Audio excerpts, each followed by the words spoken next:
Recorded Books presents A Healer's Promise by Misty M. Beller, narrated by Christina Moore.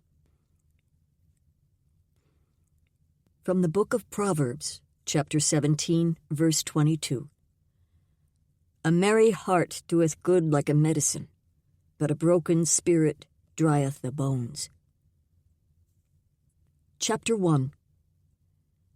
February 1815. Rocky Mountains, Rupert's Land, Canada. The sound of animal hooves shattered the quiet morn, and a flock of chickadees shot from the trees near Audrey Moreau.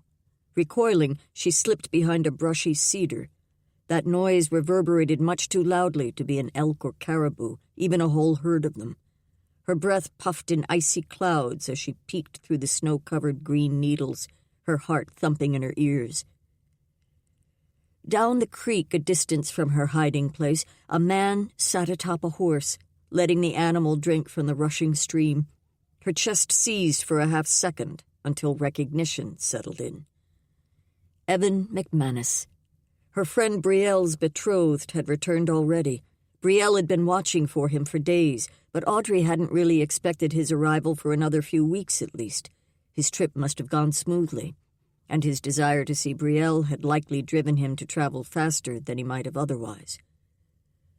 Audrey stepped from behind the tree and raised her hand to call out to him, but as her mouth parted, another figure caught her notice, this one much closer and tucked in the shadow of the woods. He, too, sat atop a horse. Beneath the brow of his hat, his gaze locked on her. Audrey's breathing stilled as her entire body tensed. Who was this stranger? Their village was hidden deep in the mountains, unknown to anyone except the local Diné natives, and Evan, and perhaps Evan's superiors, whom he'd gone back to report to about the mineral he'd found in their caves. This man must have been sent to accompany Evan. Maybe he was the first of the miners and scientists who had come to harvest the pitchblende to help America win the war against Britain. She raised a tentative hand in greeting, though her heart thundered with awareness that she'd walked out here alone, with nothing for protection save a small knife to harvest barks for her medicines. That single blade would be little help against a man like this one. She'd been raised to believe all strangers intended to cause harm, like the 10 Englishmen who'd invaded their village a decade before, killing and wounding a host of innocents before they, too, were killed.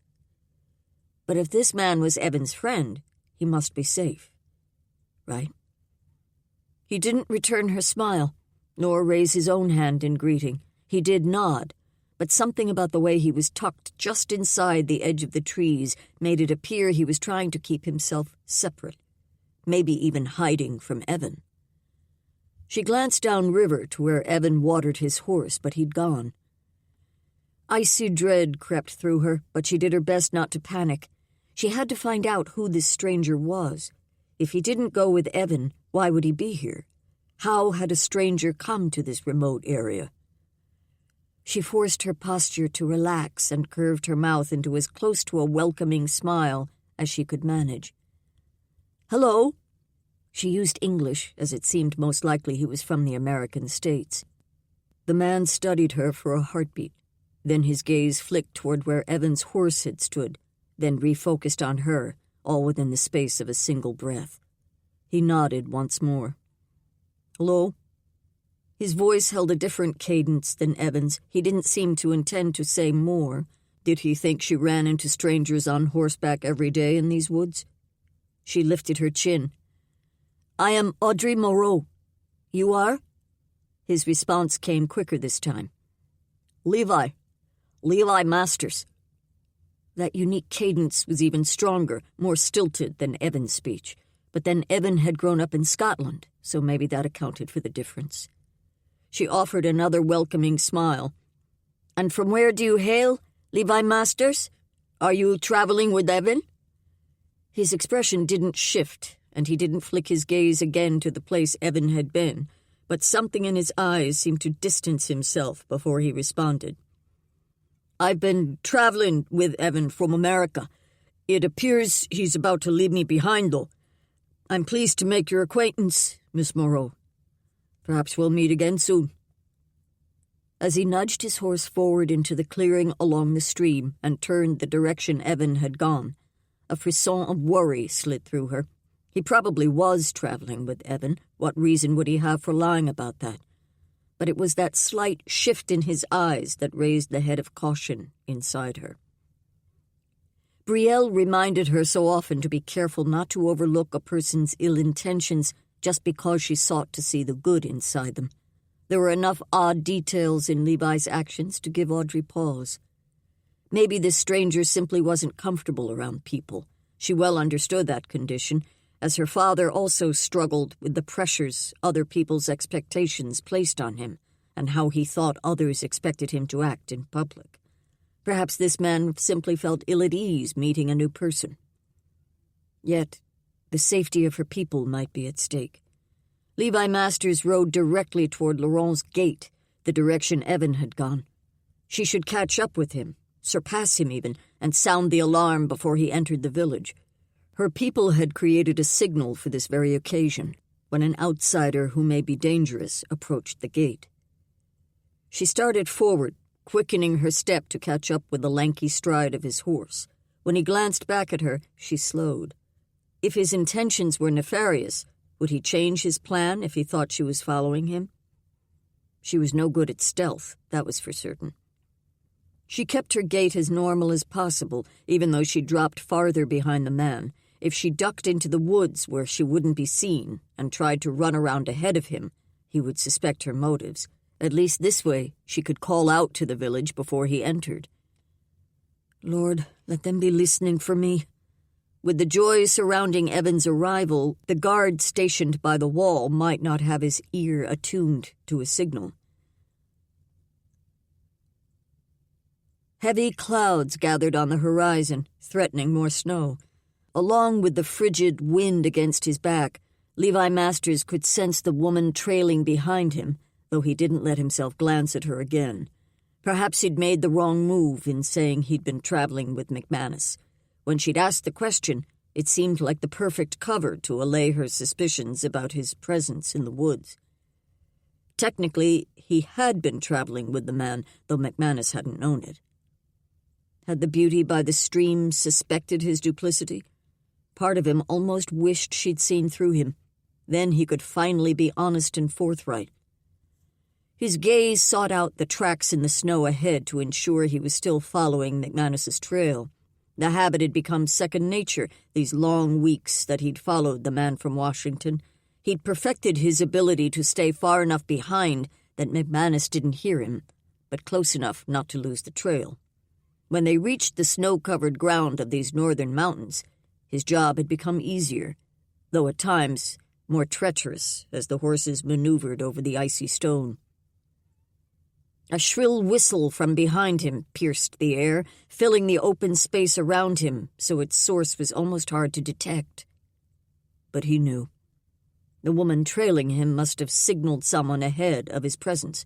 Did she intend to warn Evan McManus? Or the people of her village? He scanned the landscape before him, but all he could see was the cliffside of a mountain, with shrubby brush clustered in sections around its base.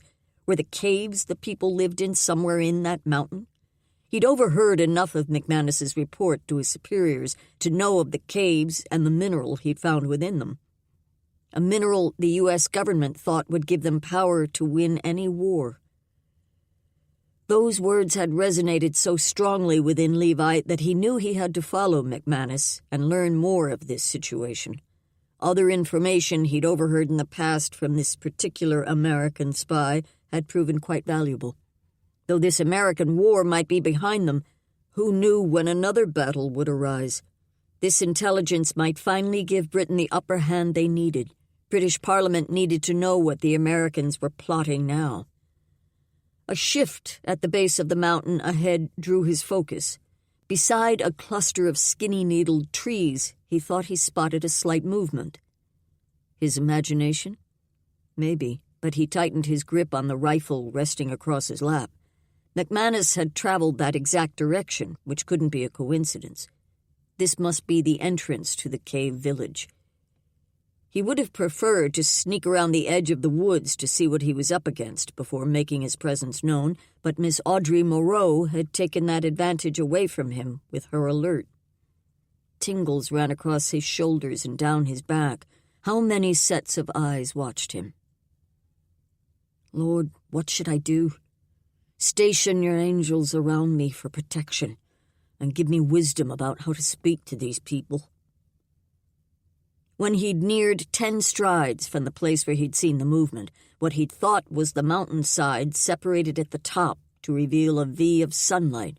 The sight made no sense, but must be part of their entrance.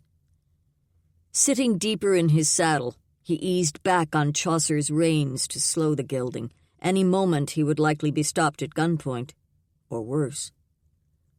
A man stepped out from the stone and planted himself, legs spread, arrow drawn tight in his bow, and aimed at Levi.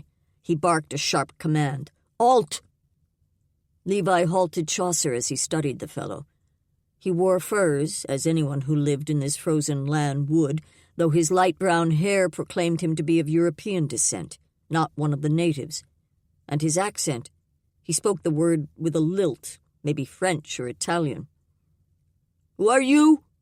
The fellow still held his bow lifted and drawn, ready to let the arrow fly at any moment. They must not have muskets here if they still used bow and arrow. At least Levi had that advantage.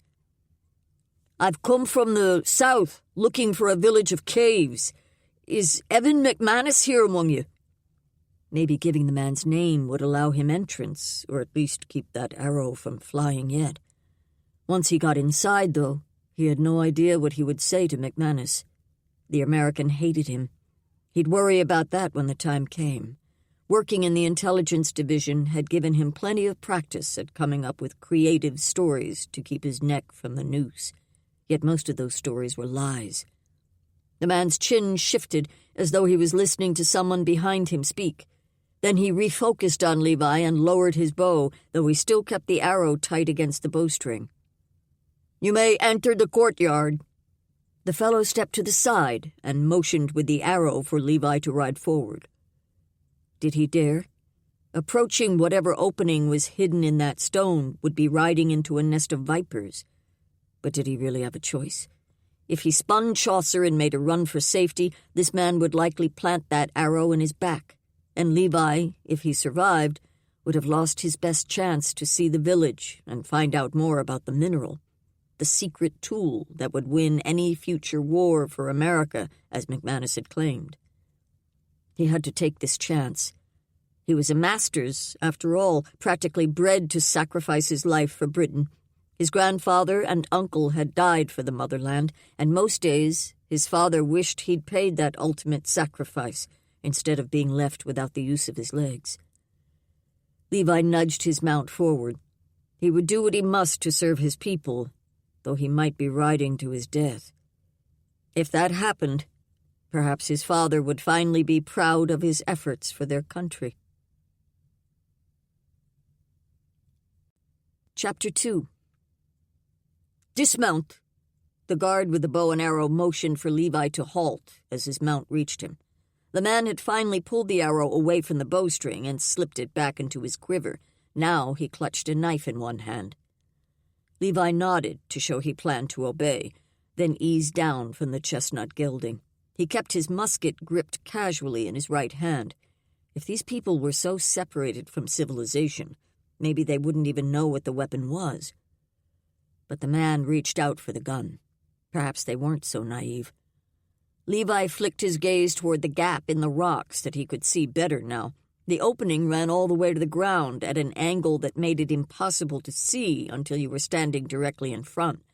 Sunlight and muddy ground appeared through the sliver of opening, the courtyard the man had spoken of.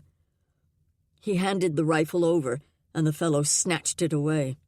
Levi kept his voice friendly. "My intentions are peaceful. I mean no harm." The man ignored his words, motioning for Levi to proceed through the opening. He called out in French to someone on the other side. "The stranger enters." That must have been a French accent Levi had detected before. Levi led Chaucer forward. Surely the man realized the gun wasn't Levi's only weapon, Any person traveling through this wilderness would need to carry at least one knife. 3 were concealed on Levi's person, but only the hunting knife would be easily found. The guard must feel confident in however many armed men stood on the other side of that wall. As Levi turned to maneuver through the sideways opening, the first of the armed men appeared in the courtyard ahead, then 2 more. Yet something seemed unusual about those 2. His mind took a second to interpret what he saw. The one in front appeared to be a woman, though she was dressed like a man with her bow drawn and an arrow aimed at him. Behind her stood Evan McManus, musket pointed at Levi's head. He halted in the middle of the opening, his hands sliding away from his body in an automatic reaction to show he had no weapon at the ready. "I mean no harm." His gaze lifted to McManus, eyes locking with the enemy spy. One look at the man's expression made it clear he'd not forgotten that bit of intelligence Levi had overheard, the information that had given the major the upper hand. Well, the dislike was mutual. He'd never forget the day McManus had led a wagon full of explosives into a fort full of not only soldiers, but women and children. Only a man with no conscience would do that. The war may have ended, but some things were impossible to forget. Levi shifted his focus back to the other armed guards. McManus may hold sway among these people, but the villagers still possessed greater numbers. If he could convince them he wasn't a threat, maybe they would give him a chance to talk peaceably. The woman stepped sideways to stand by herself, drawing Levi's attention to her. She spoke with bold command. "Who are you? What is your purpose here?" Levi dipped his chin in deference to her. "My name is Levi Masters. I've been traveling northward, and I saw horse tracks leading this way. My curiosity bid me follow them." None of that was a lie exactly, but it didn't match what he'd told Audrey Moreau. How could 2 completely different statements stem from the same reality? Because neither were the full truth. This lying had to stop. Maybe he could steer the conversation to topics that wouldn't require hard answers on his part. "Can you tell me where I am exactly?" The woman's chin lifted and she motioned to the ground in front of her. "Come farther in." Her voice held an indisputable command. No invitation to tea, this. As the old saying went, in for a pence, in for a pound, he took 3 strides in, nearly to the place she pointed. Chaucer, ever the obedient steed, trailed along behind him. "Andre will care for your horse." A lad of around a dozen years stepped forward and took Chaucer's reins. Levi allowed him to pull the leathers from his hands, but raised a palm to stall the boy. "Let me take off my packs first." Apparently they were allowing him to stay, or maybe holding him here. It might be a while before he was allowed to retrieve his things if he didn't take them now. "They'll be safe, and your horse well cared for." At her words, the young man turned and led Chaucer away. The gelding's obedience no longer felt like a blessing to be thankful for. A bit of loyalty might have been preferred. "Where have you come from?" The woman's sharp tone pulled his attention back to her. Should he say Washington? If McManus didn't already suspect he'd been followed, that would seal his opinion. "From the States. America." He did his best to sound like a Yankee, but it came out sounding more like he was speaking with food in his mouth. He'd never been good at taking on the American drawl. An older man stepped beside the woman. "You're from England, aren't you?" A knot formed in Levi's belly. If he told the truth now, what would they do to him? As far north as these people were, maybe they held British sentiment, though if they spoke French, they might be bitter about Britain taking over the French colonies of Canada. And if they gladly harbored an American spy. Still, he'd already come to terms with the fact he might not make it out of this place alive. If he died today, he'd rather do it with a clean conscience. He met the man's gaze. "I've not had what I'd call a real home with roots for a while. I mostly travel with my work, but I grew up in Yorkshire, near Kettlewell." There. They could run knives through him for his ties to Britain if they wanted to. The older man responded, "We're not accustomed to visitors. In the past, our experience with people from your homeland has been deadly. For that reason, sir, you will understand why we have questions for you before we can allow you to roam freely among our villagers." The fellow nodded toward the woman, which appeared to be a sign for everyone. 2 men stepped forward on either side of Levi, and one at his back. "To the assembly hall with you." The fellow on his left motioned for Levi to step forward. If they were simply cautious about strangers, maybe it wouldn't take long for him to set their minds at ease. Whatever had happened to them in the past was unfortunate, but he certainly didn't plan to hurt these people. His only goal was to find out what McManus had learned and exactly how the U.S. thought it would give them so much power. The armed men led him across the courtyard toward the sheer cliffside of the mountain ahead. Doors had been cut at the base of the stone, and they led him to one on the left. One of the guards pulled the wood open, then they stepped into a long stone hallway. Torches flickered off the walls, mounted at intervals to light the corridor. Noises ricocheted from the stone on all sides, the sounds of their steps, the rustle of clothing, even their breathing. Levi worked to make his breaths as quiet as possible. The last thing he wanted was to appear nervous before the villagers. At the end of the corridor, they turned left, then stopped at a set of tall double doors. His escort opened one, then ushered him into a dark space, though the echoes of their movements proclaimed it to be much larger than the hallway. "Stop here." Levi obeyed, as darkness enshrouded them. After a moment, one of the men carried a torch into the room, moving along one wall to light torch after torch. These people must not have kerosene lanterns. Did they even have candles? Their system of wooden torches reminded him of the old castles that dated back to England's earliest days. As the perimeter of the room began to take shape in the glow, the 2 guards flanking him led the way toward a table near the middle of the room. He sank onto the wooden bench, the weariness of riding for weeks on end soaking through him. Now was hardly the time to succumb to exhaustion, but how long had it been since he'd sat in a real chair, with velvet upholstery and goose-down stuffing, or laid on a feather bed-tick? Their country home had always been modest, but his mother had ensured their comfort as much as she could. He'd never appreciated those small things like he should have. Not until he left England. Though a few American inns prided themselves on luxuries, most of the country seemed to have no idea what inferior accommodations they suffered under.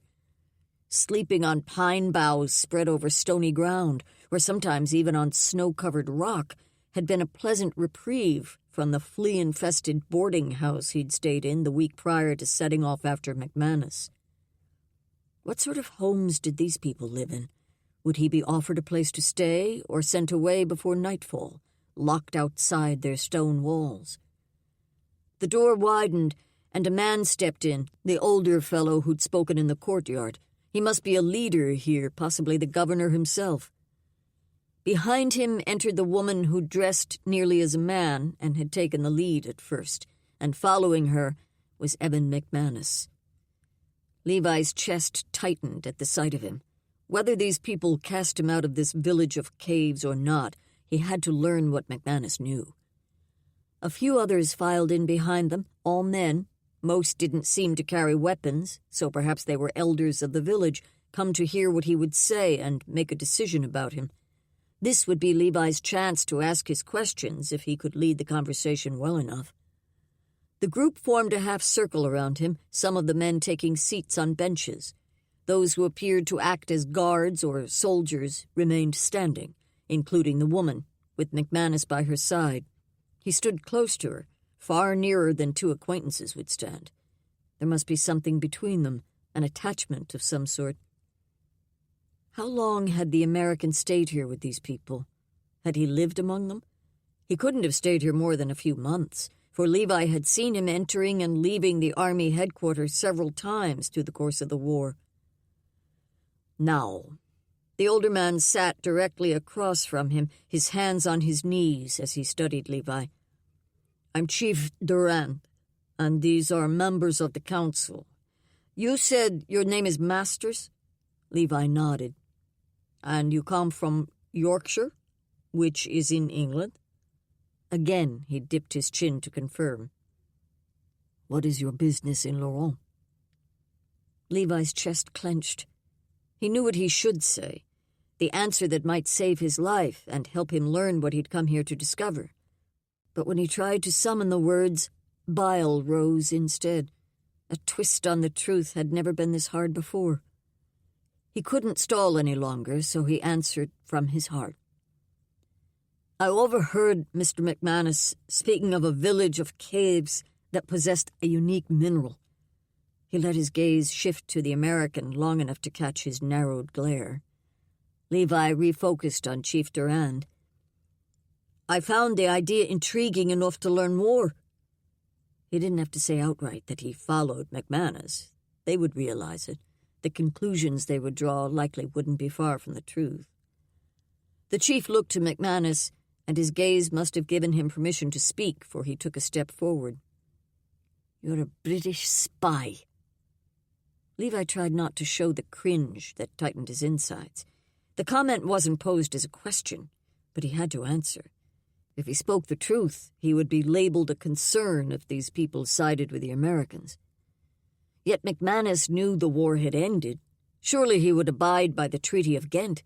Of course, this area was so remote, nothing required these people to follow an agreement signed between two countries thousands of miles away. If Levi simply disappeared, no one would know why, or even where. He'd not known exactly where he would end up, so he'd only written that he'd be heading northwest in his note to his superiors. As a surge of possible answers rose within him, that growing voice inside pressed the truth forward. I report to the British War Office. I'm not a spy. At least, I've never been called such. I simply research information they request. This was the first time he'd ever taken the initiative to track down a promising detail on his own, though he'd often been told he had the liberty to do so. McManus seemed to be working hard to maintain a calm facade, though his gaze shot sparks across the space between them. A spy. A man I know from experience to be untrustworthy and devious. The words hung in the air, coiling like a noose around his neck. McManus knew Levi had been the one to overhear the plans for the Battle of Stony Creek. Levi couldn't regret sharing those details with the officers in charge. He'd saved lives that day. Yet McManus wouldn't feel the same about the event, not when he'd been working for the opposite side. And with a spokesman like this to represent his character, Levi's fate in this place would be almost certain. Chapter 3. Levi had to find a way to shift the focus away from himself and move the conversation far from anything involving McManus. He kept his expression light, then scanned the chamber around them. This is quite a remarkable room you've built in the mountain. The ceiling rose in a dome. Surely something as grand as that must have been crafted by the Lord's hand, not chopped out with hammer and chisel.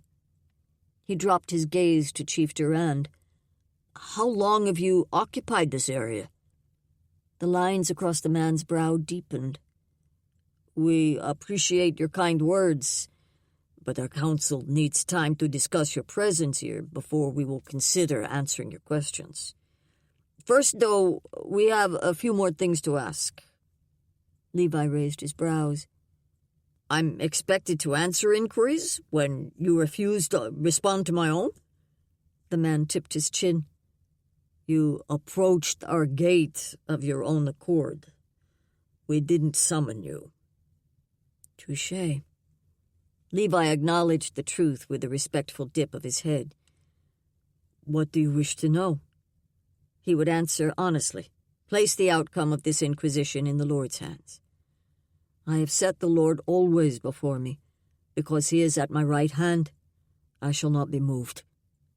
He'd claimed that as his banner verse when he first left England to pursue this work. Now he would finally live it. The chief's gaze narrowed, taking on the look of a shrewd judge. "How is it you overheard Evan speak of our village? What were you doing at the time?" Levi swallowed, pressing down the knot in his gut. "I sometimes keep watch outside the Army headquarters building.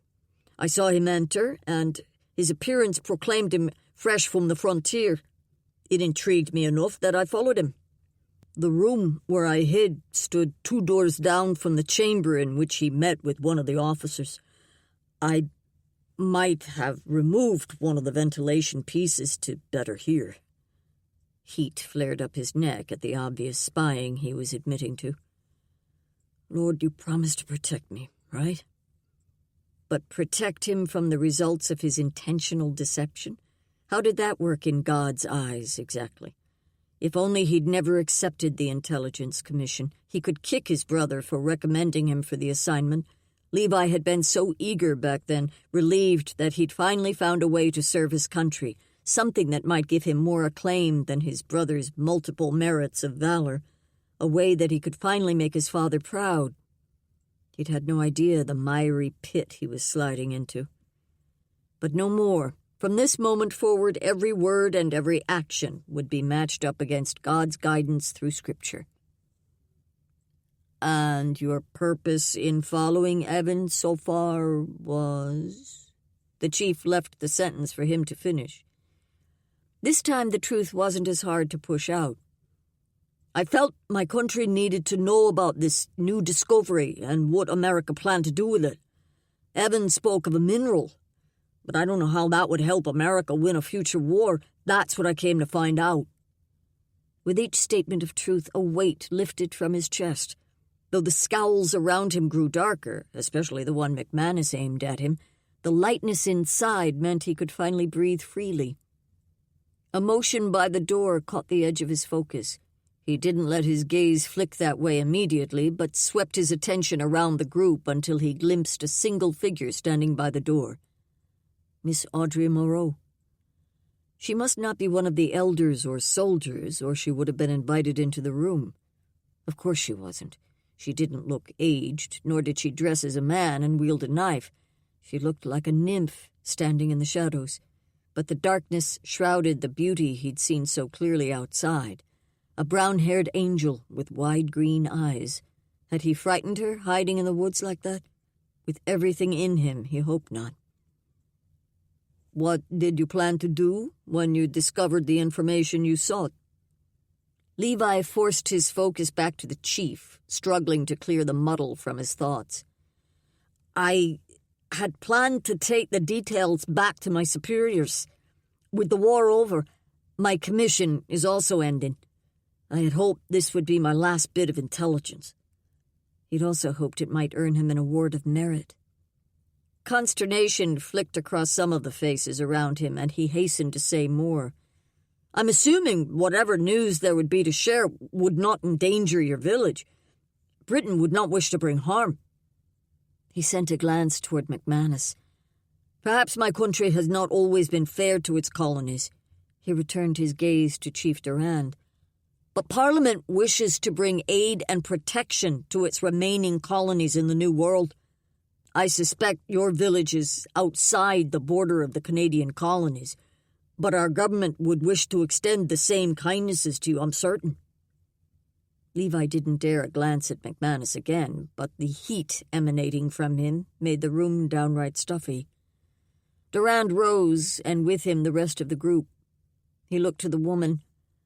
"Have him held until we reach a decision. Once he's secure, I would like you and Evan to join us for the meeting."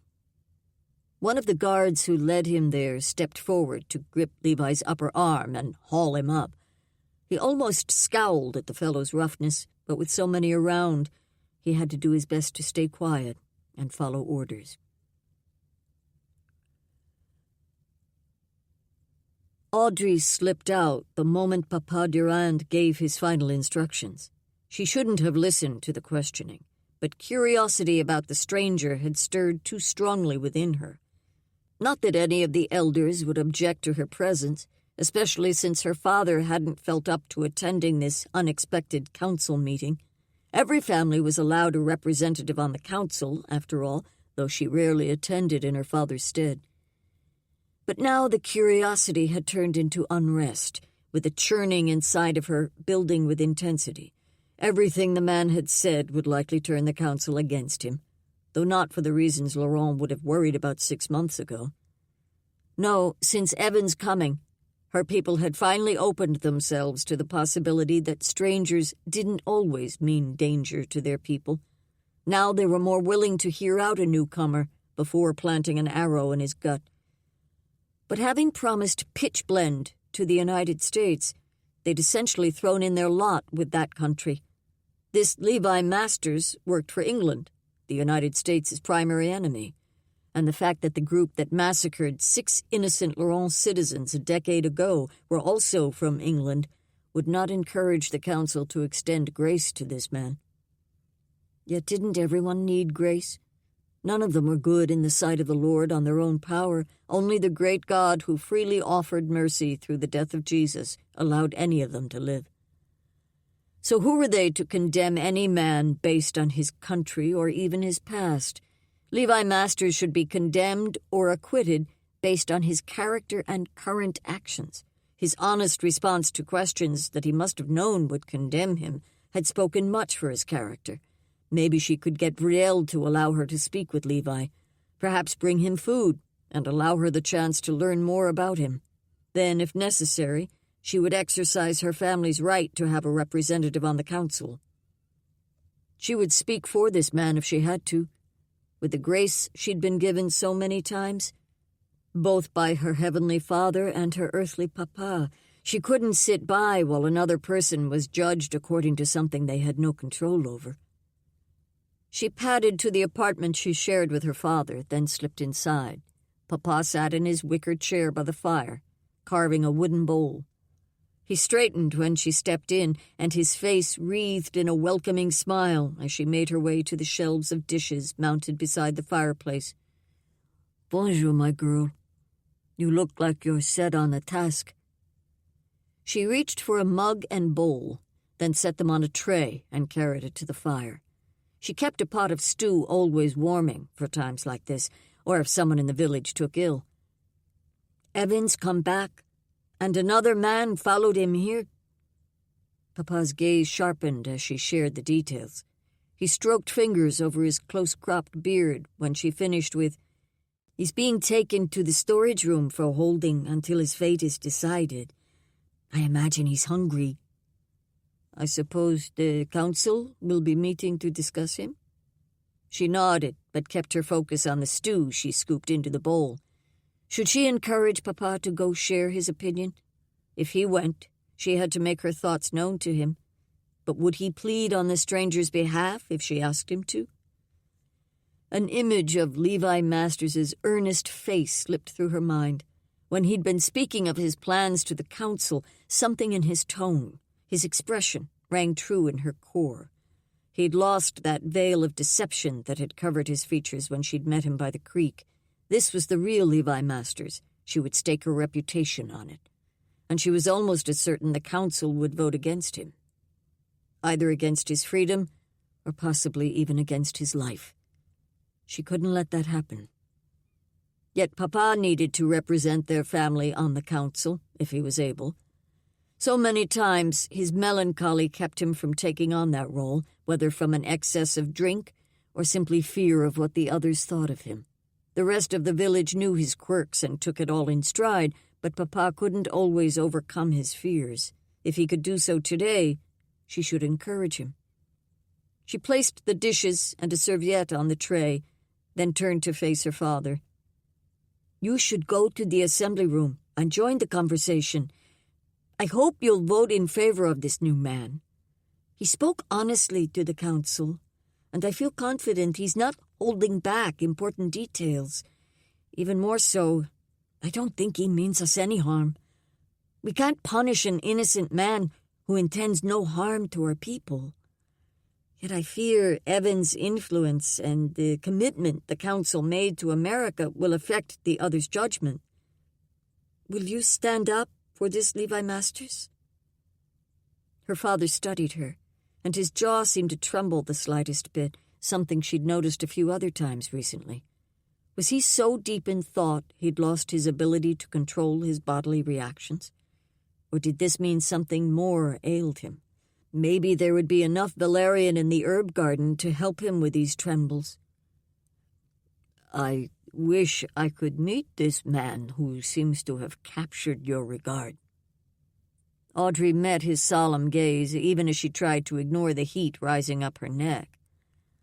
I'm taking this food to him now. Would you like to walk with me? Papa shook his head. He rarely made unexpected appearances around the village, staying home most days. With a sigh, he laid his woodwork on the table beside his chair and pushed up to his feet. I had better see what's happening with the council. I'm surprised Duran hasn't sent someone to summon me. Her gaze followed her father as he shuffled to the wall beside his bed, where his clothing hung on hooks. With slow movements, he pulled on his best frock and ran a comb through his salt and pepper locks.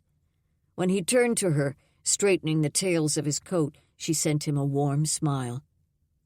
You look well, Papa. The way her words brought a lightness to his face made her throat burn. If only she could make him feel half as loved and appreciated as he'd done for her through the years. If only she could take away the darkness inside him that made his life such a challenge. Chapter 4. When Papa left their chamber, Audrey turned her attention to the pot bubbling beside the fire. Perhaps she should ask Brielle before taking food to their visitor, since he was technically a prisoner. Surely feeding Philip and Monsieur Masters would be acceptable. Her role had always been to prepare meals for newcomers to Laurent, as they were usually trading parties of Dinan natives. Why should this man be the exception? With the tray in hand, she rose and made her way out of the apartment and down the chilly hall. Sounds drifted from behind doors as she passed along the way.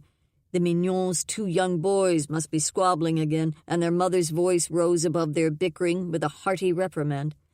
As she passed the Thayer's door, an elderly man's chuckle drifted through the wood. Louise's father-in-law had come to stay with them, giving his home to his newlywed granddaughter and her husband. The newly cut apartment for the Chapuis family sat on the left side of the corridor.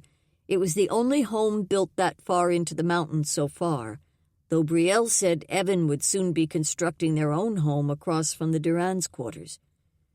As they continued to excavate deeper into the mountain, more families would be able to spread out. Space had become a precious commodity for some of the growing families. They would all be grateful at the end of winter when they could spend more time outdoors. It grew quieter as she neared the storage room at the far end of the hall. She strained to hear voices inside, mostly to make sure she wasn't interrupting something important.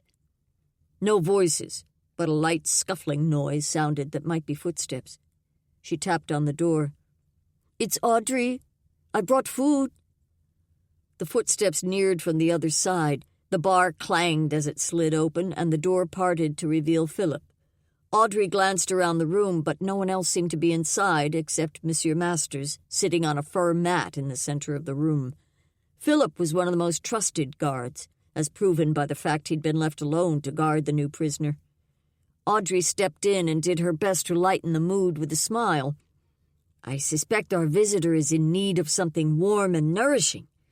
She glanced at Philip. I can come back with a tray for you too, if you'd like. Philip shook his head, then glanced at the man watching them from the fur. I'm not sure this is the right time for him to eat. I'd rather wait until Brielle comes back from the council meeting. Unease curled in her middle. I'm sure it can't hurt to let him eat a bit of soup and drink warm tea while we wait. I won't even ask you to untie him. I can help him eat. Philip's gaze turned uncertain. Before he could voice another protest, she shifted to the man on the floor. With his ankles tied, he sat with his knees bent before him and his hands behind his back. Such a position couldn't be comfortable. Wariness cloaked his expression as he watched her, as though he suspected she might have an ulterior motive. She offered a warm smile to thaw his suspicion as she lowered the tray to the fur beside him, then dropped to her knees where she could spoon soup into his mouth and lift the cup for him to drink. "I always keep a stew pot warming, so this is full of all manner of goodness for the body and soul. I added a bit of echinacea to the tea to ward off winter's chill. I know you've been outdoors for a while and may have picked up a sniffle or two." The guarded look in his eyes eased as she spoke, turning to something like gratitude, or at least the beginnings of it. She lifted the cup to his lips, letting her gaze roam his face as he drank. She'd done this act for others in the village hundreds of times, nursing those too sick to help themselves. She always tried to use these moments of closeness to see the real person, to look beneath one's weary, lined face to the beautiful soul beneath. But with this man, she didn't have to look far to see outer beauty. The chiseled jaw, the strong cheekbones, the sharp intensity of his eyes, all of it made her heartbeat speed up. Without his fur hat, his tousled brown locks lay in loose waves, the perfect thickness to run her fingers through. She jerked her gaze down to his face again as something flipped in her middle. She shouldn't be thinking of such. This might be her only opportunity to gauge his character, to find out anything more that would help her plead his case. When she focused on his eyes, she saw he already watched her, his Adam's apple bobbing with each gulp of the tea. She lowered the cup to allow him a chance to breathe and to provide some much-needed space between them. What could she ask him to learn more?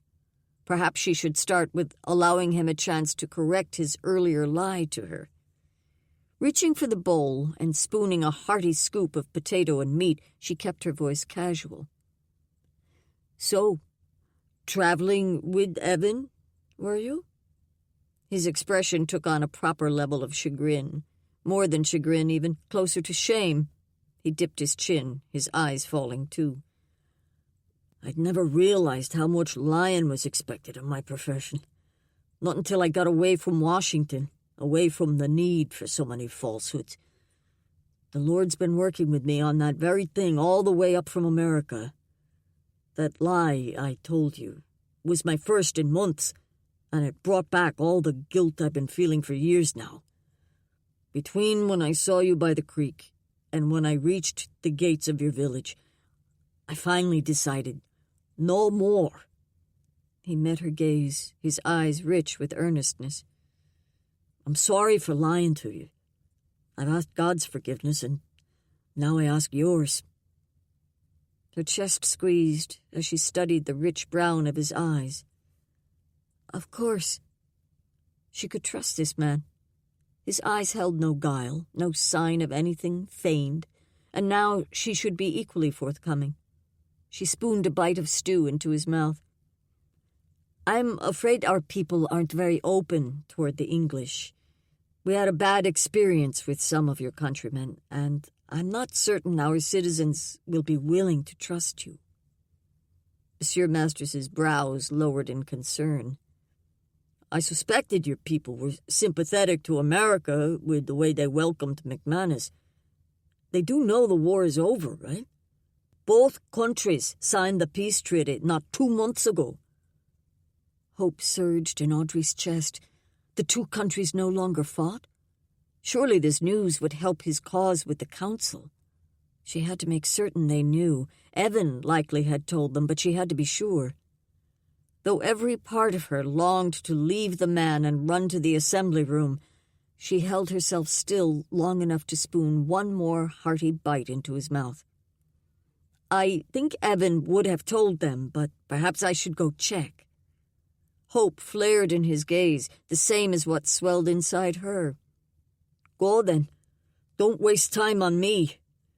She hesitated, glancing from the mostly full bowl in her hands to the half-drained cup on the tray. Leaving the man with food, yet without the ability to feed himself, went against everything within her. "Go, if you think it'll make a difference. Please. Food can wait." His final words sent her into motion. She placed the bowl back on the tray and rose, glancing at Philip as she strode to the door. I need to take care of something. Cut his hands loose, Philip, please. At least until he finishes eating." She didn't wait to see if he obeyed, just slipped through the door and sprinted down the long corridor. When she neared the tall double doors, she slowed, forcing in deep, steady breaths as she collected herself. Would the council reprimand her for barging in? Surely not if she possessed a piece of pertinent information. She had to make sure she didn't come across as an impulsive schoolgirl eager to spread gossip. "Lord, grant me favor with them." She smoothed her hands over her skirt and inhaled a steadying breath, then reached for one of the doors and pulled it wide enough to slip inside. Perhaps it was the sound of her step on the stone floor, or the rustle of her skirt, or simply the flash of movement as she stepped into the room, but the eyes of every council member turned to face her. They sat in the same area where they'd questioned Monsieur Masters. All families were represented, as far as she could tell, including her father. Brielle also sat in the circle, as she sometimes did in her role of le commandant, leader of the guards and hunters. Evan sat beside her. She did her best to keep her poise and not let her trembling hands show as she stepped forward. Chief Durand stood and approached her. His eyes always held a kindness, especially when he looked at her. With as close as she and Brielle had always been, he'd practically adopted her as another daughter. Now, that kindness in his gaze blended with worry as he met her partway across the room. "What is it, Audrey?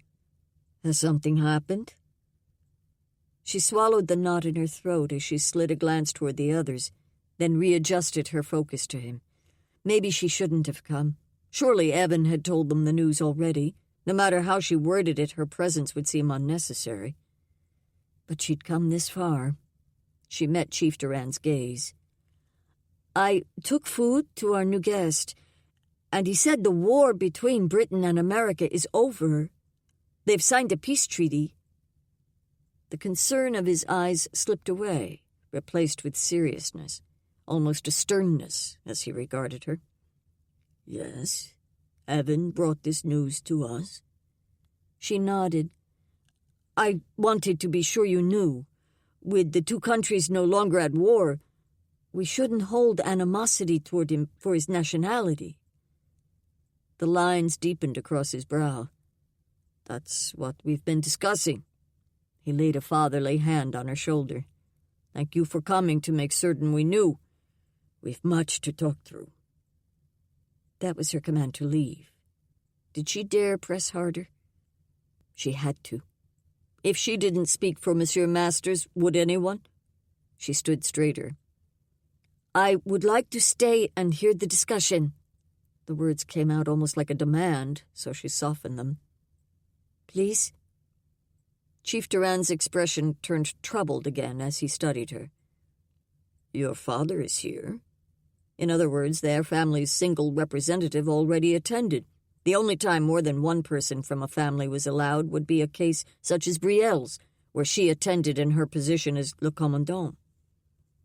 "I'll hold my tongue, unless there's information I believe no one else is aware of." His brows rose. What might she know that these others didn't? Maybe nothing. But she had to stay. Something inside pressed her with the need. She couldn't explain exactly why, but she had to speak up for Levi Masters if the conversation turned the wrong direction. At last, he sighed.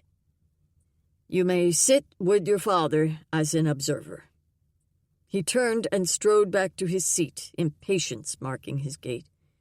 Relief slid through her as she followed behind him, then slipped onto the bench beside her father. Chief Durand scanned the faces in the group. "Now, I believe Monsieur Rochette was speaking." The man leaned forward, hands on his elbows. "That man came here with evil intent. He said so himself. He can't be trusted. He knows our location now.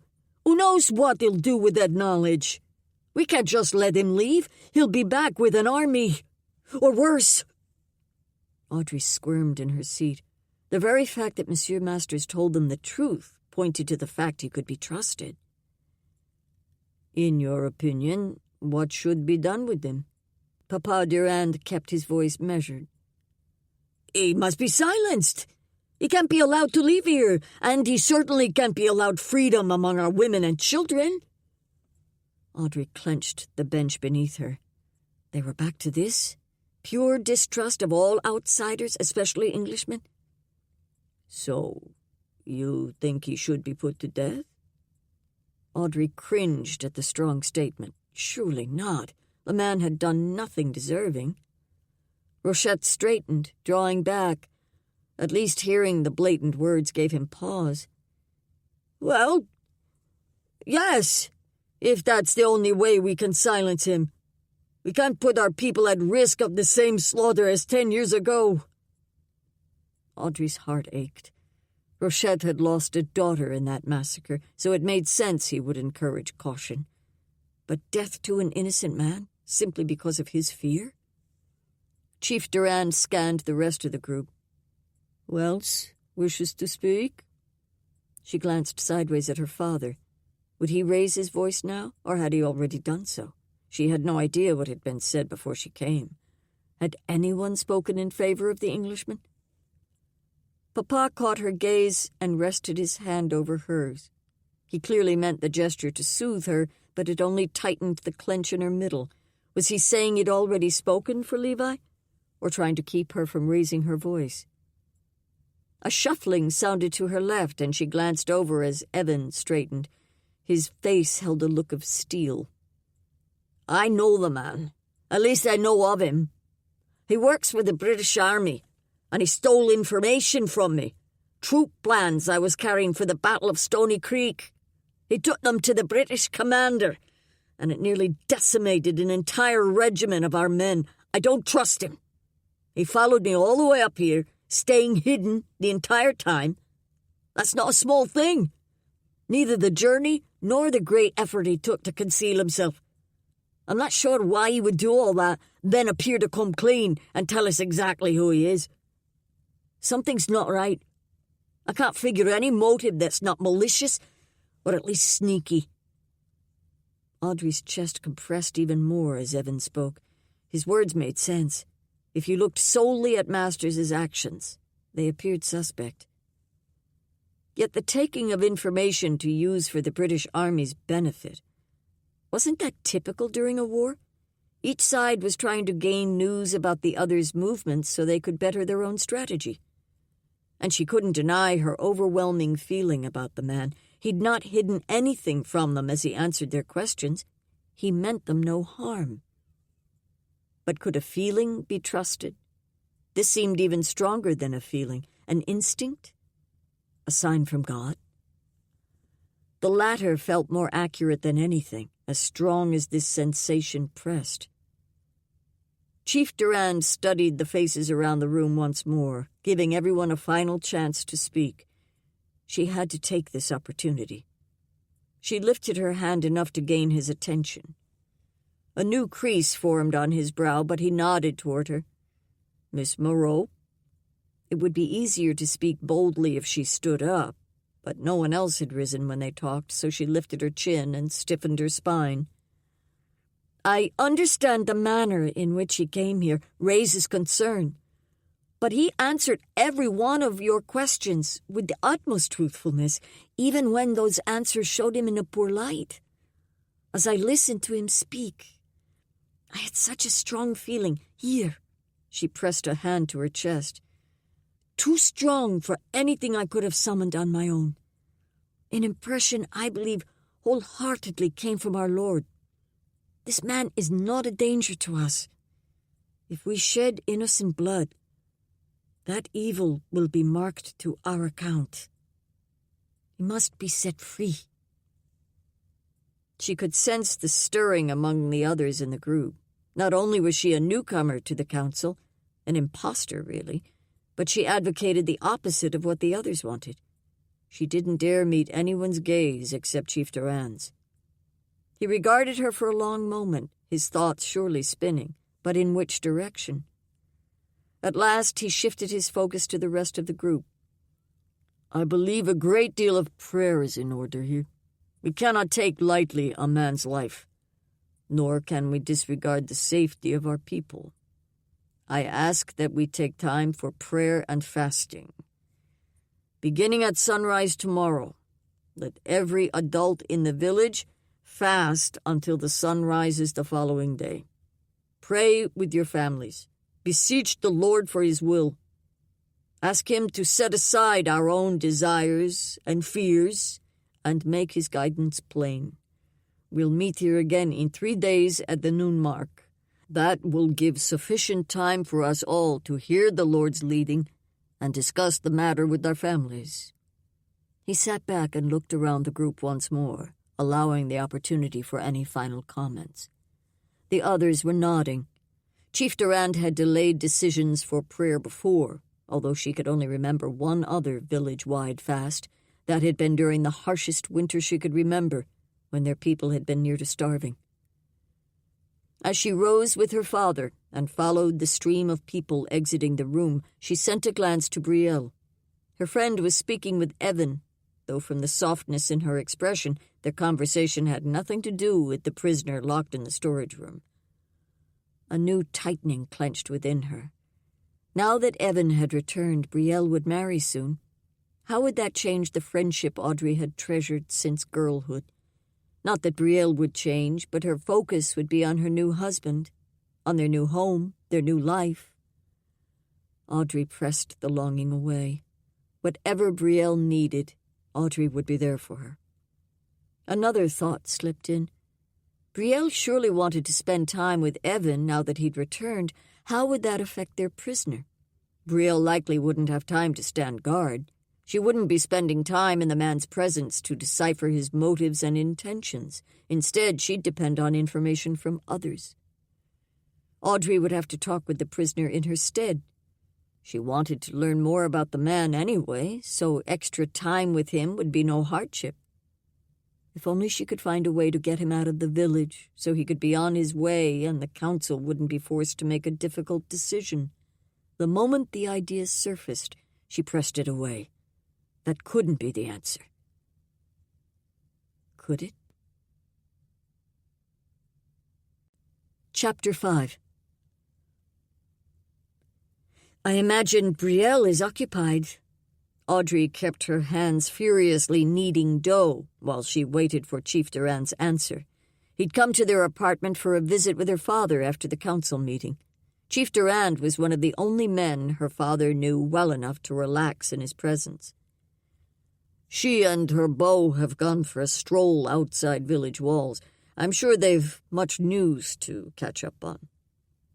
Audrey didn't glance up to see the twinkle in his eye, but she could hear it in his voice. She had a feeling Brielle and Evan would be catching up on more than just news. How wonderful for Brielle. She deserved this happiness, and Audrey wouldn't wish it away for anything.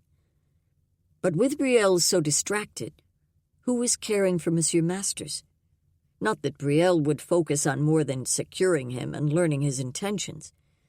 Audrey handled the meals, and that's exactly what she was preparing now, food for her father and Monsieur Masters. Yet not having Brielle as involved with the prisoner felt odd, like there was too much chance something could go wrong. As she spooned meat into the Breton galette, the men's voices slipped into the background. Papa Durand seemed more focused on the stranger's background and how that might influence his future behavior than on the fact that he'd been honest in all the details he shared. At times, she itched to speak up and remind the chief of that truthfulness, but he'd been there just as she had, and this was his own conversation with her father. She respected both men too much to interrupt as she might have when she was 10. When she pulled the first round of meat pastries from her new cookstove oven, a wonderful apparatus from the outside world Evan had taught them about, she used a break in conversation to catch Chief Durand's attention. "Will you stay and eat with us?" It had taken her a while to perfect the baking in the new cookstove Papa Durand constructed for her, but now baked goods came out even lighter than from her handmade stone oven. He gave her a fond smile.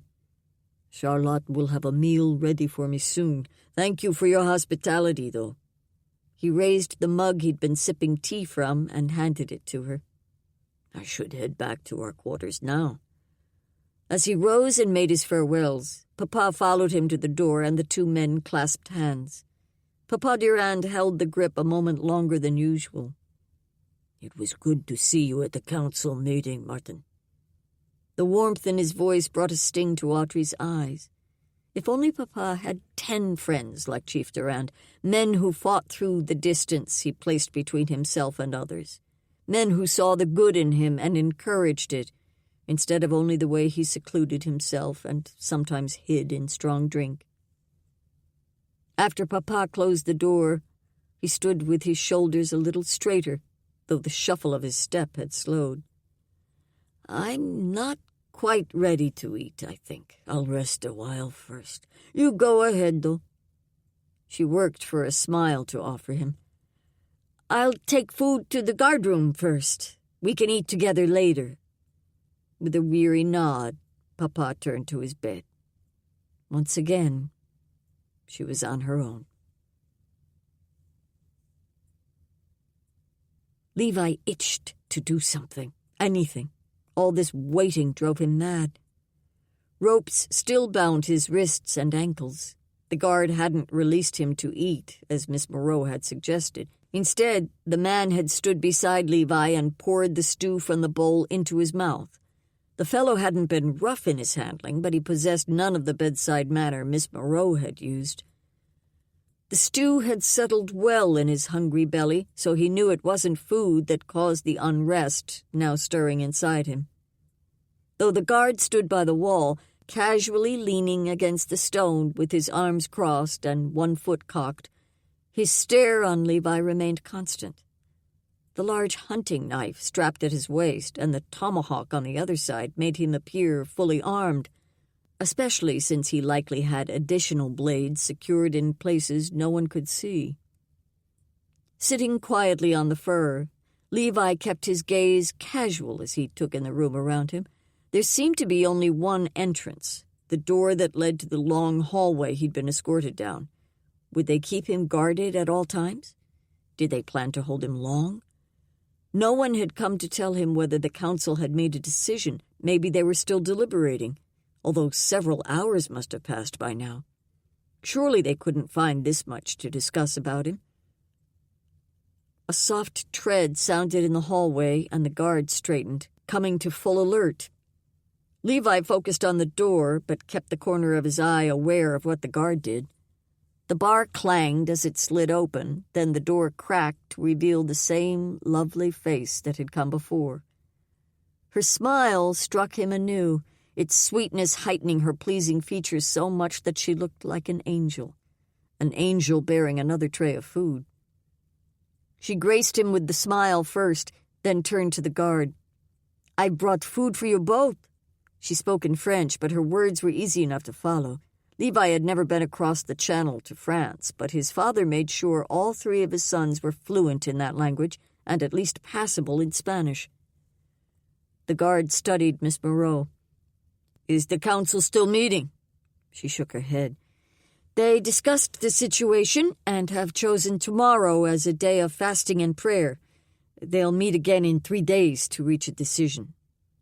The guard frowned. Did he disagree with the plan? Or maybe he simply wished he weren't locked in this room all day with a stranger. Miss Moreau gave the man another of her angelic smiles. "I'm sure Brielle will come soon to speak with you. In the meantime, I bought bread and galette and warm tea." She turned toward Levi and lowered the tray onto the fur beside him. The aromas of pastry and some kind of meat rushed up to him, and his body reacted viscerally. His stomach rumbled, and Miss Moreau glanced up at him with a knowing smile. His grin felt too much like a schoolboy's as he did his best to cover. "I must be hungrier than I knew." "Let's feed you then." She turned back to the guard. "Cut him loose, please, Philip, so he can eat." Her tone commanded, and surprisingly, the guard seemed to be considering her words. This woman must be highly respected for even the armed guards to show her such deference. She motioned toward Levi's arms and shifted to allow the guard, Philip, better access. "Please, a man should be allowed to feed himself." Again, her tone brooked no opposition. After a moment, the man stepped near and moved behind Levi. "Only while he eats." He gripped one of Levi's wrists. Then, after a moment of pressure, the strap loosened around that arm. The man unwound the cord from the wrist, then stepped back. The rope remained looped around his left arm, which would make it easier to retie him, but for now, Levi could move. His upper arms ached as he pulled his hands around in front of him. Miss Moreau beamed as she extended a plate loaded with 2 meat pastries. Again, the whiff of warm, savory aromas flooded his senses. He reached for the plate, then lifted one of the galettes to his mouth. Though he'd been prepared for a pleasant taste, the infusion of flavors that spread across his tongue sluiced through his body, drawing his eyes closed as he savored each nuance. He'd not eaten anything this delicious since he couldn't remember when. Maybe nothing had ever been this good. Perhaps his hunger enhanced the taste, but this woman was proving she possessed a remarkable talent with food. After the bite slid into his contented stomach, he opened his eyes to find her watching him, a secret smile curving the corners of her mouth. He lifted the remainder of the pastry. "You made this?" She nodded, her cheeks pinking as her eyes dipped. As adorable as the look was, part of him wanted to reach forward and nudge her chin back up. She should be proud of such skill. Instead, he settled for giving her a few paltry words. "It's excellent. Better than excellent." Then he focused his attention on his next bite. As Levi filled his mouth with meat pie, Miss Moreau stood with a second plate and turned to the guard. The man took it, but placed the dish on the floor by the wall with a simple, "Thank you, I'll eat later." "I'm sure Brielle will come as soon as she's able to give you more details, and a guard schedule." Miss Moreau dropped her voice and switched back to French as she spoke to the man. Surely they didn't think they hid their words from him by speaking that language. Many Englishmen spoke fluent French, but would they know that all the way out here? Philip nodded, though something in his expression seemed frustrated. Brielle must be the woman who dressed as a man, a leader among them, it seemed. As Levi finished off the first pastry and started into the next, Miss Moreau moved back to kneel by the tray. She appeared to be organizing things, but something in her manner told him she mostly watched him. At last she gave up the pretense and raised that angelic smile to him. "So, Monsieur Masters, you said you have family back in England?" He nodded, swallowing the bite so he could speak. "Mom and Dad have a home near Kettlewell. My younger sister is still there. My 2 older brothers work abroad." She raised her brows. "Spies, like you?" Her lips drew together in a pert expression that made him want to tweak her nose. "Not spies. The eldest is a captain in His Majesty's Navy, and the other has a desk job in the War Office. It's because of him that I obtained my commission." Levi's stomach twisted with that last bit. This commission hadn't been the blessing he'd expected. She studied him as though she could see some of what he felt. "Do you regret the work you've done?" Her words crept in, weaving through his mind in a way that overturned what he'd always told himself. Did he regret the mission he'd devoted himself to these past 3 years? As his mind sifted through the things he'd accomplished, the intelligence he'd been able to pass along, one piece that had possibly saved a battalion of troops in the Battle of Stony Creek, he tried to sort through his feelings about the job. Some of the information I've learned has saved lives. I don't regret that. War is an awful business. I understand when it's necessary to maintain safety and quality of life for the citizens, but I despise battles fought to gain land and satisfy greed. Bitterness crept into his tone, and he paused to gather himself again. He focused on the clear green of her eyes, reminding him of bright, cool moss on a stone.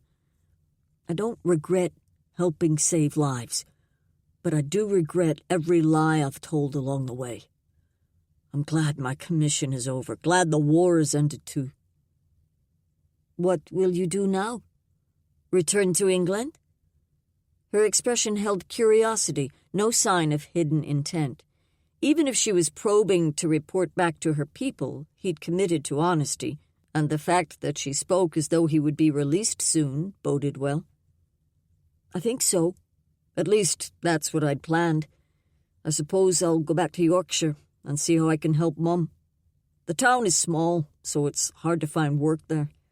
Dad is lame in both legs and can't earn enough to support them, so Mum and my sister are clothmakers." Audrey's brows drew together as sorrow swam in her gaze. "I'm sorry to hear about your father's struggles. From illness or injury?"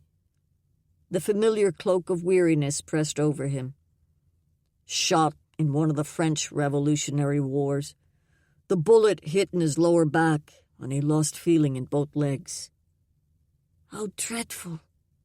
With the pain in her expression, Miss Moreau truly seemed to mean the words. "There's a man in our village, Louis, who suffers from a similar challenge. It's made life so much harder for him and his entire family." The way she spoke and the emotion in her voice wound through him as though she really might understand what it had been like growing up with his father bound to a chair. The physical challenges had been hard, but Dad's moods had been the worst. "It's been hard on Dad and Mum both. My sister helps a lot, both with Dad and with their business. That area is known for its wool, and they've built up a reputation for beautiful fabrics." Her face perked. "Really? I've always thought how fascinating it must be to create fabric from loose hair. Most of our clothing comes from animal hides." She brushed the leather of her skirt. "This village you come from, Kettlewell, did you call it? What is it like? Bigger than Laurent?" Her voice held a wistfulness. Did she want to see more of the world? He chewed a bite of pastry as he thought through what little he'd glimpsed so far of this place. "I've only seen a few of your people, so I'm not certain how large your village is, but Kettlewell is a small farming community of about 20 families. We lived a couple miles outside of it, yet close enough for easy trade." Movement from the guard, who stood nearby, brought Levi's attention up to the man. He pointed at the last half of the meat pie in Levi's hand. "Finish. I need to tie you again." Levi nodded and returned his focus to eating. When he'd swallowed the last delicious bite, Miss Moreau nudged a mug closer to him. His mouth watered as much as it had for the food. Finding a decent cup of tea had been a challenge since coming to America. The drink she'd served earlier had been different from English tea, but possessed a strong, welcoming taste. She could make a tidy sum by selling it as a specialty drink in the genteel markets of London. With his first swallow, the flavors bit just enough, then went down with velvety smoothness. He breathed out a contented sigh, then eyed her. "What do you put in this? I've never tasted a tea quite like it."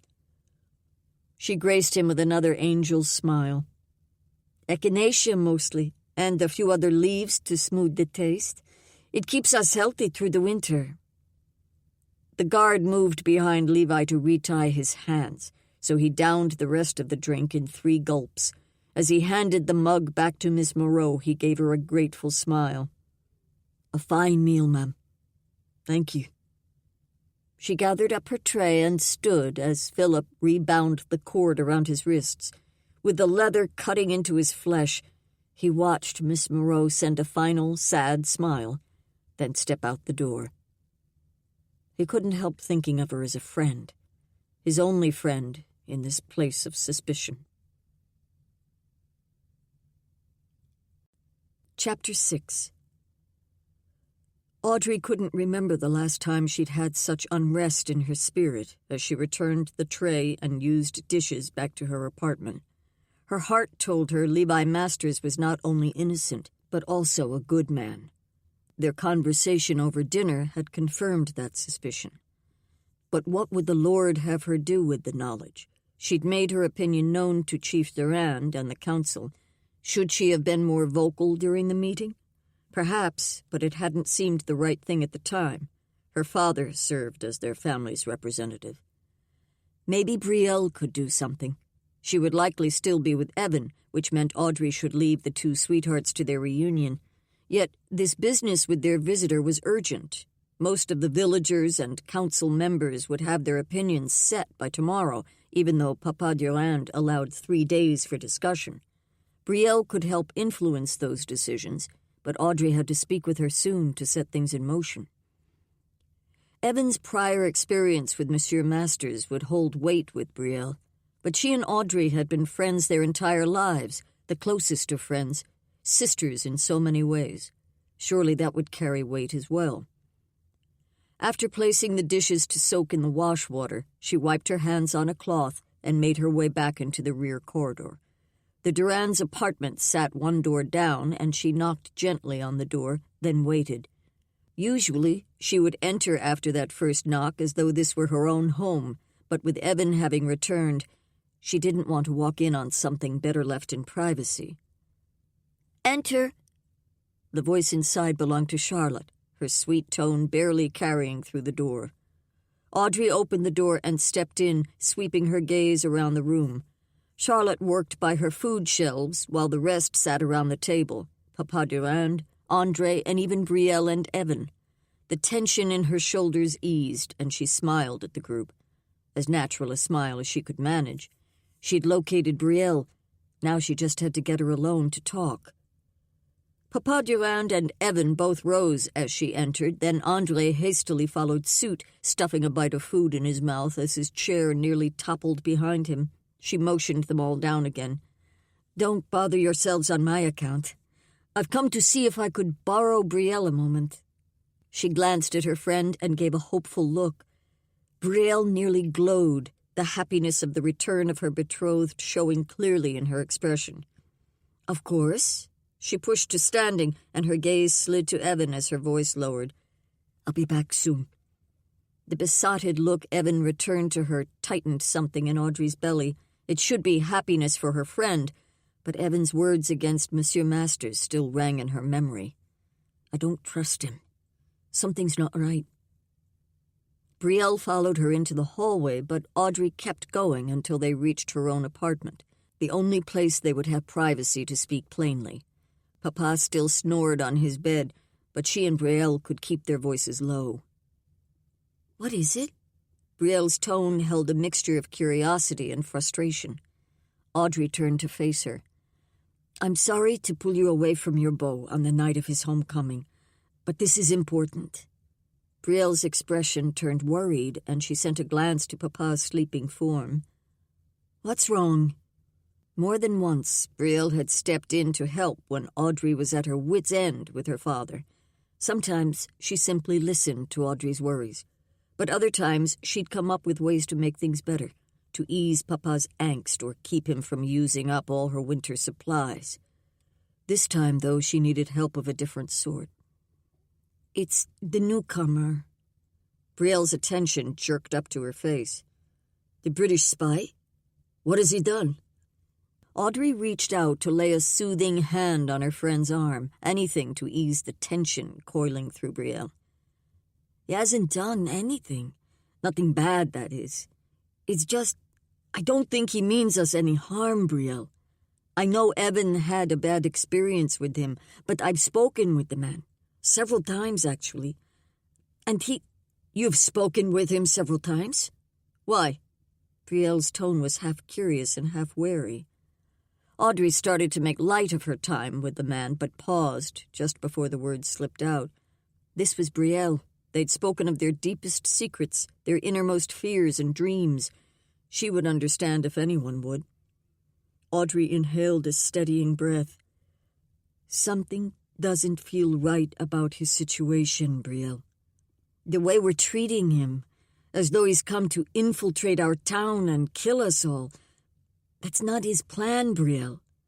I really think he's a good man." Now the curiosity had stolen completely over her expression. "How can you know that? What has he said?" "He's struggled with the lying involved in his work for the army. He's relieved the war is over, and he can return to his parents and sister in Kettlewell. His father is confined to a chair. his legs unable to hold him, the same way Jeanette's husband is, so his mother and sister make cloth to sell. He seems just like one of us." Little by little, all hint of emotion slid away from Brielle's face. This was her le commandant expression, the one where she honed her focus to protecting and providing for Laurent. She would show no mercy to their prisoner in this mood. Audrey reached for Brielle's arm again, but it took everything in her not to shake some sense into her friend. "Please, Brielle, speak with him yourself. See what you think, but do it with an open mind." Brielle shook her head. "I'll speak with him eventually, but my father and the council have determined what shall happen. A fast tomorrow, then the vote in 3 days. I'll share my opinion by voting with the others." Then the solidity of her face eased and her eyes softened. "That's one of the things I've always loved about you, the way you want so much to see the best in people, even when it's not there. Just please be careful, Audrey. Don't let yourself get too worried about his situation." The encouraging smile Brielle gave her turned joyful. "I'd better get back now." But as she left, she pulled all hint of that joy from the room, leaving only thick foreboding that wrapped around Audrey like a smothering fur. Brielle would do nothing to help. Where else could she turn? Audrey stifled a yawn as she curled in her chair by the fire. She'd been up since the wee hours of the morning, as usual, but with today being a day for fasting, she'd not begun her typical baking. She'd missed the scent of pastries filling their apartment in those sacred early hours. Not today, though. She'd spent the morning seeking God's will in the situation with Levi Masters, pleading for his guidance, searching Scripture. Yet nothing had presented itself as direction from the Lord. The Scripture had nourished her spirit, of course. The Psalms always did that, especially the ones written by David. She could relate so well to his cries for righteousness, for God's hand on his life. "Purge me with hyssop, and I shall be clean. Wash me, and I shall be whiter than snow." Her own soul cried the same, yet it gave no answer in the situation with Monsieur Masters. Levi, as she'd begun to think of him in her prayers. Papa still snored from his bed, but enough time had passed that the prisoner and his guard should be awake. She could take them fresh water. Maybe the path the Lord intended for her would make itself known along the way. With 2 large mugs in hand, she slipped out the back door into the corridor. This hallway had been built in the rear of the apartments, so no one would need to go outside during the winter snowstorms to visit their neighbors. She kept her tread soft to keep the sound from echoing off the stone walls. No one else should be out this early, but the stirrings of families beginning their day drifted through many of the doors she passed. When she reached the storage room at the end of the hall, she tapped her knuckles, then slid the bar open. Leonard must have been assigned night duty, for he lifted groggy eyes to her when she stepped inside. He was one of the newer guards, a year younger than herself. Brielle didn't usually give him night shifts. Only a few of the men could manage them well, Philip among them. Perhaps Brielle hadn't fully focused on her duties yet since Evan's return. Audrey had seen her only in passing the night before, just long enough to ensure she planned to check on Philip and the prisoner. Audrey shifted her gaze to Levi, and something inside her clenched at the sight of him. He sat much as he had the evening before, hands tied behind him, knees bent with his ankles also bound. But he didn't look quite as put together. Maybe the feeling came from the stubble on his jaw or the rumple of his dark hair. Her fingers itched to comb through it, though to do so would be dreadfully improper. To cast that thought away, she turned to Leonard and held out a cup. "I brought you both water." He pushed up to his feet and took the mug. Then she shifted to help Levi drink. Behind her, Leonard's voice gave her pause. "Audrey, I need to run down to my quarters for a minute. Can you stay here with the prisoner? It's been quiet all night. Just keep him tied and the door locked. I'll leave you a knife in case you need it." Leonard looked tense, perhaps as though he needed a chamber pot. Heat flushed her neck at the thought, and she nodded. Of course, take as long as you need. After handing her his hunting blade, he strode across to the door, and awareness sank through Audrey. She would be alone with Levi Masters. She had the ability to set him free if she chose. If she dared. Is this your leading, God? Maybe the idea and opportunity were the direction she'd been praying for. Everyone in Laurent seemed set against the man. If she set him free now, she might even be saving his life. The moment the bar clanged across the door and Leonard's footsteps faded, she spun to the prisoner and moved into action. We have to go quickly. She dropped to her knees by his feet and sawed through the cord binding his ankles. Leonard kept his knife sharp, which made the task easier. When she had his legs free, she dared a glance at his face as she rose and strode around behind him. His expression proved hard to read. The line between his brows could be from his focus, yet she found none of the joy there she'd expected. Did he not wish to be set free? Surely he understood what she was doing. The seconds to cut through the binding at his wrists seemed to take hours. At last, she'd released him. Get up and follow me. She grabbed the inside lever to lift the bar from the door. She cringed at the soft clang it made, then eased the partition open. A glance down the hallway showed no one out. The early hour worked to their advantage, as long as Leonard didn't come back while they were in the corridor. She motioned Levi to follow, then crept down the corridor as he fell into step behind her. Using long strides, she covered as much ground with each quiet step as she could. She'd learned the art of walking softly from Brielle, but would the large man behind her be able to do the same? Yes, maybe they taught that skill during spy training, for she barely heard him behind her. They would have to pass 4 doors on the left and 1 on the right before they reached her own. She dared not chance going all the way down to the short connecting hallway that led outside. They could cut through her apartment. Surely Papa would still be sleeping, and she could gather food and warm gear for Levi to take with him. Then she would have to make sure none of the hunters were outside before she sent him into the courtyard. This early on a winter morning, when the muddy tones of morning light barely colored the air, no one would likely be out. She prayed.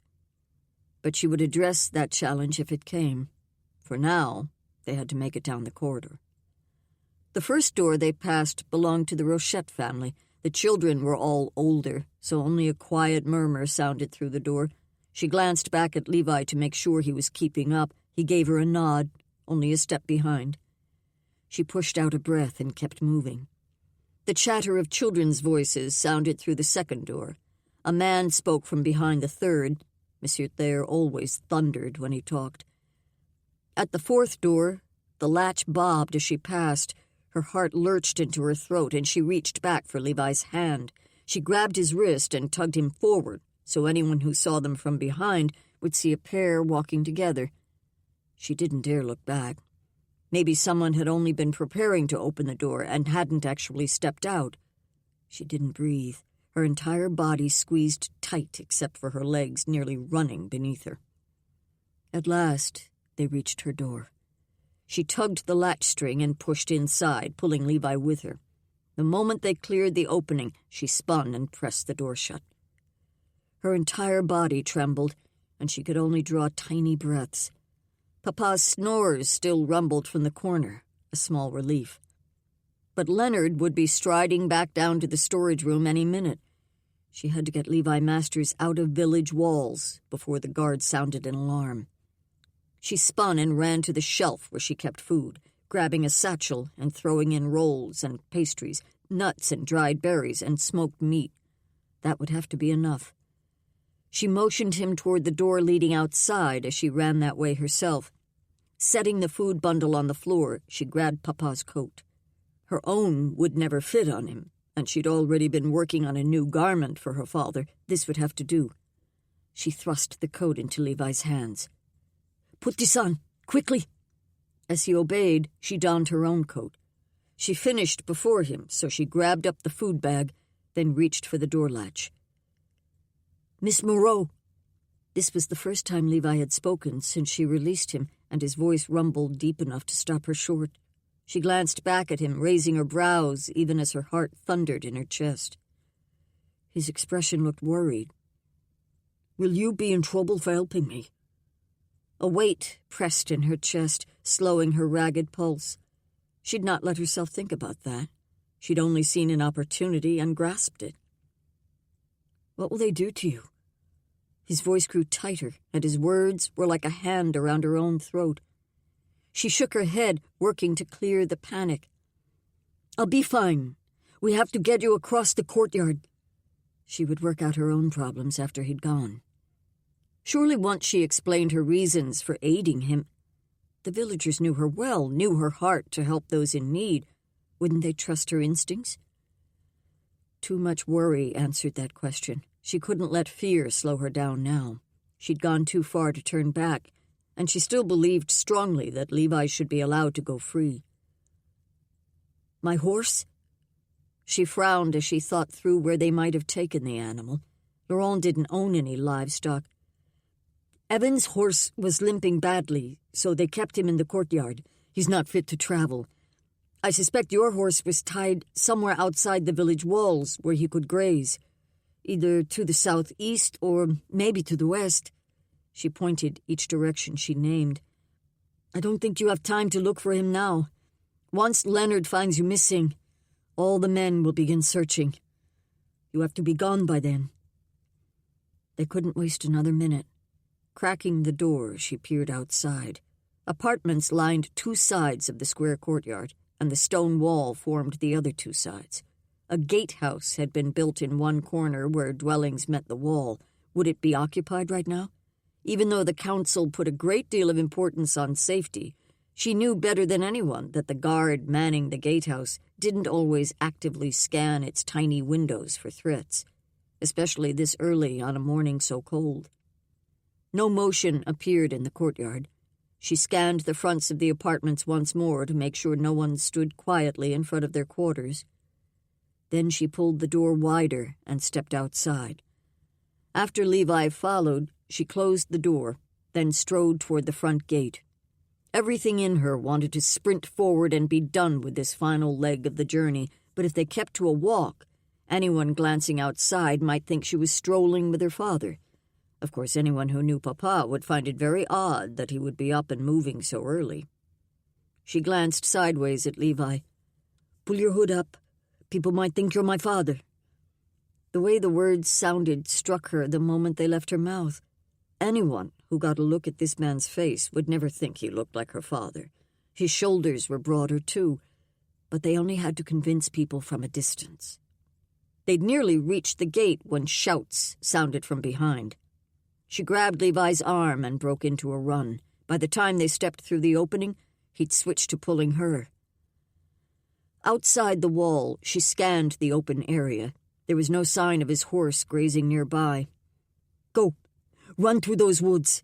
There's not enough snow to leave tracks, and you can stay under the trees for quite a distance. Then you'll see a row of mountains in front of you. Go past the first one. Then on the east side of the second peak, there's a cave.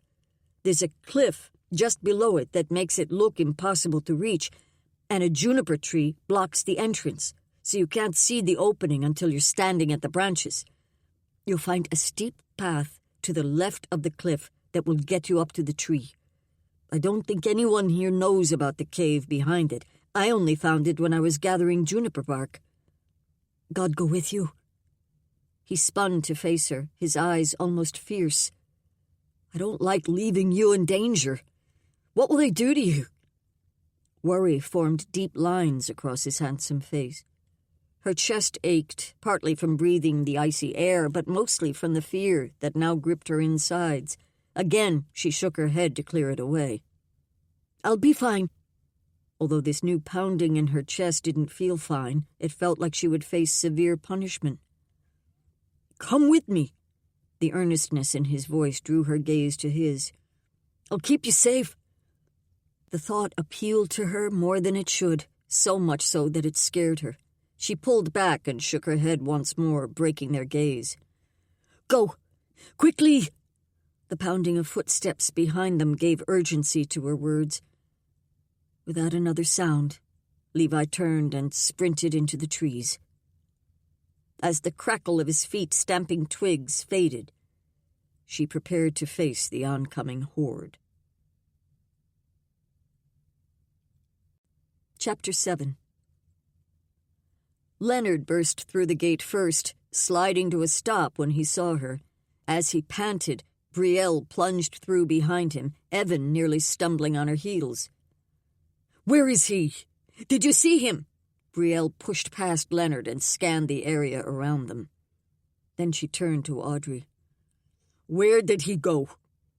Both her tone and her glare said she knew Audrey had something to do with the escape, but recapturing the man remained her primary goal at present. Audrey released a steadying breath. "He means us no harm, Brielle. Let him be." Anger flashed across her friend's face, and she shifted her attention to the ground around them, looking for tracks, no doubt. Audrey fought the urge to step in front of the path Levi had taken so Brielle wouldn't see his prints in the snow. Once in the woods, his trail would be harder to find. But true to her usual ability, Brielle found the tracks within seconds. Striding forward, she broke into a run as she headed toward the woods. Evan and Leonard followed in her wake, and the glare Leonard sent Audrey as he passed made her want to wrap her arms around herself. The three disappeared into the trees, and she could do nothing but watch. Was Levi far enough ahead to get away? Would he find the cave? With so much snow on the ground to reveal his tracks, hiding up there on the rocky mountain might be his only hope of staying protected. More footfalls sounded from inside the village wall. Philip and Wesley sprinted through the opening but slowed when they saw her. She motioned the way Brielle had gone. Into the trees. Attempting to stop these two would be futile, especially when Brielle had already located Levi's trail. If Audrey appeared to go along with things now, perhaps her penalty would be lessened. Her insides clenched. What would they do to her for helping the prisoner escape? Physical punishment, like a whipping? The knot in her middle tugged tighter. Would they send her away? She'd been following her conscience in saving an innocent man. Maybe she should have waited and pleaded his case with the council once more. Would God have turned the hearts of the people during the day of fasting and prayer? "I'm sorry if I ran ahead of you, Lord," she thought. But perhaps God's plan all along had been to use her to free Levi Masters. Why else would she have felt such a strong certainty that he was innocent? She didn't know the right course anymore. The pressure inside made her want to vomit, and part of the turmoil still came from worry for Levi. If Brielle found him and brought him back, this would all be for naught. She would have risked her position in the village and, worse yet, Levi's very life, for nothing. "Lord, let him find safety," she thought. Perhaps she should go back into the village, but she couldn't bring herself to yet. She wasn't ready to face the disappointment and anger of those she loved. Had Papa awakened and been told what had happened? She could imagine Chief Durand pounding on the door until her father rose, then the two of them discussing the matter, serious concern on the chief's face and pain wreathing her father's. The knot in her middle pulled even tighter if that were possible. She wrapped her arms around herself and began to pace. Levi sprinted through the trees, ducking under branches and doing his best to avoid patches of snow or mud where his tracks would be obvious. They would be able to follow him if they slowed down to focus on finding his trail, but Lord willing, he would be tucked in that cave by then, if he found the place. "Lord, let me find it. Don't let this be my demise," he prayed. He never would have run if the opportunity hadn't practically forced itself on him. Perhaps he should have said no, waited for God to work on his behalf among the council. But when Miss Moreau had sliced through his bindings and motioned for him to follow her, it had seemed like a miracle only God could orchestrate. Like in the book of Acts, when God sent an angel to lead the Apostle Peter out of prison. Miss Moreau had looked like an angel from that very first time he saw her. Maybe God truly had sent her to free him. If so, Lord, help me to keep from being recaptured, he thought. Brighter light shone through the trees ahead, which meant he was nearing the edge of the woods. He slowed as an open stretch of snow spread before him. He couldn't travel across that without leaving obvious prints. Beyond the flat stretch rose the first of the mountains Miss Moreau had described. He could just see a second peak beyond it. That would be the one with the cave on the eastern side. His gaze swept back to the tree line, first to his right, then to his left. Maybe if he followed the edge of the woods for a while, he could get closer to the mountains, perhaps even find a place where the snow had melted, and he would have a better chance of getting across to the rocky peak. From there, he should be able to find a path over the stones and avoid snow-covered areas. Aiming left, he moved back into a jog, picking his way carefully and ducking low to avoid the branches. Was that the sound of footsteps tromping through the woods behind him? With his heart pounding so loud in his ears and his own feet heavy beneath him, he couldn't be certain. He didn't dare slow enough to look back. The line of evergreen seemed to be curving away from the mountain. He might have to simply charge across the snowy expanse and count on the rock-covered cliff beyond to hide his tracks. There appeared to be some kind of dip in the open land ahead, and as he neared, the indentation turned out to be a barely trickling creek running from the mountain to the trees. This might be exactly what he'd been looking for. The small stream of water wove through puffy sections of snow on either side. If he ran through the liquid, he would leave no mark that he'd been there. But the thick leather of his boots wouldn't hold up against so much moisture. His feet would be sodden by the time he reached the mountain. He could go a while longer with wet boots, but not too far, or frostbite would take over. Once he got up on the rocks, he could strip off his tunic and undershirt and wrap his feet in them. This thick fur coat would keep his upper body warm. Armed with that plan, he sprinted the last stretch to where the creek met the woods, then charged into the water. In some sections, the tiny stream barely spread wider than his foot, but he was careful not to bump against the snow on the sides of the bank. His feet burned as water soaked through the leather, then seeped into his wool stockings. It didn't take long before his feet grew numb. He allowed himself to look back at the trees once. No one appeared there. He tried to hunker low as he ran, but he would be seen if anybody looked. Finally, he neared the rocky base of the cliff. He might make the escape yet. As he reached the first few knee-high stones that signaled the base of the mountain, his numb feet had grown so heavy he was beginning to stumble. "Give me strength, Lord," he thought. Using his hands, he climbed up on the rocks. The mountain didn't rise very steeply, but with his feet so frozen, he would be more sure-footed if he kept going on hands and feet. Tiny streams of water ran down the slope from several directions to form the creek he'd been walking in. He followed one up the slope, so his wet boot tracks weren't so obvious on dry rock. As he maneuvered, he finally had to leave that line of damp rock to veer around the east side of the mountain. He needed to reach that second peak. Only then could he find safety. A shout sounded in the distance. A man's voice echoed across the open space. Levi spared only a quick glance over his shoulder, enough to see at least two figures standing at the edge of the woods. One began sprinting toward him, and the other leapt forward to follow. He refocused his efforts on maneuvering around the mountain. He'd already traveled a quarter of the way around and at least a third of the distance up. He shouldn't go any farther up, as he'd just have to go down again on the other slope. But if he could put the mountain between him and his pursuers, the faster he moved, the clumsier he got. Not only were his feet numb, but his gloveless hands burned from so much contact with the icy stone. Rocks skittered from under his feet, and he stumbled to his knees more than once. But he still made progress. His pursuers wouldn't have wet feet to slow them down, though. They could travel twice as fast as he could over this mountain. His only hope was to hide. He no longer had time to find the cave. He straightened and scanned the area around him. Boulders littered the slope, several of them large enough to conceal him, but his pursuers would see him the moment they passed wherever he perched. Could he shift around a rock so he always kept the stone between him and his pursuers? Perhaps. That seemed like a questionable possibility, but it might be his only option. The echo of stones clattering behind him brought his attention around. The two men had reached the base of the mountain, and a third had joined them now. One appeared to be the woman who dressed like a man, but he didn't take time to recognize the others. He didn't have a second to waste.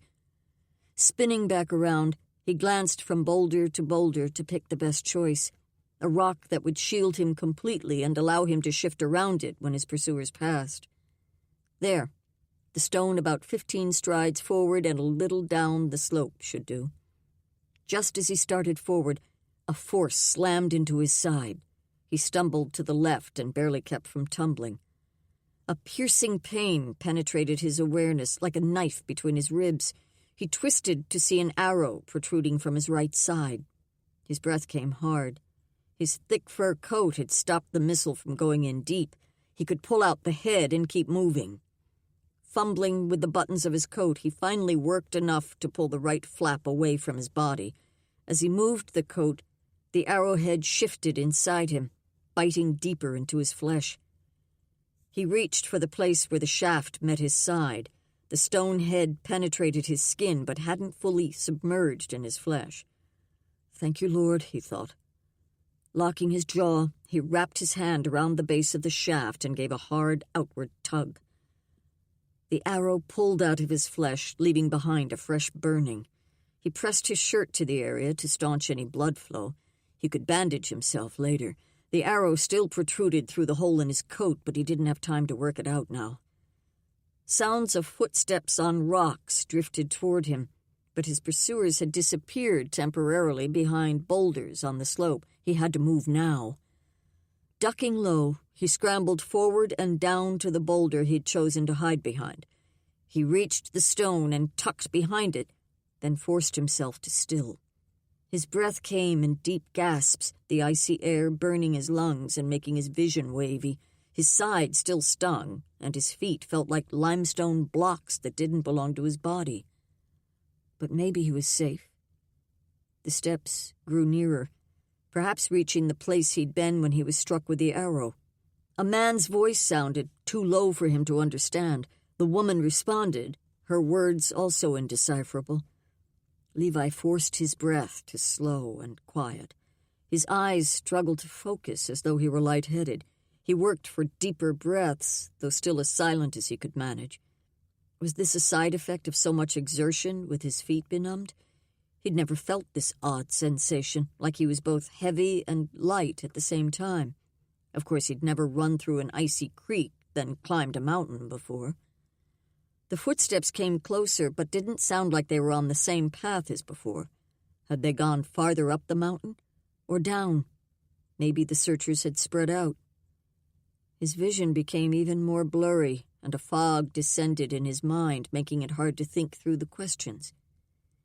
Had he grown too cold and his body was beginning to succumb to the elements? Surely not. The air held the sharp bite of winter, but many of the nights he'd endured on the ride north to this place had been more frigid. His mind finally registered footsteps almost precisely above him. He had to move, had to shift down below the boulder. He might already be too late. With his vision so dim, he couldn't know for sure.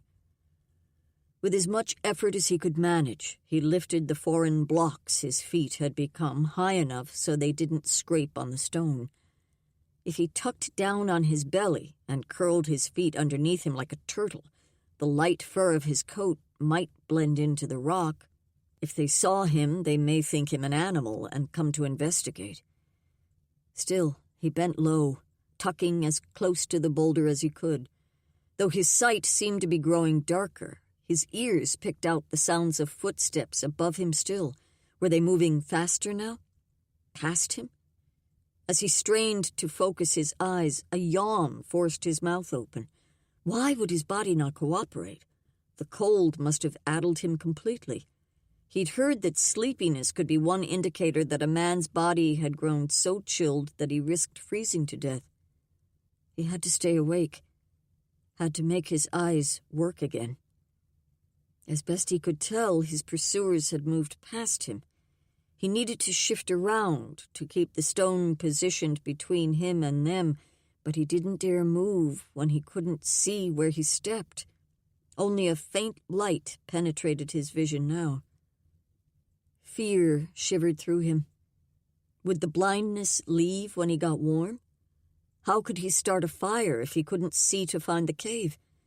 Maybe it would help to take off these wet shoes and socks and wrap his feet. He'd have to move around a great deal to remove the coat and tug off both his tunic and undershirt. Perhaps he would wait for that part until he knew for sure his pursuers were out of sight. Even now, strains of their voices drifted back to him. Pressing close to the boulder, he shifted his back to the voices. His numb fingers struggled to pull off his boots. His legs moved when he told them to, but the sensation was so strange since he couldn't feel his feet. Another yawn forced its way out while he worked. His head felt impossibly heavy, yet fear gave him strength to finally tug off both boots, then the stockings. If only he had something to wrap around them that wouldn't require removing clothing. The satchel of food seemed the only possibility. Made of leather, it might at least help keep in any warmth his icy feet created.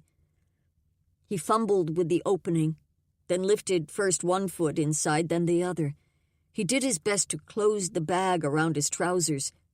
The effort seemed so paltry, but exhaustion pressed harder than he could withstand. He slumped closer to the boulder. His vision had grown completely black, maybe because his eyes wouldn't stay open. He could no longer hear the sound of voices. He could hear nothing. Chapter 8. Audrey paced by the gate, her coat pulled tight around her against the cold, hands fisted in her pockets. She would have to go inside the wall soon, but the sounds of village life increased her dread. What had she done? Why had she thought helping the prisoner escape was the right choice? Brielle would find Levi and drag him back.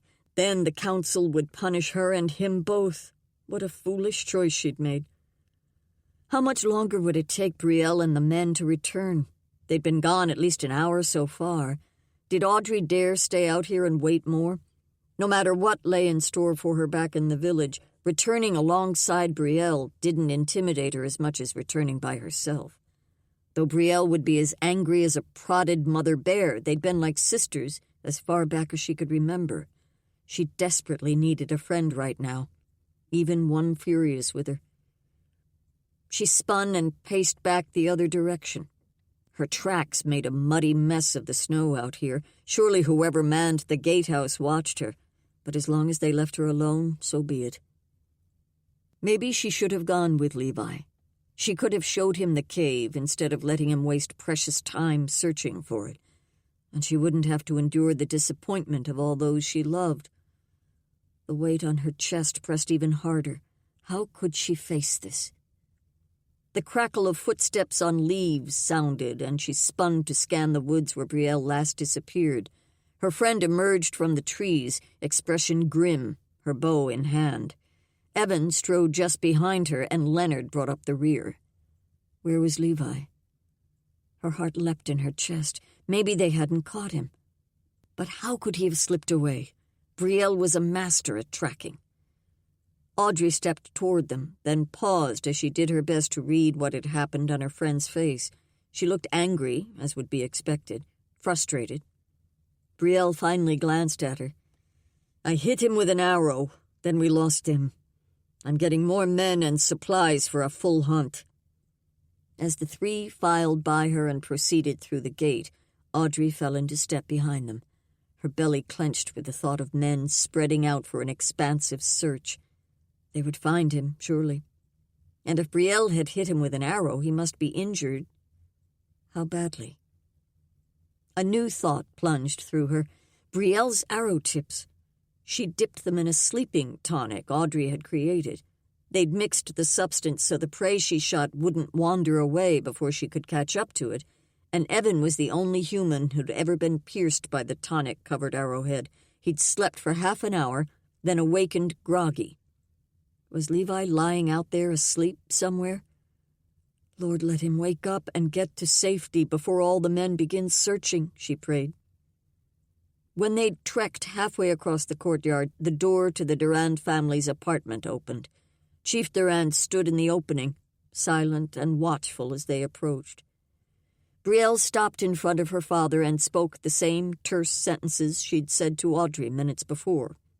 The chief nodded and stepped back, allowing them entrance. His gaze locked on Audrey as she brought up the rear of their group. She attempted a weak smile for him, doing her best to show her apology in her gaze. "I wish to speak with you, Audrey, once the searchers have gone out." Though his voice stayed low and gentle, the burn of tears rose to her eyes. How much did he know? He couldn't yet be aware of everything she'd done, but he probably knew enough to realize she should be questioned.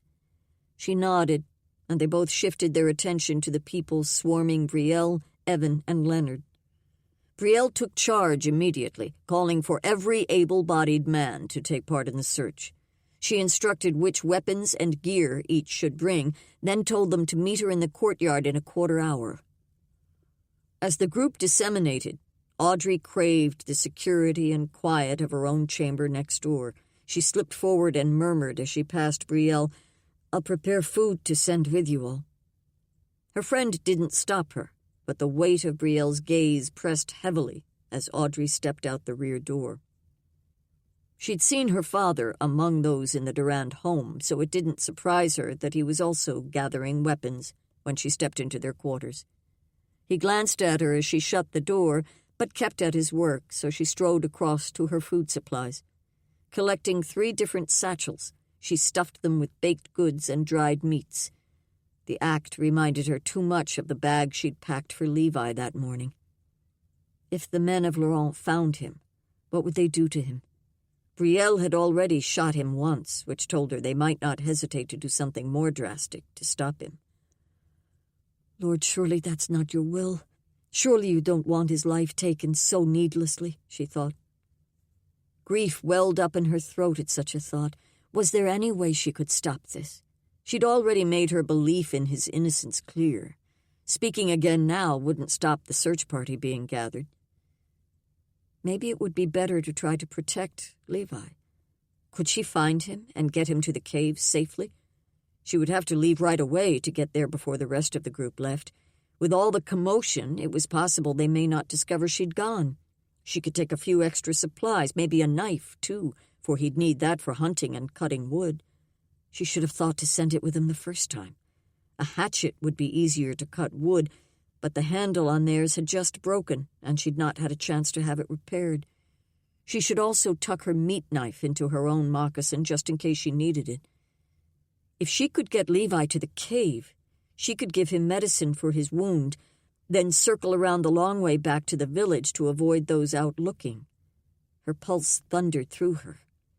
That might work. Quickly, she filled the last pack with dried fruit and closed up the 3 bags, then stood and carried them over to her father. "This is food for everyone going out. Can you please take them with you?" Papa glanced at the satchels and nodded, then returned his attention to lacing the sheath for his knife onto his belt. Good. She focused now on a bag for Levi. Grabbing a fur blanket, she rolled it tightly, then tucked it in one of the only satchels she had left. Was it wrong that she aided both sides? Serving was her role here. She nurtured and cared for people, feeding and nursing when those around her had need. Could they really expect her to turn a blind eye when a man suffered unjustly? She'd simply be feeding and nursing him as she would anyone else. After adding 2 more blankets, she moved to her medicinals and gathered the pouches that might be needed, a salve for healing wounds, and 2 kinds of blood purifiers that could be steeped into a tea. When Evan had been shot with Brielle's potion-covered arrows, he'd experienced a stomach illness the following day.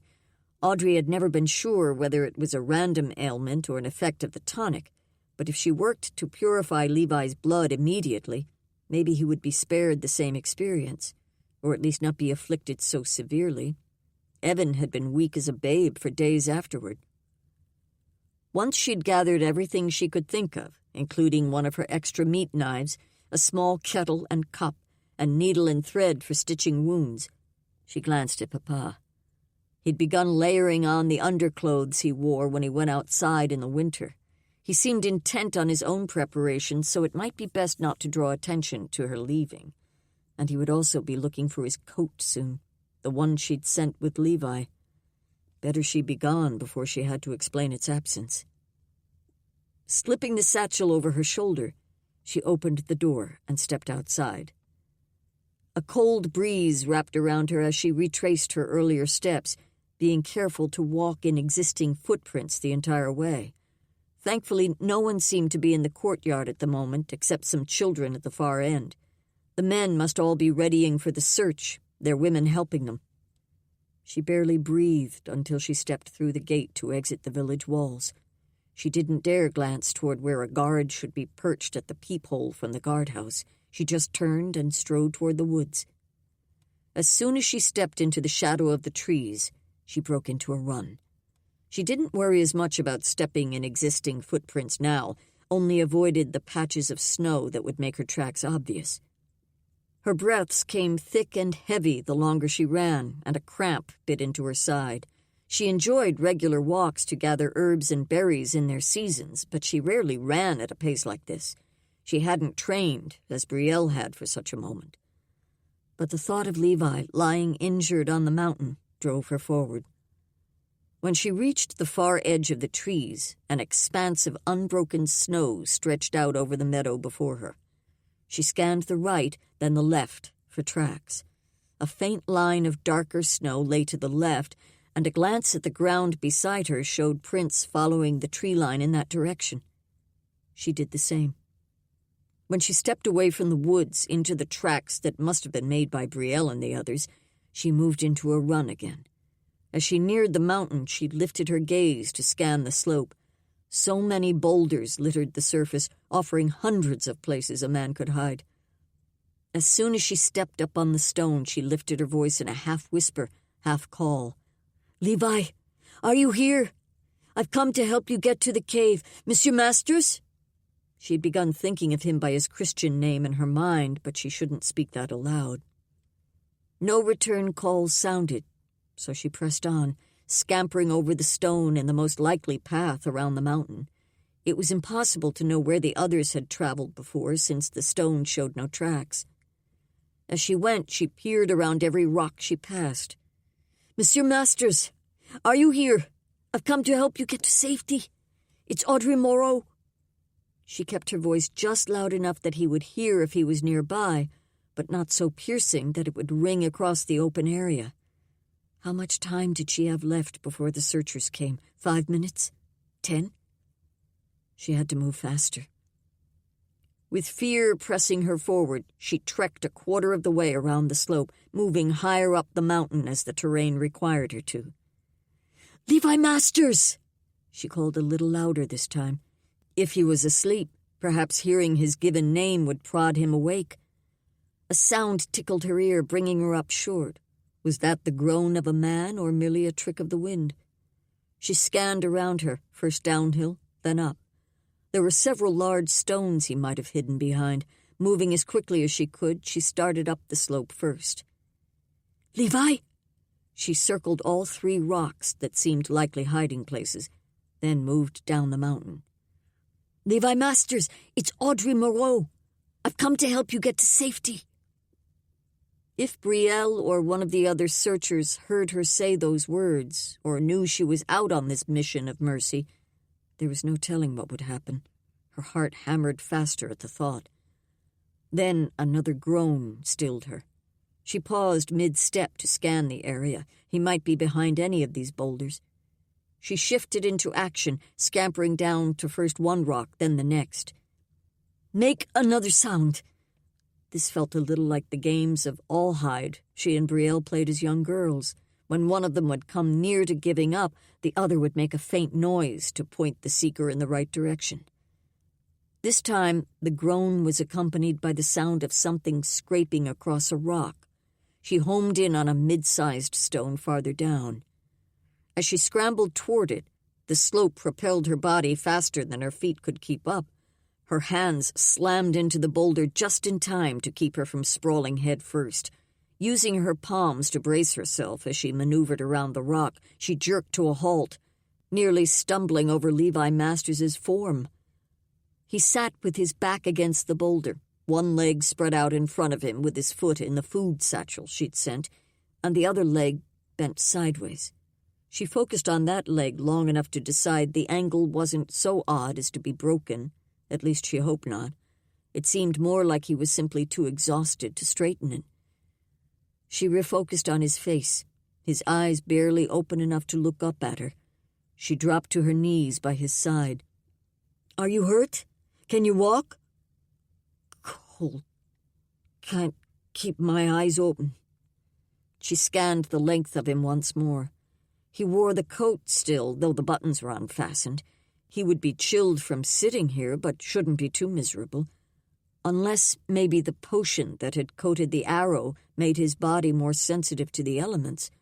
A glimpse of a bare foot winked at her from where the bent leg was tucked under the trousers of his other leg.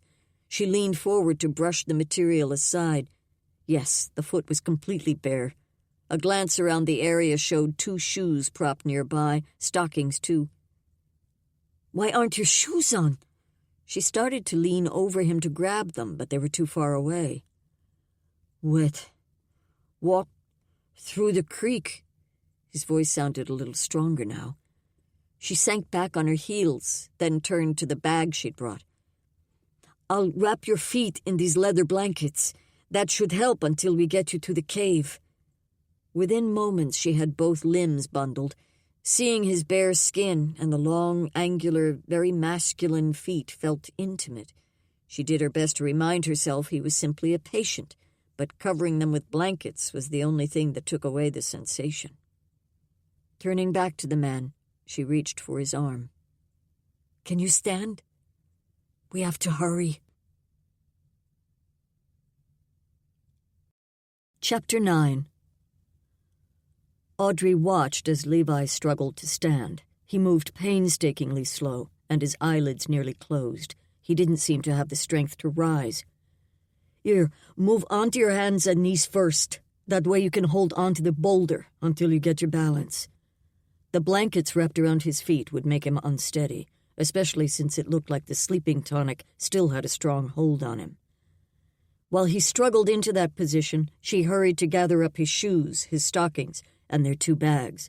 She would likely need both hands to help Levi, so she tucked the shoes into his food bag, as separate from the snacks as she could manage so the baked goods didn't get soggy.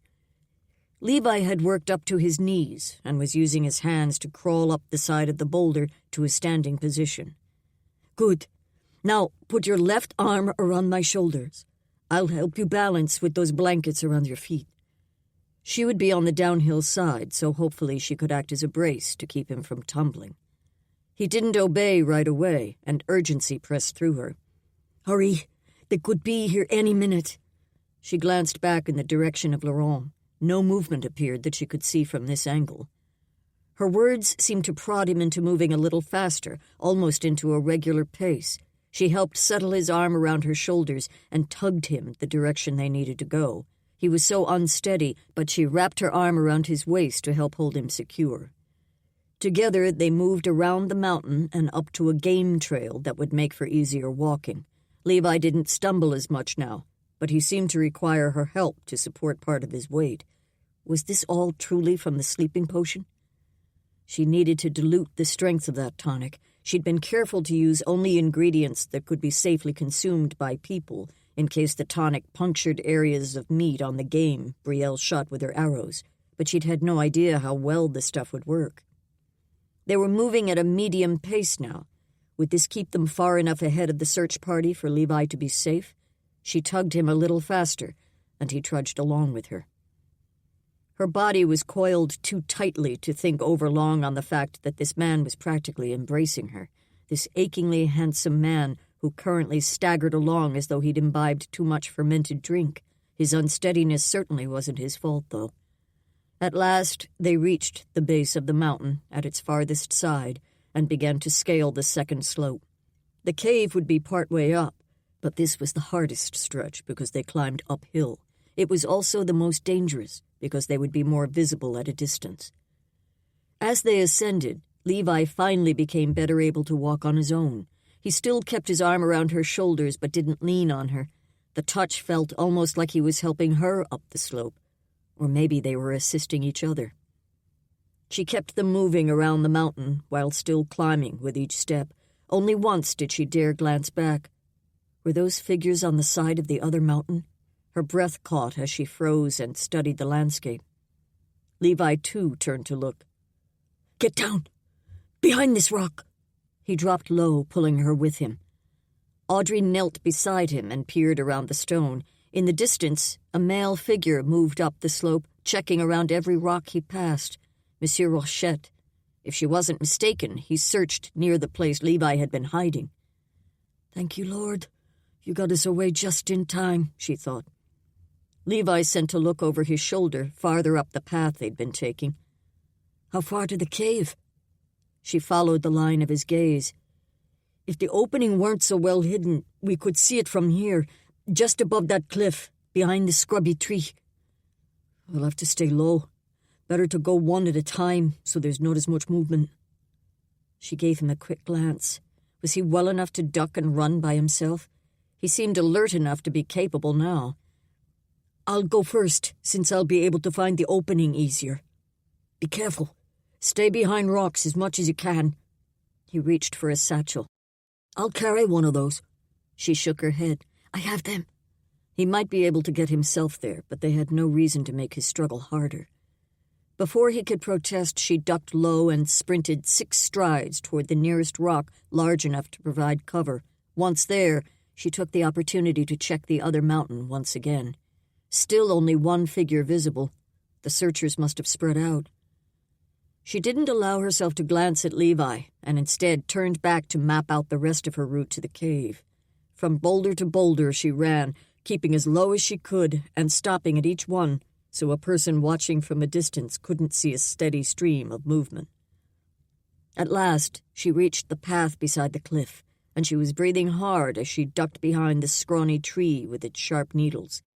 The thin strip of darkness that marked the opening of the cave finally came into view. She let out a long breath. They'd almost made it.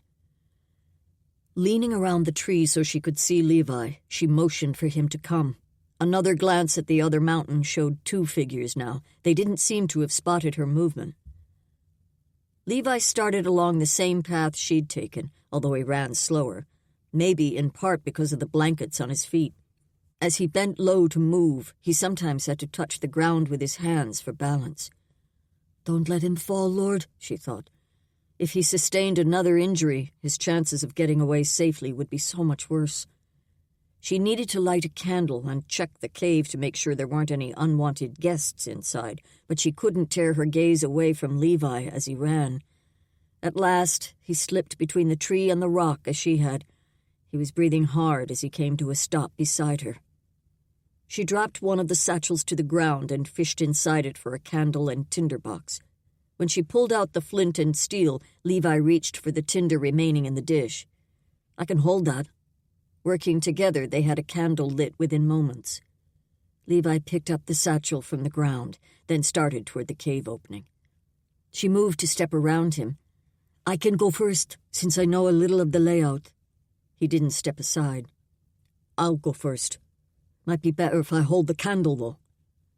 Part of her was more than happy to hand over the light and let him be the first to step through spider webs and encounter any creatures within. But was he up to the strain? The heavy, dazed look had left his eyes, and he seemed much steadier on his feet, far more like the capable man she'd met by the creek. Was that only yesterday? It seemed like weeks had passed since then, months even. She handed over the candle and its holder. She should have thought to bring one of the torches they used to light the hallway inside the caves. Maybe once Levi was settled inside, a small fire could be built. Not so large that the stream of smoke would be obvious from outside, just big enough to give a little light and warmth. The thought of leaving Levi nestled beside that fire sent a pain to her chest. She'd planned to come only long enough to make sure he reached the cave, tend any wounds, and leave these additional supplies with him. But what if he needed more help? Levi stepped into the cave, doing his best to take in everything illuminated by the candle. His senses still weren't as sharp as they should be, but he'd certainly come back to life from the benumbed condition he'd been in. Miss Moreau had brought him back to life, somehow, maybe simply by forcing him to keep moving. The cave didn't extend very deep, or maybe that was a turn instead of the rear wall. Yes, the path twisted to the right. How far does it go? Though he kept his voice quiet, the sound seemed to echo around them. I think it ends right there. Her voice sounded immediately behind him, and he glanced back to make sure she was maneuvering without trouble. The thin smile she turned to him was still one of the prettiest things he'd seen in a long time. He couldn't fathom why she was helping him. Perhaps once they were settled, he could learn the reason from her. Refocusing his attention on the path ahead, they only went a half-dozen steps before they reached a solid wall. Bits of leaves and twigs and dirt, some that likely hadn't always been dirt, littered the floor. There might be a few dead insects in there, but nothing alive. He lifted the candle to see the ceiling. He'd heard that nocturnal flying creatures sometimes lived in caves, but there appeared to be nothing here. He eased out a breath. Looks empty. Beside him, Miss Moreau stepped into action. We need to get you settled. Then I want to look at your feet and where the arrow hit you. She used her shoe to sweep the debris on the floor to the side. You don't need to worry about me. He attempted to use his own foot to help clear a place on the stone floor, but the blanket wrap didn't slide easily. She'd said, get you settled, which meant she would be leaving him soon. Of course she would. She was merely helping him escape. She would go back to her people. Would she be punished? No doubt she would. His arms ached to protect her. Was there anything he could do? He had to ask. Had to do everything in his power. He really wanted a few minutes to talk with Miss Moreau. Should he invite her to sit? This wasn't quite like visiting over tea. That thought made the pinch in his belly twist. He'd not eaten anything today, and what time was it anyway? He'd suspect shortly after noon, but with the thick gray clouds obscuring the sun, it was hard to tell. He had the food Miss Moreau packed for him, but he'd need to ration it, especially until it was safe to leave the cave and hunt, but he could share some with her now. She seemed finally satisfied that the floor was clean enough, and now she pulled a fur from her pack and spread it across the ground. She motioned to the pelt. Sit. Dropping to his knees on the fur, he opened his own pack. Are you hungry? She had placed his boots in the satchel, so he pulled them out and set them aside. Hopefully he could get a fire going soon so the leather could dry out. He pulled out the first bundle of food he came to and unwrapped it. Strips of some kind of roasted or dried meat lay on the leather wrapping. He held them out to her. Have some. She was pulling things out of the bag she carried, but paused long enough to glance at the offering, then up to his face. You need to eat it. He had a feeling this woman would do for others without a second thought for herself, all the way until she fell over from exhaustion or hunger. He extended the food closer to her. You probably haven't eaten today either. Please, have some.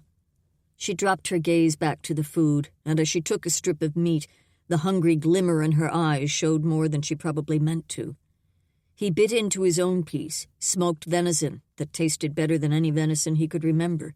He couldn't recall being this hungry either. Miss Moreau munched daintily on her slice as she continued pulling containers from her bag. Most were pouches, but she added a round tin to the stack. At last she turned her focus to him. Brielle said she hit you with an arrow. Where did it strike? With the question, the ache in his side made itself known, but he didn't reach for the spot. It was only a graze, a flesh wound. That wasn't entirely true, but he could tend it himself. Her gaze began at the top of his head and worked its way down, scouring every part of him. I'm our village healer. Brielle's arrows are coated with a sleeping tonic I created that puts her prey in a deep sleep so she can find them. It was intended for animals, but seems to be very effective on people as well. He had to do his best to keep his jaw from dropping open. Sleeping tonic? Was that what had overtaken him? He'd thought he was freezing to death, but it had really been sleeping tonic? She was still talking, so he did his best to focus on her words. The other time a man was shot with an arrowhead dipped in the sleeping tonic, He seemed fine after he awoke. Then a day or so later, he developed a violent stomach ailment. I'm not certain if that was caused by the tonic or an unrelated malady, but I'd like to make a tea to help purify your blood." He could only stare at her as the facts lined up in his mind. "You poisoned me?" Chapter 10. Bile rose in Levi's throat. Were these people more savage than he realized? Miss Moreau's brows drew together. "It's only a sleeping tonic. All 4 of the ingredients I put into it are perfectly edible. I don't know for sure if the mixture made Evan sick, but I'd rather not take chances with you." Now she raised those brows. "Besides, I'm not the one who shot you with the arrow. I'm only trying to help." He blew out a breath. She was right. She'd sacrificed much to help him. "I'm sorry. I didn't mean that as an accusation. I was just surprised." She took up the tin and motioned down the length of him. "Show me the wound. I have a salve for it. After that, I'll make a fire and brew the tea." This time he didn't argue, just pulled his coat aside. The arrow still dangled from where the fletching had caught in the garment. He worked it out gently, then held that side of his coat away from his body. "The head only went in part way here." He used 2 fingers to spread the tear in his shirt. The gash was small enough she shouldn't worry over it. "I'll put your salve on, then be as good as new." He let his coat flap shut. "Better I start the fire first. That candle's burning low, and the wood will take a few minutes to create coals for heating." He nodded toward the small pot she'd produced. "Do you have water for the kettle?" She nodded, though a line still creased her forehead, indicating she wasn't pleased with something. Probably the fact that he hadn't stretched out so she could tend his wound. Healers could be sensitive like that. If the gash had really required stitching, he would let her, but he'd handled more than one scrape like this on his own. He turned toward the sticks and debris she'd swept to the edges of the cave. "This will make good kindling. I saw a few branches drop from the tree outside. That should burn for a while, and maybe by then I can sneak out to get more wood." Within minutes he had a small, healthy flame burning. Miss Moreau snuffed out the candle, then placed his boots and stockings beside the fire to dry. She knelt beside him with the kettle, and he shifted the branches to form a nook for the container. When she straightened and turned to him, she was so near, and when she turned that sweet smile on him, its power nearly overwhelmed him. His hands ached to brush back the stray wisps of her hair, maybe see if her cheeks were really as soft as they looked. She didn't appear affected by the closeness, only glanced down at his side. "Let's see what that arrow wound needs. Do you mind taking off your coat for a minute? At least pull that arm from the sleeve?" There was no way he could deny her any request at this point, though having her working so close would test his self-control. He would resist, though. Alone as they were, he had to do everything he could to maintain propriety. Moving back to the center of the fur, he pulled off his coat and lifted his left arm so she could have access to the hole in his shirt. There wasn't an easy way for her to see the wound without him lifting the tail of his tunic and his undershirt, but revealing that much skin certainly didn't feel proper. With the tin in her hands, she knelt beside him. "Can you lie on your side? I need better lighting to see." Her voice held the no-nonsense tone of a nurse focused on her work. Yet even if she could ignore how close they were, how alone they were, he could not. He would be a gentleman, though, and an obedient patient. Stretching out on his side, he moved his arm out of the way. With a quick motion, she grabbed the hem of his tunic and slid it up his side, then his undershirt. He focused on the grain of the animal hair beneath him. How each strand contained 2 or more colors. What animal had it come from? Were there bobcats in this area? The fur looked too large for that creature, but the coloring was about right. The cool softness of her fingers brushing his side made him suck in a breath. He tried to find the pain of the wound to distract himself, something to keep his body from tingling at her touch. But then she moved her hand away, and he finally eased out a breath. Back to thinking of the bobcat. Or maybe his mind could conjure no other possible animal, not when his senses tracked every movement she made. the swish of her skirt as she shifted back to her pack, a rustling, then a scrape, then that swish again as she returned to his side. I need to wash out any of the tonic that might remain in the wound. You're correct that the gash isn't deep. It didn't puncture an organ or break a rib, God be praised. Yes, God be praised. His condition could be so much worse. This will be cold.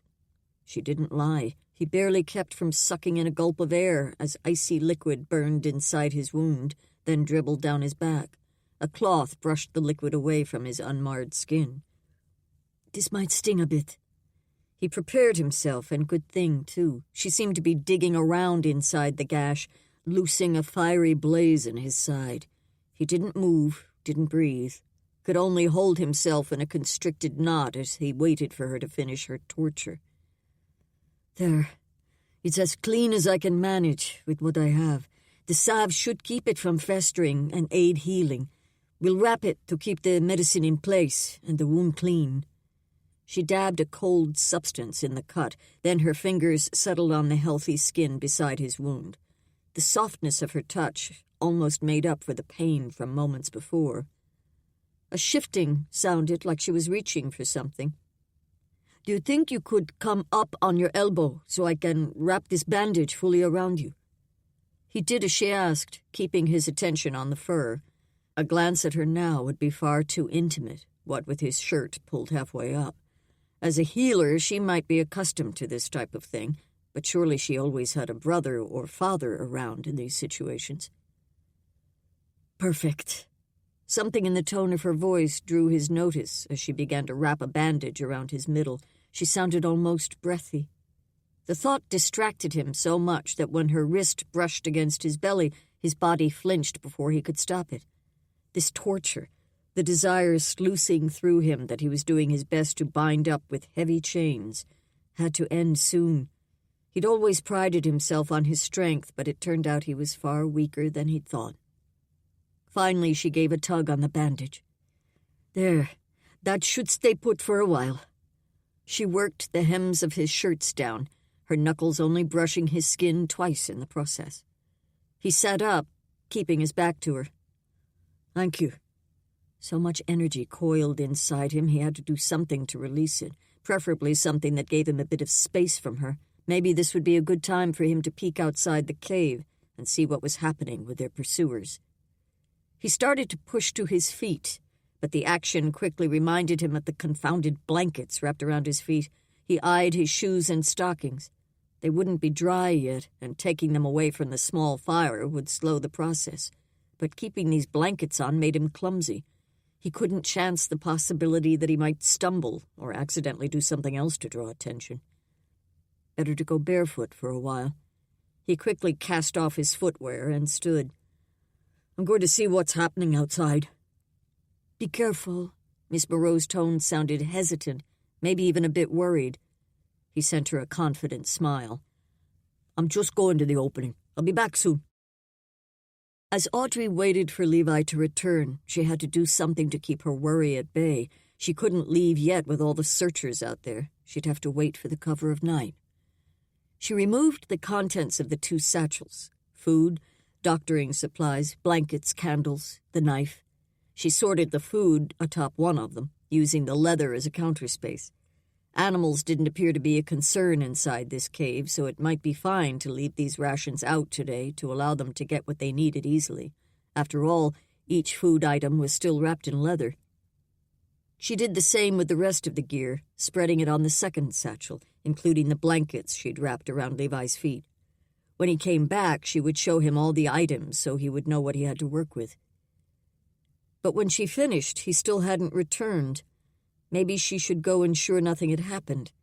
Would he have been foolish enough to step out of the cave? Surely she would have heard sounds if he'd been caught. First, she would check the tea, then if he still wasn't back, she would go make sure all was well. It was likely that he found watching the searchers more interesting than sitting in the faint light of this cave. The water in the pot had grown hot but not yet boiling. The longer the tea ingredients steeped, the more potent they would be. At last, a faint noise behind her made her spin. Levi padded forward, nearly soundless as he stepped onto the fur.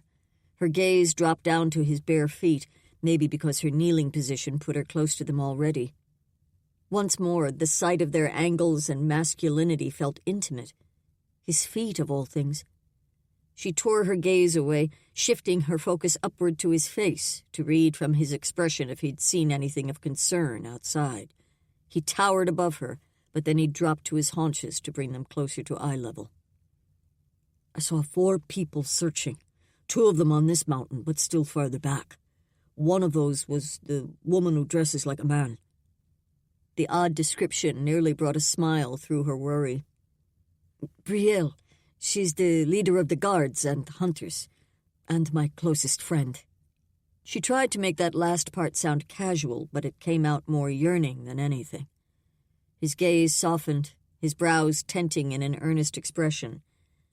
I'm sorry I put you in this position. He looked as though he wanted to say more, but he didn't. What was there to say, anyway? She'd made the decision, put herself in this position of her own accord. She tried to summon a confident smile. You have nothing to be sorry about. His expression turned pained, but he didn't answer. Instead, he glanced around and dropped his voice to barely more than a whisper. Is the tea ready enough? I think we'd better let the fire go out. She nodded instead of speaking. Ready or not, he was right. As she poured the drink into the only cup she'd brought, Levi lifted their fur mat and moved it beside one wall. He settled against the stone and took the cup she handed him, then tapped the pelt beside him. Best to be still and wait. Sit still? At his side? Her body was sprung so tightly she wasn't sure she could sit and be quiet, yet the chance to be near this man called to her. She settled in where he'd motioned, the position nearest the fire and farthest from the cave opening, a place that felt safe and protected, as though no matter what entered the cave, he would act as a barrier between her and the danger. If only she never had to face the repercussions that waited for her back in Laurent. She pushed the thought aside before it turned so strongly in her belly to call back what little food she'd eaten. She would worry about the consequences later. As they sat, he took sips of the tea. She didn't dare look over to see if his expression showed how bitter it must taste. She'd not brought honey to sweeten the strong flavors. Instead, she sent her gaze everywhere else, searching for something to occupy her mind. Her focus locked on the supplies, and she motioned toward her carefully organized piles, keeping her voice to a whisper. I spread out everything we brought, so you can see what you have. The food is over there. I should have sent more meat, but I'm afraid it's heavy on baked goods. She sent him an apologetic look. His eyes creased in a smile that didn't cover his uneasiness. I like baked goods. Yours especially. Heat warmed her neck, so she turned her attention back to the provisions and motioned to the second bundle. Everything else is sorted there. Blankets, candles, a knife. It was my extra, so it's not as sharp as it could be, but I thought it better than nothing. The breath he took in echoed in the quiet cave. For long moments, he studied the supplies spread out. Then he turned to her, his gaze more sincere than on any man she'd seen. Miss Moreau, I don't know how to thank you. You've done so much more than I could have dreamed. Was that a catch in his voice? She had trouble holding his gaze with the intensity in his eyes. She almost said nothing, but that wasn't true. They both knew it. Instead, she concentrated on the real reason she'd helped him. It was the right thing to do, keeping you from punishment when you haven't committed a crime. But had her method been the best one, stealing him away when the guard trusted her? Lord, let this all turn out well, even if I ran ahead of your plan. And if I did sin in my actions, please forgive me, she prayed.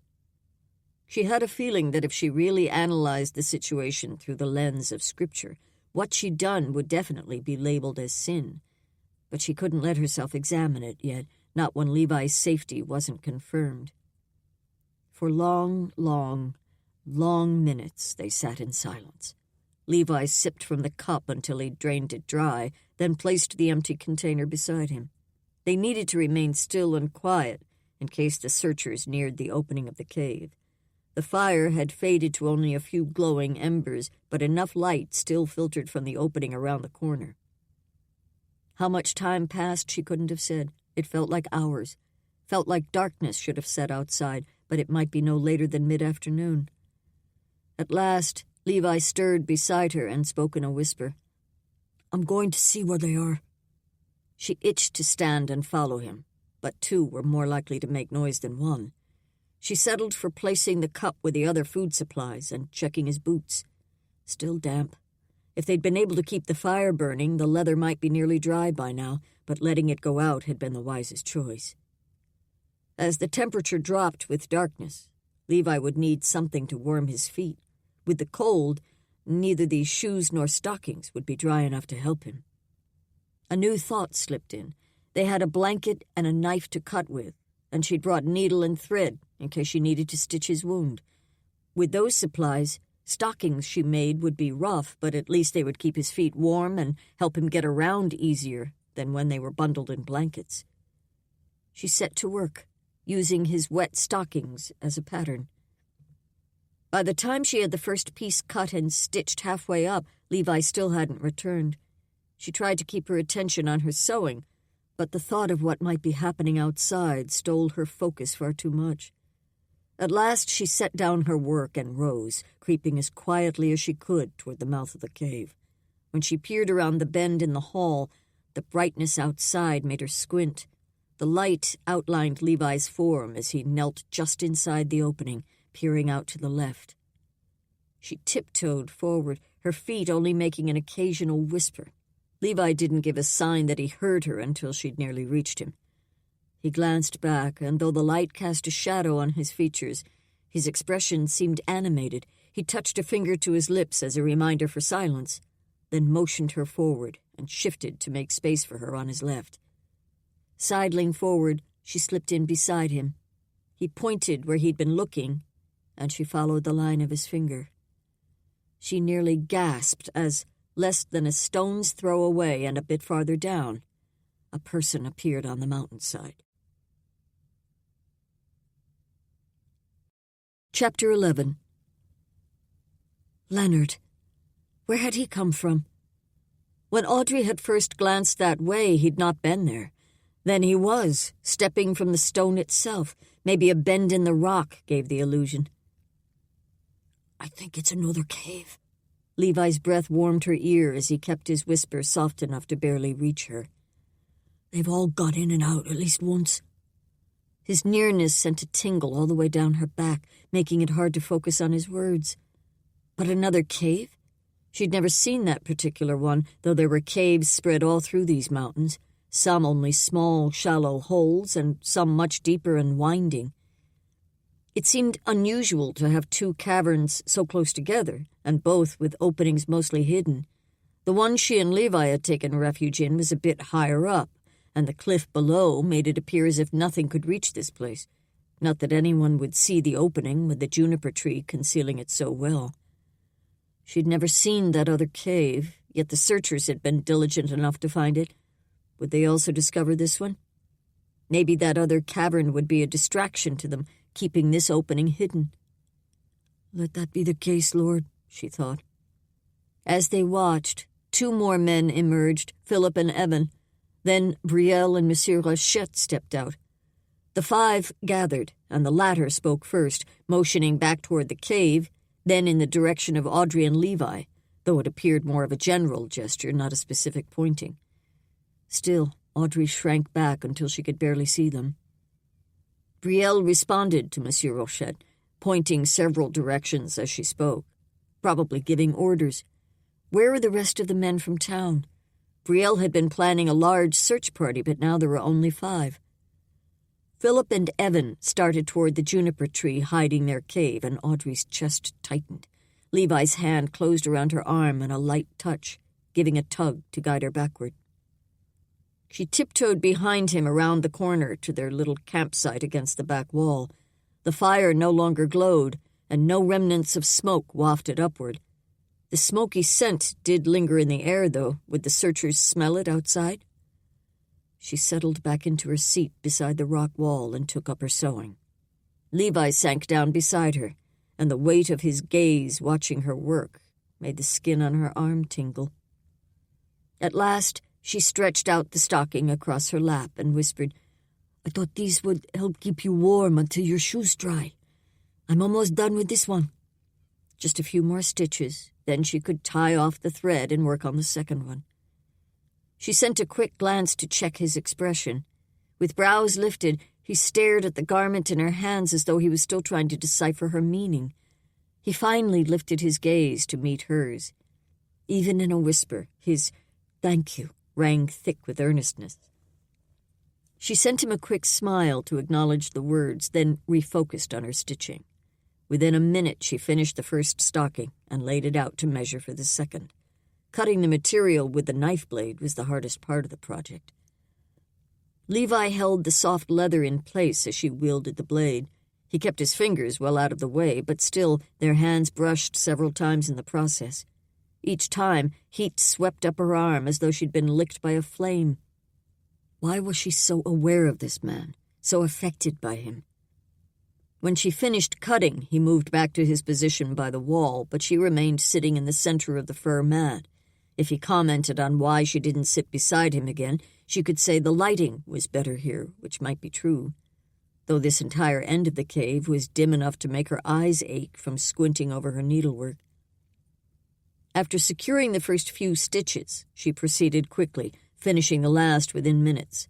She tied off the thread, then straightened her back and blinked, giving her eyes a chance to rest.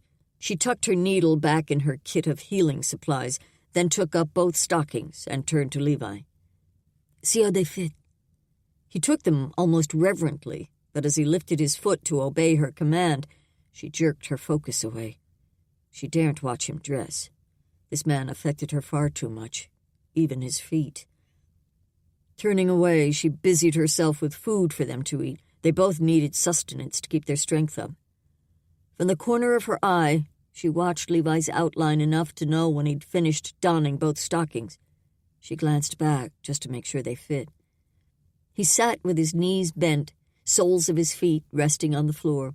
The stockings appeared to cradle his feet perfectly, the leather wrapping almost like moccasins. She lifted her gaze to his face, and a grin flashed in his eyes. "Perfect. They're already warmer." She tugged her attention away as heat swarmed up her neck. Gathering a packet of smoked caribou and a roll for each of them, she kept her gaze on the food as she crawled back to her seat beside him. They could both eat from the meat if she sat here, and this way she didn't have to look at him. After they'd eaten the meager meal, silence surrounded them. Then a noise sounded outside like a shout. She cringed, and Levi stiffened too. When he looked her way, the shadows darkened his face, so it was hard to see the expression in his eyes. But then he turned toward the cave opening, and they both sat in intense expectation. Nothing happened. No one entered the cave. No more voices sounded outside. They were simply cloaked in silence. As more time passed, she almost reached for her needle and the leather again. She could make a pair of true moccasins, but this leather had been worked until it was thin and very pliable, so it wouldn't hold up well against the stony ground, and the darkness of the cave would make her head ache if she did precision work for a longer span of time. After a while, her eyes grew heavy. She always rose early, and this morning had been no different, but she rarely sat still for so long. She blinked and straightened, stretching her back to reawaken her muscles. She had to keep herself ready for whatever might happen. Levi's neck and shoulders throbbed from holding himself so still, but the woman resting against him, head nestled on his shoulder, felt like a gift. He didn't dare do anything to wake her. She'd done so much for him. The least he could offer in return was to allow her a shoulder to lean against during her much-needed nap. As dusk had fallen, he'd watched the search party turn with slumped shoulders back toward Laurent. They would surely be back tomorrow morning. Did that mean it was safe to venture out until then? He wasn't willing to risk a fire again. He'd had hours to sit here and contemplate what they should do next, and he still wasn't certain. If he were the only person he had to consider, he would leave this place, head back to Washington, gather his belongings, and board a ship to England. His work with the intelligence branch was over now. He could finally pursue the life he wanted. What was that, exactly? In truth, Mum needed him more than anyone else did, so he should return to Kettlewell and see what he could do for her. Maybe the work he'd done during the war would finally be enough to earn his father's respect. But he wasn't the only person he had to consider. What would happen to Miss Moreau? Could she even return to her village? What kind of punishment would she suffer? A new thought slipped in. She'd been alone with him for the better part of the day, and now night had fallen. In England, that would be enough to ruin a woman. Did her people hold the same standards? In such a small village, would their rules be more lenient? Or even stricter? Against his arm, she stirred. In the darkness of the cave, she might awake completely disoriented. Would she cry out? In the same situation, his sister would probably awaken with a scream, though he couldn't imagine innocent little Libby being alone with a strange man in a black-as-pitch cave. She stiffened, then lifted her head. He kept his voice to a whisper. "Miss Moreau, nothing to be alarmed about. The cave is a bit darker now is all." She was silent, save for the rustle of her clothing as she straightened. At last she whispered, "Has anything happened?" He shook his head, though she wouldn't see that in the darkness. "All has been quiet since the searchers left. I think I'll go to the cave opening and see what's happening out there." "Can I come too?" Her whisper barely sounded as he prepared to move. He stilled. "Of course." She didn't have to ask, but the fact that she had touched something deep inside him. Miss Audrey Moreau was such a good, kind woman, the very last person he would expect to break a captive free from his jail cell. Yet the fact that she'd believed in him enough to risk so much made him ache inside. He owed her everything. What could he do to make her situation better? He stood, and from the sounds of shifting, she must be doing the same. This utter darkness was uncanny, making his senses feel unreliable. Should he let her go first? He'd be more comfortable taking the lead, but he didn't want to lose her or cause her to trip. He extended his hand. "Here, take my hand so we don't run into each other." A heartbeat later, her fingers brushed his sleeve, then slid down his arm to fit into his palm. He closed his hand around hers, the weight of the trust she offered pressing in his chest. Holding her grip secure, he started forward, small steps at a time. Thankfully, this cave had very few loose rocks littering its floor, so there wouldn't be much to stumble on or raise a clatter. As they turned the corner, faint moonlight filtered through the opening. Miss Moreau moved up beside him and secured her hand more firmly in his, almost as if they were out for an evening stroll. He'd never walked hand in hand with a lady under the stars. There'd never been a woman in Kettlewell he wished to do such with. If Miss Moreau had been there. He swiped the thought away before his mind could ponder it. They had to focus on discerning whether anyone was out there watching. Though it looked like all the searchers had left earlier, they had to be careful. Settling into the same position as before, Levi scanned the landscape outside. The crescent moon shed a small amount of light, certainly more than they had inside the cave. Somewhere in the distance, a horse whinnied. Chaucer. Levi tensed, straining to hear more. He glanced at Audrey. She was staring at him, eyes wide with hope. He dared brave a low whisper. "Are there any other horses in the area?" She shook her head, confirming what he'd suspected. That had to be his gelding. He itched to go out and find Chaucer, but the risk might still be too great. "It sounds like the whinny came from over there." He motioned to the right, the opposite direction of Laurent. "Would they have taken him so far from the village?" Her brows furrowed with deep shadows in the dim moonlight. "No. Maybe he got loose from where they tied him. There's a nice meadow there where he might have found good grazing." Levi eased out a breath. If Chaucer broke loose and had found a hardy section of grass as near as that whinny sounded, he shouldn't wander far in the night. Tomorrow he would search for the gelding. But there was also a chance the villagers might have moved him to that location as a trap to lure Levi there. He would have to be careful. The animal didn't make the noise again, and quiet settled over the land. A breeze ruffled the needles on the juniper tree. They stood there for long minutes, taking in the stillness. A new thought flickered in, one he should have considered long before now. What would Audrey's friends and family do when they realized she was missing? The ball of dread in his gut twisted tighter. They would send another search party tomorrow, and this time it might be the entire village. They would leave no stone unturned. As much as he worried about how they might punish her, everything within him knew beyond a doubt she was special to this community. How could she not be? And if they thought he'd kidnapped her or she was in danger, they would hunt until they found her. He had to talk to Audrey, had to convince her to go back. But he also had to be careful not to send her into danger or unnecessary risk. Reaching for her hand, he signaled for them to return into the cave. She followed wordlessly, and he didn't dare speak even in a whisper until they reached their supplies. With his eyes still adjusted to the moonlight, this area seemed even darker than before, if that were possible. "Do you think it's safe to light a candle? We need to talk about what happens next." "I suppose so. I'll light it." She likely knew better than he did where the candle and tinderbox were positioned. She tugged her hand from his, and cold made his fingers tingle as rustling sounds drifted from the direction where she'd laid out the supplies. A moment or two passed before she whispered, "There."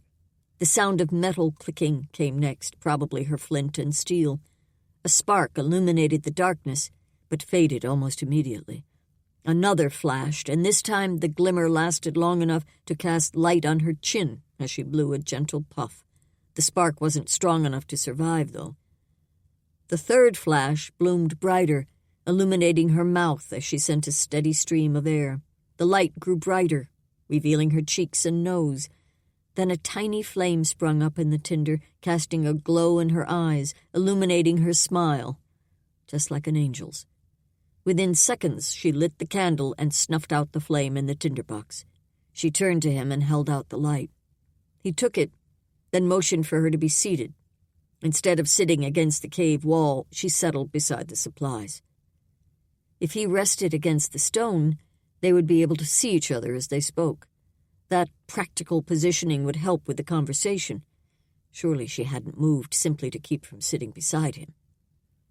He settled himself and positioned the candle, then did his best to gather his thoughts. Better to ask about her first. "What do you intend to do next?" Her face appeared paler than before, though that might be an effect of the candlelight. She didn't speak for a long moment. Then her shoulders dipped as she released the spent air she'd been holding. "I had planned to go back tonight. I'm sure once I explain why I released you, they'll understand." Despite her words, her voice sounded like she most certainly didn't think they would understand. He dipped his chin to meet her gaze. "Are you certain of that? That they'll understand?" A sea of worry clouded her eyes.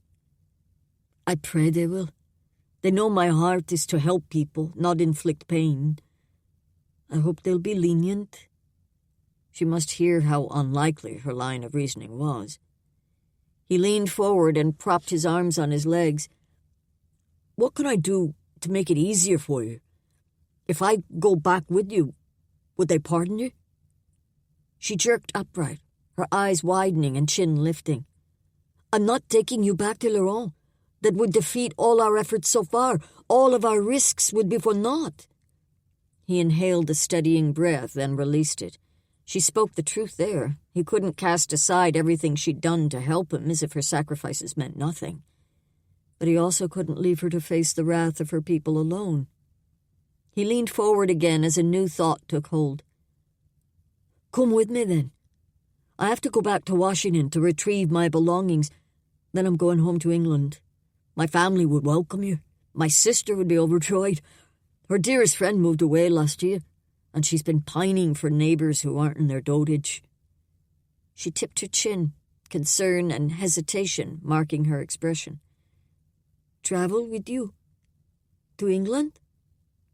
As she said the words, the problem with his plan rose up like a mountain between them. She, an unmarried woman, could never travel with him, an unmarried man. The time they'd spent alone today was enough to ruin her. Anything more would be beyond recovery. There was one way he could resolve the concern, though. "I'll marry you, if that would help." Chapter 12. The moment Levi spoke the words, Audrey jerked back as though his offer had scalded her. In his mind, he scrambled back through his comments. Could he have found a clumsier way to offer for her hand? His proposal hadn't been pre-planned, but as the possibility took shape in his thoughts, desire slipped through him. She had shown herself to be kind beyond words, and a woman who took action for what she believed to be right. A woman of faith, and her beauty spoke for itself. What would she think of his little village if he took her home with him? Mum would love her, and so would Libby. Dad? He had never approved of anything Levi did. Would bringing Audrey be the first? Yet she knew little about him. That, combined with his less-than-tactful proposal, would send her skittering away. He did his best to apologize with his gaze as much as his words. "I'm sorry. That didn't come out as I meant it. You've done so much for me, and through it all I've seen what a fine woman you are. You've risked your standing, and even your life, to free me. If at all possible, I would like to do what I can for you. It would be my honor to take you as my wife, to provide for your needs and protection for the rest of our days." Hopefully that came through a little better. He'd never planned how he would propose to a woman, had always thought he'd have a little time to consider it, but at least her eyes were no longer round as saucers. She studied him, but her face gave no sign of her thoughts, no inkling of what her response would be. At last, her shoulders eased as she released a breath. "Thank you for the offer. It proves once more that you're as good a man as I first believed. I need to return to my people, though. My father depends on me, and I can't disappear without even the farewell. My place is here." The ache tightening his chest was probably from the rejection, though her reasons made sense. Had he really expected her to marry a man she'd only known 2 days and run away with him to a land she'd never been to? She seemed to prefer to face the wrath of her people. Perhaps he really had no say in her actions. This was her life. She'd chosen to sneak him out. He'd offered what he could to help her, but she'd made her decision. Her expression shifted, turning determined. "I can't go back now, though, not until I know you've left here. Brielle will make me bring her to this cave to look for you. If I beg for the Council's mercy, I'll have to tell them everything. I can't do that unless I know for certain you're far away." His throat tightened at the thought of leaving this place completely, of leaving her behind to become only a memory, a story he would tell Mum and Libby at the dinner table. In these 2 very long days, Audrey Moreau had become a friend. They may not know a great deal about each other, at least from a factual perspective, but they'd bonded through trial, through shared fears and struggles. He would trust her with his life. Indeed, he had done so several times already. Only this one thing she asked of him. Surely he could do this single act, even if it required leaving her behind. He forced himself to nod. "I'll leave at first light." "I will too, then." But the relief that should sound in her voice wasn't there, only a sadness that tightened the knot inside him. The moment a hint of the sun's rays filtered from the curve in the cave's tunnel, Audrey allowed herself to sit up, though she kept the blankets tucked around her against the cold. She usually rose several hours before the sun, but with no clock here and a long, restless night, she'd had no idea when her normal time came. Levi also sat up in his bed pallet on the other side of the cave. He'd stirred several times in the night, though not nearly as much as she did. Was he worried as much about his journey south as she was about returning to Laurent? He glanced her way, and the sleepy smile he offered made something flutter in her belly. How could a man be so appealing, even with tufts of hair sticking in all directions? She shifted her focus toward the food. Hungry? She cleared her throat to force away the sleep gravel.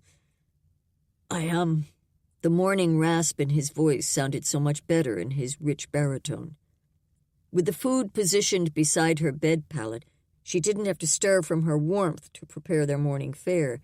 She gathered a substantial meal for him since he would need a good start for a full day of travels. She had less than an hour's hike to Laurent, so she could make do with a small bit of meat. His eyes creased in a thankful smile as she handed him the food. After setting aside her own fare, she wrapped everything back up so it would be safe for traveling. You're going to eat more than that, aren't you? She glanced at Levi as he motioned to the slice of meat she left out. I can get extra when I reach Laurent. And I plan to hunt for my meals along the way. You barely ate more than a bird yesterday. Please, take more food. His tone left little room for argument. Maybe one additional strip of meat, especially if he planned to hunt. He should take all the bread and dried berries with him, since he wouldn't be able to procure more along the way. As she packed the food, he rolled the blankets they'd slept in. Once they had everything bundled in the 2 bags, Levi sat to put on his shoes and the cloth stockings he'd worn with them. She let herself sit and watch him. This was the last time she would be able to, and there was nothing more for her to pack. Are your shoes dry enough? Though the worst of winter was behind them, the weather was still too cold for damp footwear, and walking all day in such gear would rub blisters. He nodded, his mouth tipping in a weak smile. I kept them in my blankets all night so they were dry. A wise thought. The cold would have made them freeze instead of drying, but the heat his body created would keep them warm. At last, there was nothing more for them to do, no reason to delay. He sent her a look that seemed to contain the same mix of wistful sadness that clogged her own chest. I suppose I should leave now. I'm going to see if I can find my horse on my way out. She nodded, then forced herself to stand as he did. Be careful. The searchers shouldn't be out again yet, but take care just in case. I will. Levi hoisted both packs on his shoulders, lifting them as though they held only dried leaves. Then he fit the knife at his waist. A final glance around the place showed nothing left behind. He ambled forward, and she fell into step behind him as they turned the corner in the cave. Dim morning light flooded through the opening before them. He paused before reaching the exit and turned to her. His eyes asked if she was certain of her decision. If he spoke the words, she might have trouble keeping firm to her plan. Before he could voice the question, she fumbled for something to say. I'll wait a while here before I return to Laurent. That should give you a head start. He nodded. Then his throat worked, as if he was struggling for words. Thank you. Those 2 words are insufficient to say how I feel about what you've done for me. If there's ever anything I can do to help you... She nodded. She would never be able to get word to him in England, but still the sentiment was nice. He reached out as though he wanted to shake hands. That wasn't a custom Laurent's women participated in, but maybe English women did. She extended her hand, and he caught up her fingers, lifting them to press a kiss to their backs. The gesture was so gentlemanly, so noble, just like the man she'd come to know. The burn in her chest rose up to the back of her throat, then crept higher into her eyes. She couldn't let the tears fall until he left. Maybe he realized how close to the edge she was, for he released her hand and stepped the final distance to exit the cave. After pausing to peer out at the surroundings for a long moment, he slipped outside. She moved to the opening as unruly drops slipped down her cheeks. She'd only known this man 2 days. How could she feel such an attachment to him already? He maneuvered down the path to the side of the cliff, staying low and keeping his movements quiet. The searchers wouldn't have reached this place yet, even if they'd left Laurent at first light, but he was being careful, just like she'd asked. In the distance, a whinny sounded. Levi paused and stared toward the right where the sound had come from. Then he turned back to her and waved. She returned the motion, even as a sob hiccuped from her throat. He wouldn't be able to see her tears from this distance, so she soaked in this final glimpse of him. Lord be with him. Keep him safe in his travels. Give him the happy life he deserves, she prayed. The words had barely winged from her thoughts when the whiz of an arrow hummed through the cold morning air. The missile struck Levi in the back, pitching him forward. A scream tore from Audrey's throat. The blow came so unexpectedly, Levi barely kept his feet beneath him. Fortunately, whatever struck him hadn't penetrated his thick coat. As soon as he caught his balance, he spun to find his attacker. His gaze shot to the cave first, but Audrey still stood in the opening, shock widening her features. He followed her line of sight down the slope. A man stepped from behind a boulder. Leonard, the guard who'd been watching Levi when Audrey had sneaked him out. "You're not going anywhere, masters!" The man held another arrow drawn tight in his bow, aimed at Levi. About 30 strides separated them, and the man had already proved he could hit a target at that distance. Levi eased his hands up, spreading them away from his body. "I mean no harm to you or to any of your people. You can come back and tell the council." Leonard's voice was hard, determined. How much had this man been punished for losing the prisoner on his watch? "No!" Audrey's voice cut through the air, and Leonard jerked with the sound. Thankfully, he didn't release the arrow in the midst of his surprise. The guard's voice rang high as he yelled, "Stay back, Audrey! This man has done enough damage. Stay out of this, for your own good." The words pinched in Levi's chest. He spoke truth. Audrey would be much better off if she'd stayed far away from him. He kept his voice level. "I'll return with you." Anything else would put Audrey in worse straits. "No!" This time Audrey's tone sounded more defeated than determined. "I'm sorry," he thought. He couldn't speak the words aloud, but maybe he would eventually be able to tell her. He hated that all her sacrifice would be for naught, yet what choice did he have? Especially with this guard pointing an arrow at him. This must be God's hand guiding him, stopping him from running when he should stand and face his punishment. Not that he'd really done anything wrong, not intentionally. He'd not hurt anyone, nor had he planned to. He'd not lied. Maybe he should have refused when Audrey told him to escape. He started toward Leonard, keeping his hands raised and away from his sides. He didn't dare glance at Audrey. He couldn't bear the sadness, or maybe even the anger that would be in her beautiful green eyes. As he neared Leonard, the man pulled the bowstring tighter. If he released the arrow at this distance, the shaft might penetrate halfway through Levi, depending on what it struck on its way in. "Stop there!" Levi jerked to a halt, more than happy not to draw closer to this young guard whose eyes held a feral determination.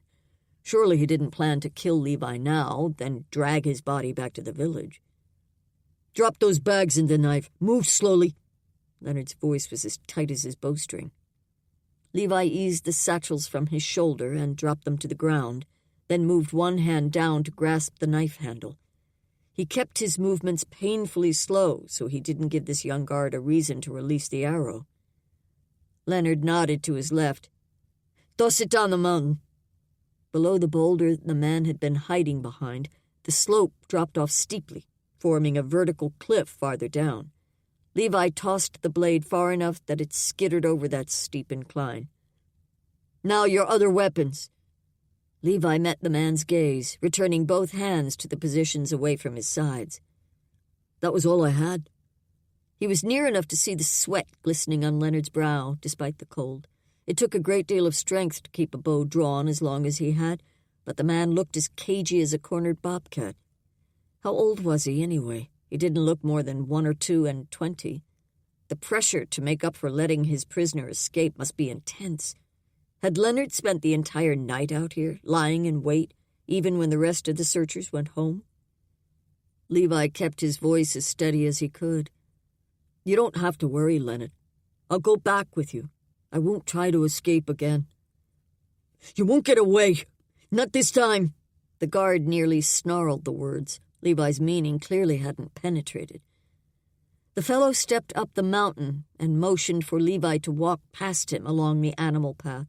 Finally, he eased a little of the tension on the bowstring, holding it only half drawn, and no longer pointed at Levi's chest.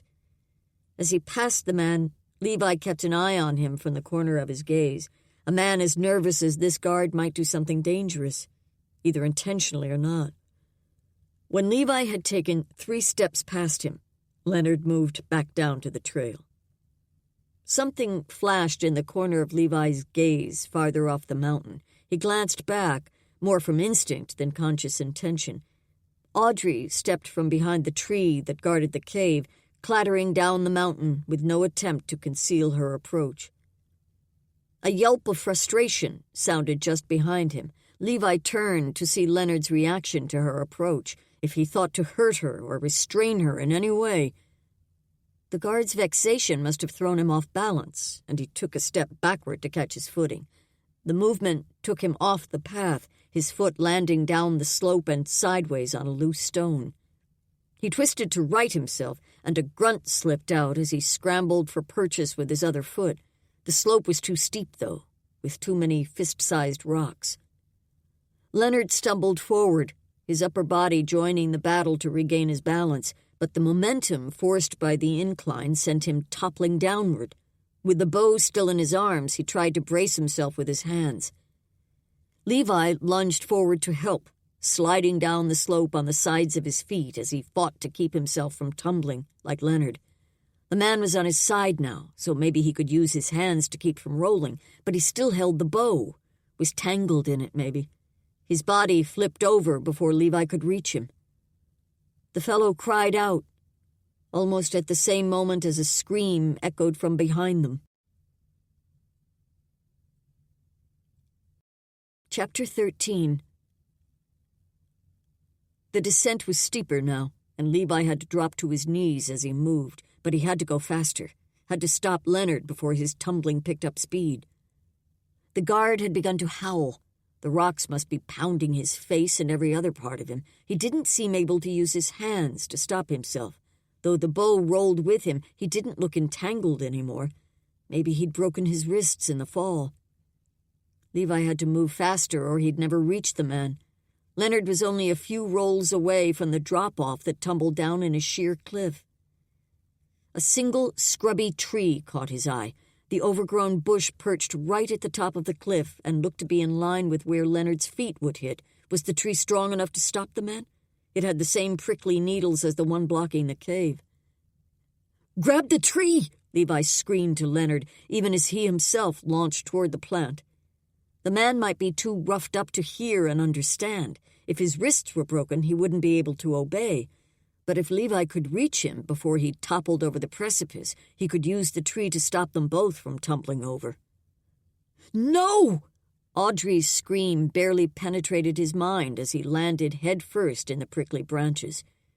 Leonard's upper body had already begun to roll over the edge, but Levi grabbed his leg with one hand and the tree with the other. His hold wasn't firm enough on the man, and he scrambled to wrap his arm around the tree's base so he could use both hands to grip Leonard. The guard's bellow filled the air as every part of him from the knees up hung suspended over the cliff. Levi fought for a better hold. He only had one of Leonard's legs, and one of his hands gripped mostly leather.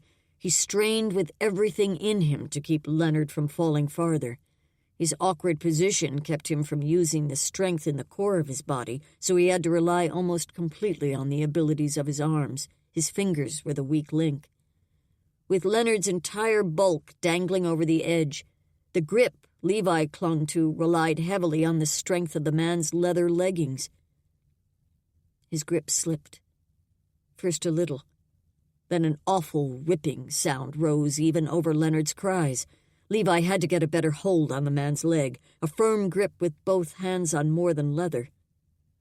Stones skittered down beside him, then Audrey slid into view, barely stopping at his side. Levi's heartbeats stalled as panic washed through him. What if she hadn't halted before going over the edge? As much as he needed help getting Leonard up, he couldn't risk Audrey's safety. But she was already reaching over the ledge. She dropped to her belly to stretch lower. Levi couldn't hold Leonard and Audrey both. He wasn't even certain how much longer he could hold the guard. He had to get a firmer grip. "I have his trousers." Audrey's voice sounded strained. Gritting his teeth and tightening his one good hold on Leonard's leg, Levi released his grip on the leather and grabbed for a firm clutch around the ankle. He caught the joint, but the shift made Leonard drop even lower, stretching Levi's arms and stealing more of his strength. Leonard screamed. Audrey slid forward, reaching farther over the cliff's edge. "No!" Every bit of Levi's muscles strained to hold the man so he couldn't even eke out the word. Beneath him, Levi began to writhe, twisting and kicking as though he wanted to be free, as though he were trying to plunge headfirst to the rocks below. "Leonard, stop! Be still!" Audrey yelled the words thundering through Levi's mind. But the man didn't listen. As Leonard jerked, Levi's hold slipped until he was barely grasping the man's foot. He clung with everything he had left.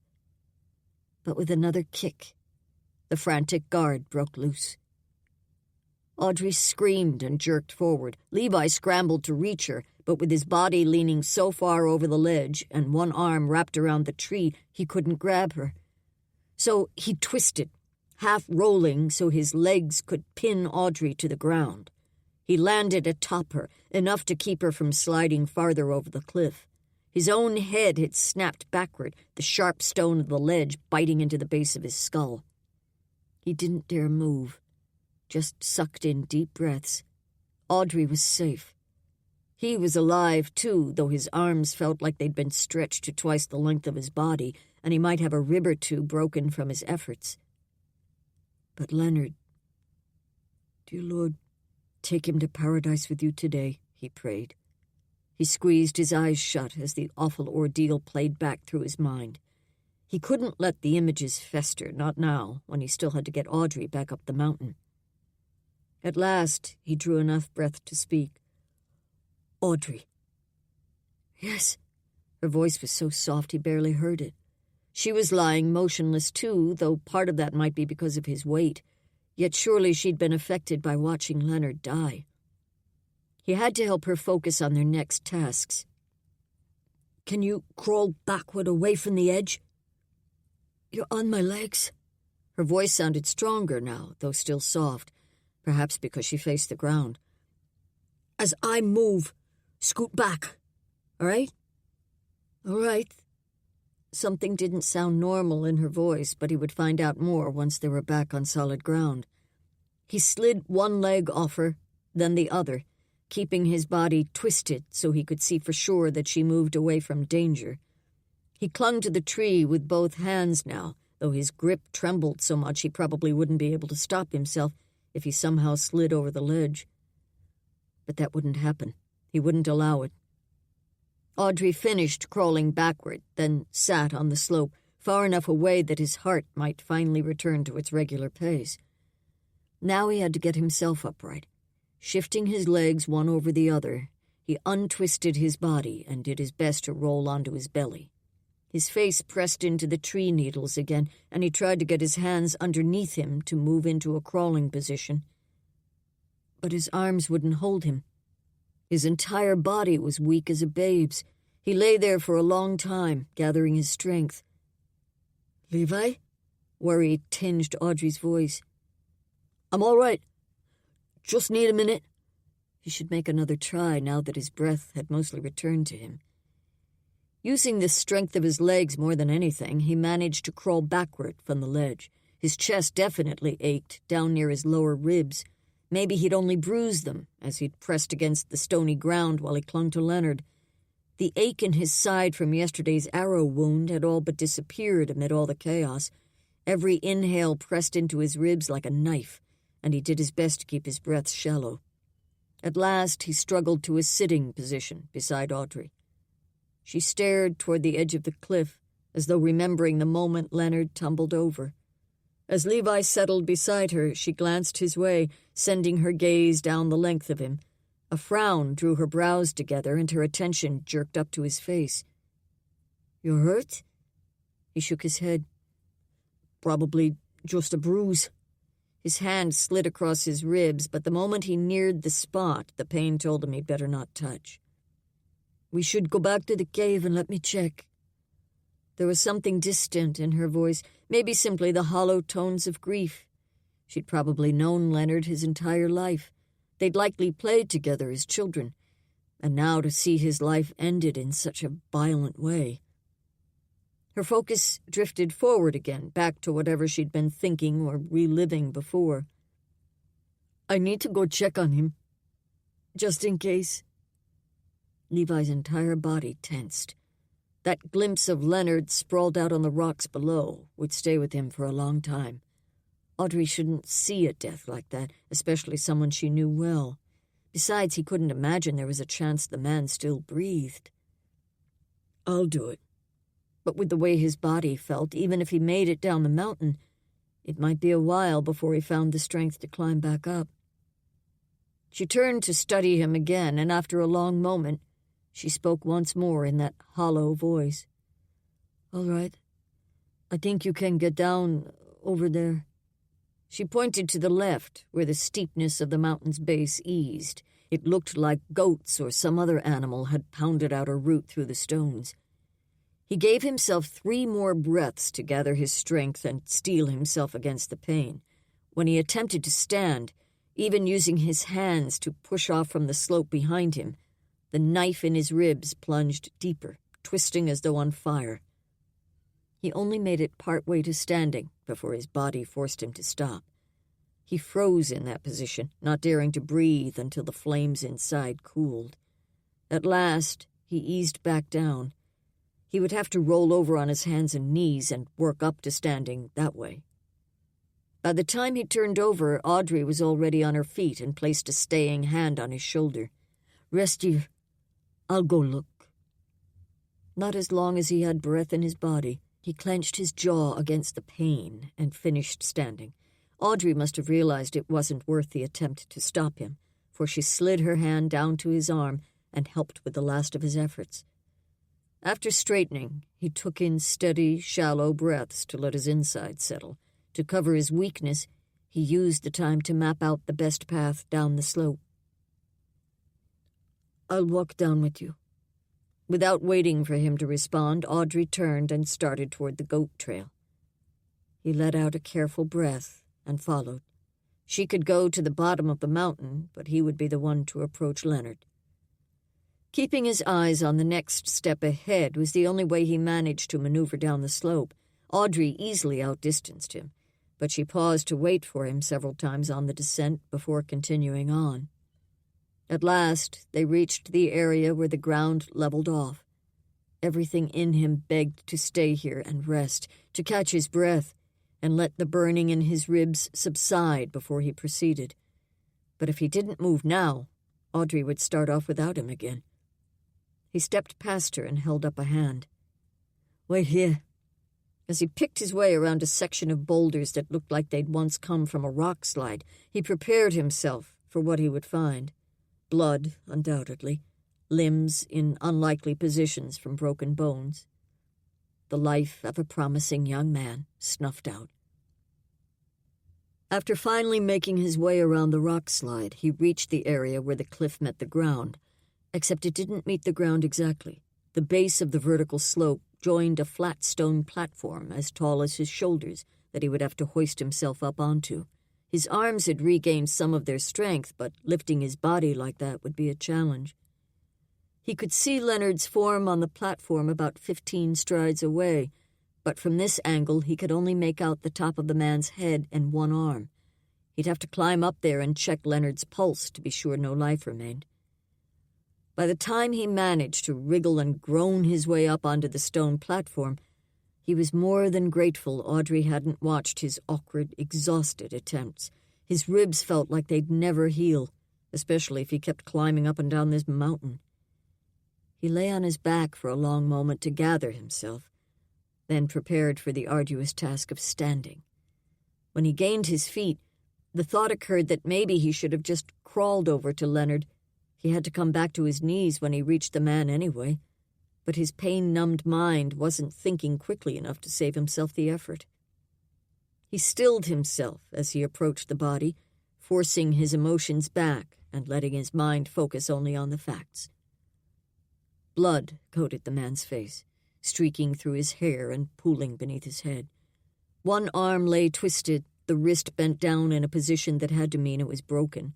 The other hand lay under Leonard's body, so he couldn't tell for sure about that one. The legs weren't noticeably broken, but there might be damage not obvious.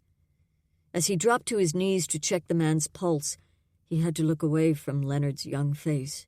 The damage from the rocks marred his features, giving him a grotesque appearance. Levi pressed fingers to his neck, searching in several places for signs of a heartbeat. Nothing. No rise and fall of his chest. Just in case, Levi gripped the man's shoulder and gave a shake. "Leonard, can you hear me?" He knew the effort was wasted, but he had to be able to tell Audrey he'd checked thoroughly for any sign of life. At last, Levi pulled his hands back and closed his eyes. "Lord, have mercy on his soul," he prayed. He had no idea if Leonard belonged to the Heavenly Father. "And give his family peace," he thought. How would they tell the man's next of kin?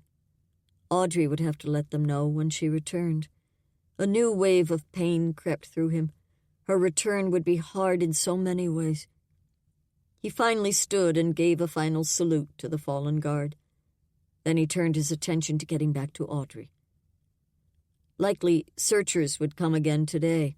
There may even be people in the area now. He needed to get back to the cave and figure out the extent of his injuries, then determine what to do next.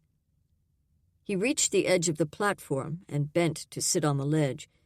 Getting down might be almost as painful as climbing up. He could either jump or turn around and lower himself.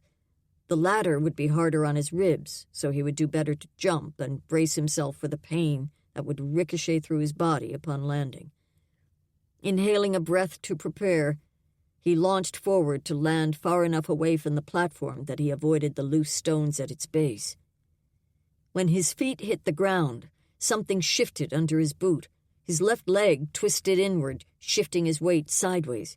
He couldn't catch his balance, and something seemed to buckle beneath the limb.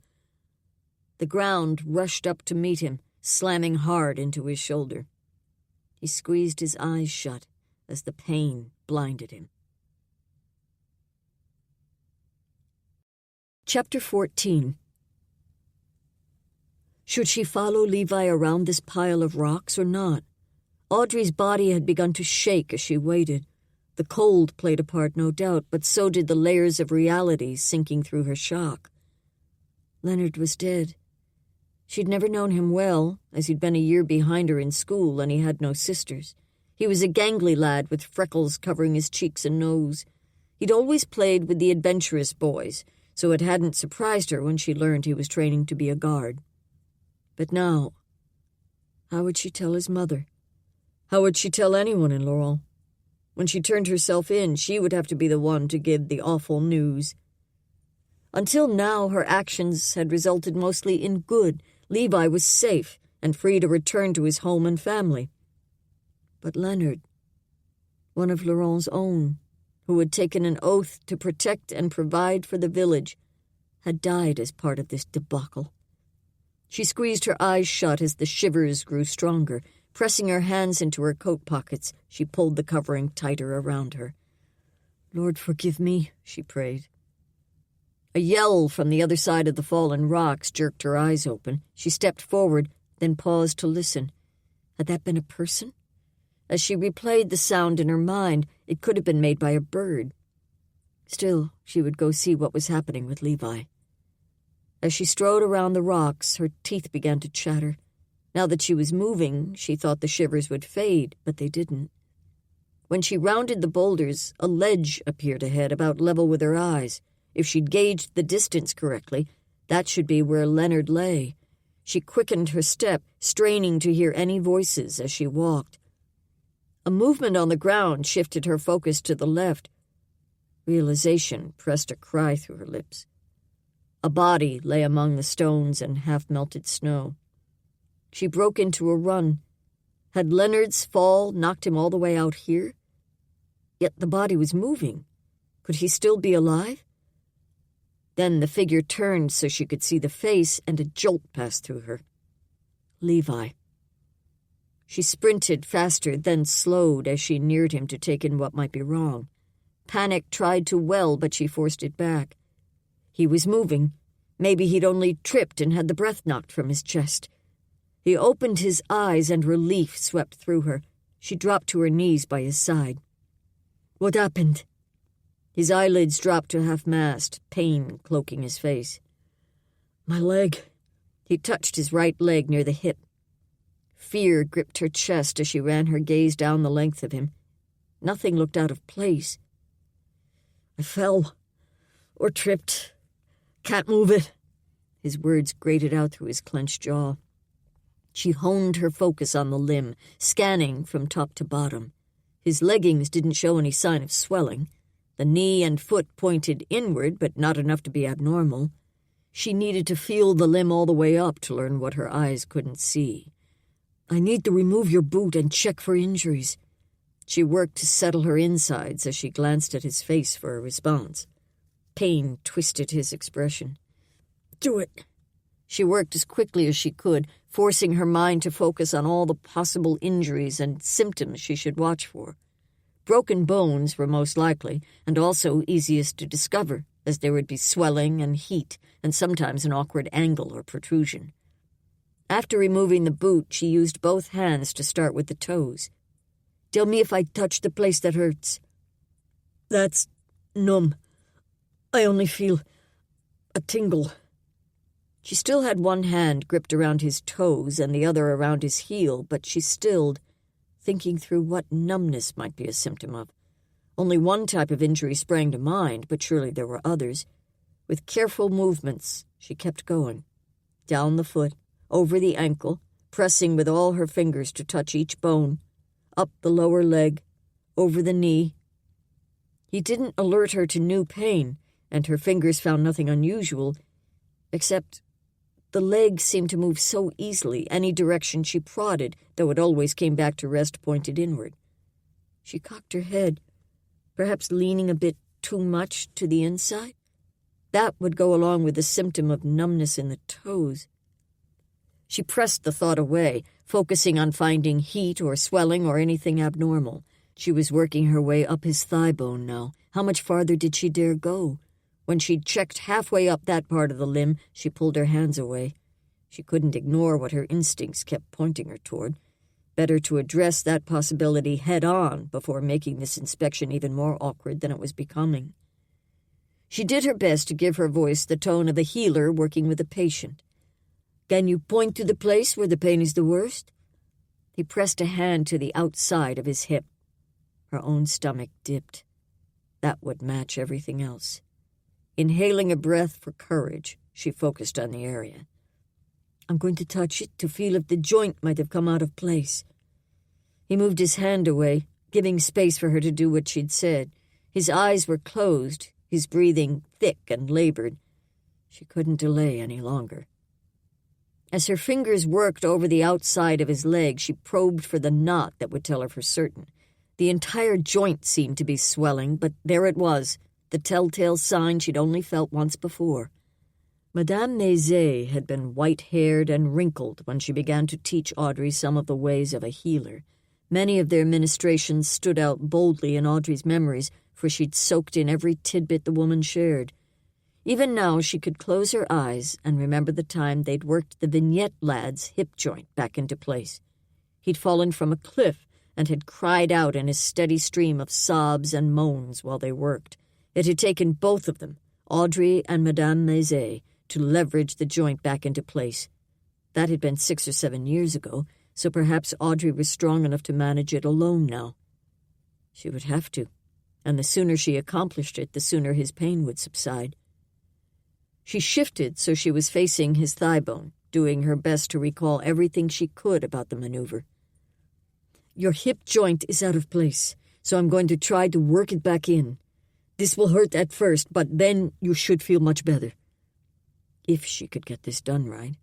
And if there wasn't an even greater problem, like broken bone fragments in the joint or some other painful possibility.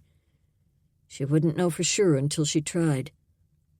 If only she had some of Papa's drink to numb Levi's pain before she attempted this next step. Willow bark tea would be the next best thing. She had willow bark at the cave, but taking time to start a fire, heat water, and let the tea steep was too much delay. The sooner this joint was set, the less damage might be done inside the limb. Lord, block the pain so he doesn't feel it, and guide my hands. Give me wisdom to know how to set this, she thought. With one hand under his knee and the other supporting his lower leg, she lifted the limb and braced her own knee under his so his knee rested on her thigh. His limbs were so much larger than hers, so much heavier than the Vignette lad's had been.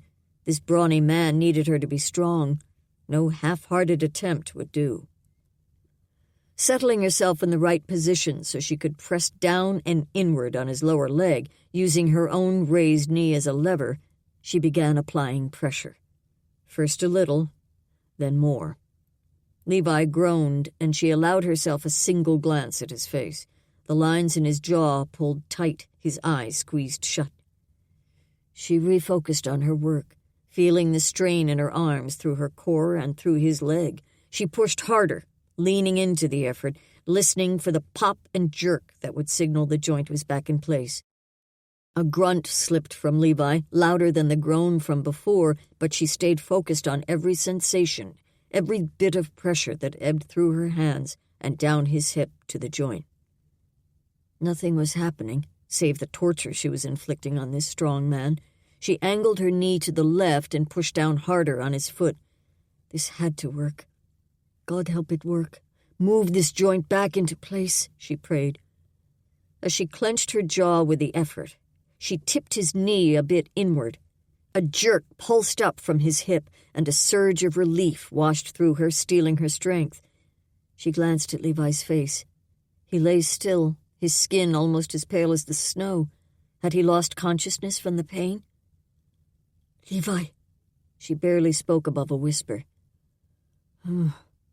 He didn't open his eyes, and his voice sounded almost groggy. Maybe he was simply exhausted from fighting through the torture she'd just inflicted, not to mention everything he'd endured before. His ribs had been injured too, she was fairly certain. Pulling her knee from under his, she gently laid out his leg. Getting the joint into place had been the hardest part, but what if bones had been broken as well? The immensity of it all, the host of unknowns, threatened to overwhelm her. She rested both hands on Levi's leg, then bowed her head and laid out her heart before the Lord. Heavenly Father, only you can heal this leg correctly. Place your divine hand around him so his body knits straight and true. Repair any bones or vessels that are damaged, and help us get him safely up to the cave, she prayed. She stayed in that place of reverence for another moment, soaking in the connection with the Father, the one who had promised to never leave or forsake her. Levi, too, was his child, and God was the one who knit each bone and joint and sinew in the first place. He could certainly put a few of them back together now. Thank you, Lord. She whispered the final words, then lifted her head and opened her eyes. A glance around helped her return to the present. How late in the day was it? A glance at the gray sky showed the sun only an hour or two above the horizon. How could it still be early morning? A day seemed to have passed since she watched Levi leave the cave, bound for places she would never see. Brielle and the others would be back to begin searching again soon. Now it would be weeks before he went anywhere. She would need to rethink their entire plan. This hip needed to be rested, and likely the ribs, too, so they didn't damage internal organs. Levi wouldn't be able to care for himself. First things first, though. She had to focus on getting him to the cave. If she found a pair of sticks to slip under his arms, would he be able to maneuver up the mountain? That might be the best option, but it would be a challenge on the path beside the cliff just below the cave's entrance. Her mind scrambled through other options. If she found his horse, would riding up the mountain be a better course? Twisting his leg at that angle might pull the hip back out of joint again so soon after the first occurrence. The sinews around it hadn't had a chance to resecure themselves. Staying down here wasn't an option, not with the cold and remnants of snow, and with the searchers likely to return any moment. Getting him up to the cave was her only chance to keep him safe. Chapter 15. Levi focused on steadily breathing, counting each inhale. His entire body felt numb in the aftermath of the agony in his hip. Audrey had taken away the burning flame inside him, dulling it to a weary throb. And now she'd gone. She'd said what she was going to retrieve, but his cloudy mind hadn't picked out the words. If he let himself, he could easily drift into oblivion as he lay here, mired in muddy snow. A thumping registered, approaching from somewhere past his feet. He cracked his eyes open. Only a little, for the light made his head pound harder, but he could just make out Audrey walking toward him. He let his eyes drift shut again. His mind didn't have the strength to decipher what she carried. She dropped to her knees beside him. "I gathered the packs, then found 2 walking sticks that will help you get back up to the cave. I wish you could stay here and rest a while, but the searchers might be out any time, and we have to get you to shelter." If he'd had the energy, he might have groaned at her suggestion. She was right, they weren't safe out here, but climb that mountain? Everything inside him revolted against the idea. Then cool, soft fingers brushed across his brow, sending tendrils of relief all the way through him. As her touch feathered down his temple, new life seemed to rise up everywhere her hand moved. He focused on steadying his breathing as she stroked his other temple. She might really be an angel, as much power as her fingers possessed.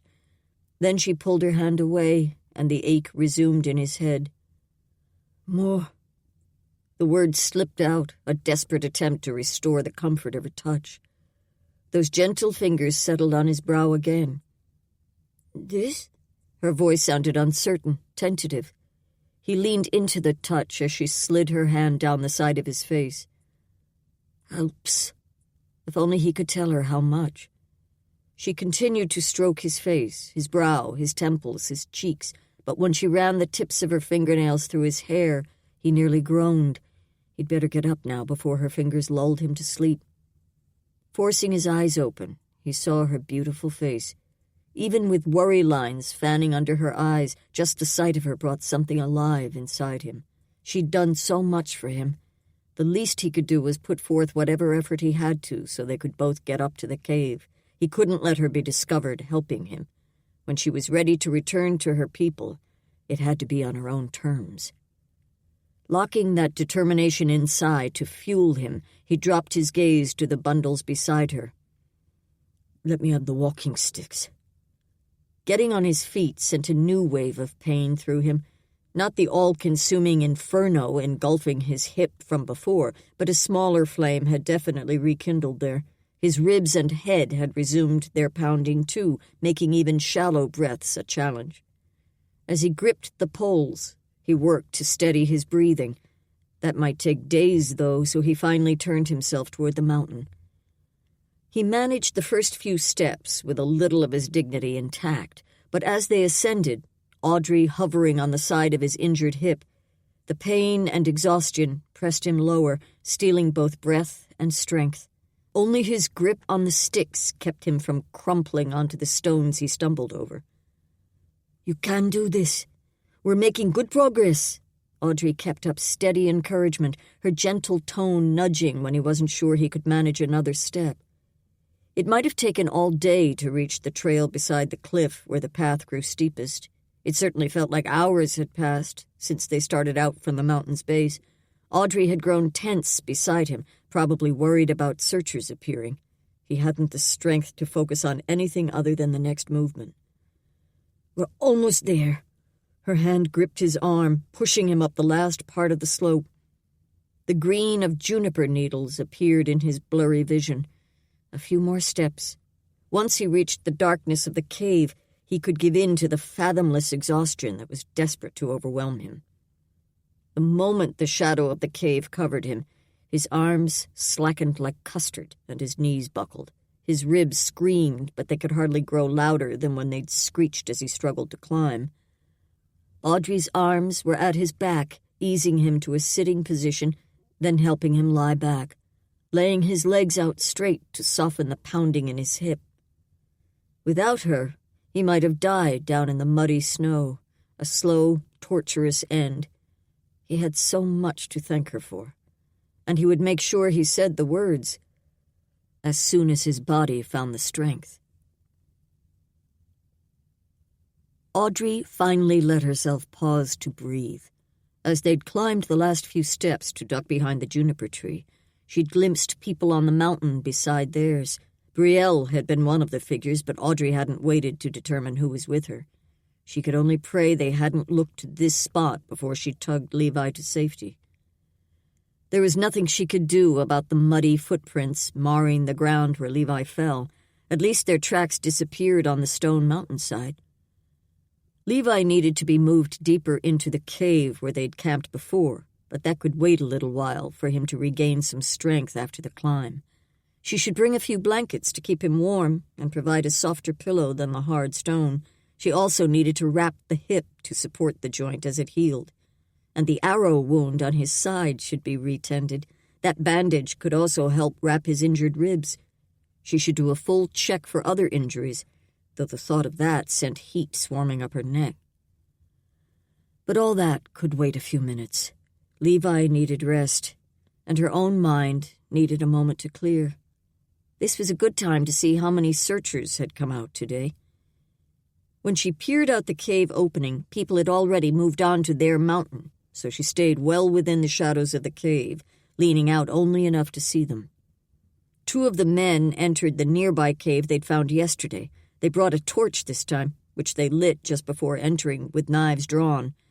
Within less than a minute, they re-emerged. That cave must be as small as this one. As the search party spread wide, fanning both higher up the mountain and down near its base, Audrey's middle churned. They would find Leonard soon. 2 older men from the village traipsed toward the cluster of trees where she'd procured a brace for Levi's leg. They would probably be the ones to discover the blood and footprints, which would lead them to Leonard's body. Within a few minutes, the cry sounded. Searchers from all over swarmed down to the base of the mountain, at least 15 people. Brielle was among them, of course, but Evan didn't seem to be with them this time. The sound of voices drifted up to her, but she couldn't make out any words. Then a hush settled over the area. They must have found Leonard's body. Tears burned her eyes, swelling her throat. He hadn't deserved to die this way. No man did, but Leonard was so young. So much of his life lay ahead. And what of Gina? The 2 had been betrothed, though she'd recently broken it off. She would be devastated to learn the news. The 2 had known each other since infancy and been sweethearts these past 2 years. Audrey had always suspected that Leonard had harbored affection long before that. A shout drifted from below, angry, as though vowing to take revenge on the man who did this to one of their own. Another voice sounded, Brielle's this time, using the official tone she took on when speaking as Le Commandant. For a few minutes, Brielle's voice was interspersed with the deeper tones of men. Then the sounds ceased. A moment later, a handful of men, 4 of them, appeared through a gap in the rocks. They seemed to be marching with purpose in the direction of Laurent, maybe returning to let the rest of the village know what had happened. She could imagine the grief that would well up. Would this cause the people to revert fully to their former fear of strangers? With Evan's coming, they'd made such great strides in considering the good of opening trade with the outside world. She had a feeling much of that progress would be undone now. The 4 men could be seen clearly traipsing across the base of the other mountain. 4 men wouldn't be needed simply to spread the news. They must be planning something else as well. She waited a few more minutes, and as some of the searchers seemed to resume looking for Levi near the base of the mountain, she retreated back into the cave. At least Leonard's body had distracted the search party. Her focus now had to be on the man who desperately needed help for his injuries. He needs your healing touch, Lord. Now, more than ever, she prayed. Chapter 16. Audrey didn't dare start a fire until night fell, and she was certain the searchers were long gone. She'd used a candle when she needed light to tend Levi, but otherwise She sat in the curve of the cave where she could see both the opening, blocked by the juniper tree, and Levi's sleeping body. She'd done everything she could for him, except brew the tea that would help cleanse his blood and ease his pain. That required a fire. When darkness spread over the mountain and she was sure the last of the searchers had gone, she reached for the tinderbox. She managed to start a small blaze with the kindling left from before, then moved to Levi's side. "Levi, are you awake?" She kept her voice to a whisper. She didn't actually want to wake him, only let him know where she was going if he was already conscious. His eyelids flicked open, and after a moment, his gaze honed on her. Even through the tension that had hovered in the cave all day, a smile tugged at her mouth. He was so handsome, and when he turned those intense eyes on her, the rest of their troubles faded, at least for a moment. She forced her mind to what she needed to tell him. "It's dark now, so I'm going out to get firewood. I'll prepare a meal for us when I return." He'd only eaten a few bites of meat at midday, so he should be hungry. His eyes opened more fully, then he lifted his head. "I can help." She pressed a hand to his shoulder. "No, you need to keep that hip still at least another day so the joint can set. After that, you can sit up, but I still don't want you walking." His face took on a look of horror, so she softened both her voice and her touch, smoothing her fingers over his coat. "Stay here. I'll be back soon." She didn't give him a chance to argue, just stood and turned toward the cave entrance. Using the easier trail down the mountain, she crept in the darkness to the trees where she'd have the best chance of finding firewood. She needed to make several trips to stock up, just in case she wasn't able to leave the cave later. By the time she hauled her third armload of sticks and logs up the mountain, she struggled to catch her breath. The stitch in her side told her she'd better rest a while before making a fourth trip. Levi was obeying her order to remain still, but his mouth formed a thin line as he watched her each time she brought in a load. After adding another log to the fire and adjusting the kettle she'd placed to warm, she glanced around the room. She needed to bring up a pot of snow to melt. She could make a broth for Levi from the smoked meat, which might settle better than solid food in his weakened condition. At last, she turned to the man. She'd done her best to keep her attentions clinical, to think of him as only a patient, not the handsome man who stirred her longings in a way no one else ever had. He closed his eyes, and for just a moment she let her gaze roam his face. Pain still etched lines across his brow and around his eyes. The scruff that had grown over his jaw defined his strong features and gave him a bit of a roguish look. In so many ways it didn't match his character, as he'd proven to be a gentleman. But the look added to his appeal. In truth, could anything detract from the masterpiece God created in him? He shifted, and his eyelids parted to thin cracks. She worked for a smile. "Does light hurt your eyes?" "Some." She scooted close enough to touch his face. "You must have bumped your head when you fell. Is there a place that hurts, maybe tender to the touch?" She reached out, but hesitated before her fingers brushed his thick hair. Clinical. She had to shift her thinking back to that of a healer working with her patient, discerning injuries. Levi must have thought she paused to wait for his answer, for he parted his lips and seemed to struggle to speak. "I don't know." His entire head must ache then. She forced her hands to do their work, slipping her fingers through his hair and moving methodically around his head, seeking out bumps or scratches. "Helps." The word Levi murmured made her pause. Maybe she hadn't heard him right, but when he cracked one eyelid open and asked in pleading tone, "More?" she barely bit back a smile. Yes, she could apply this treatment as long as he needed. She let her fingers enjoy the sensations, but when she brushed a spot behind his left ear, he flinched. Easing back over the area, she found what she'd been looking for, a small bump, at least part of the cause for his aching head. "Hurts." The pain lines on his face deepened again, and she moved away from the knot. "I'll avoid that area." As she resumed running her fingers through his hair, brushing her nails across his scalp in a soothing rhythm. His features softened again. Within a few minutes, his breathing deepened. Maybe he would finally get the sleep his body needed so much. At last, she eased away, stood, and headed back out into the night. She had much to do before she could sleep. She had to gather everything they would need tonight, for who knew what tomorrow would bring.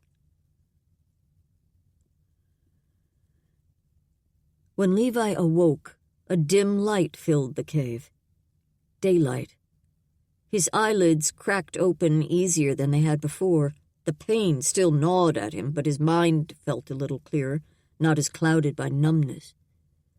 Audrey sat across the cave, her back to him as she worked on something. A faint glow from the fire illuminated her side.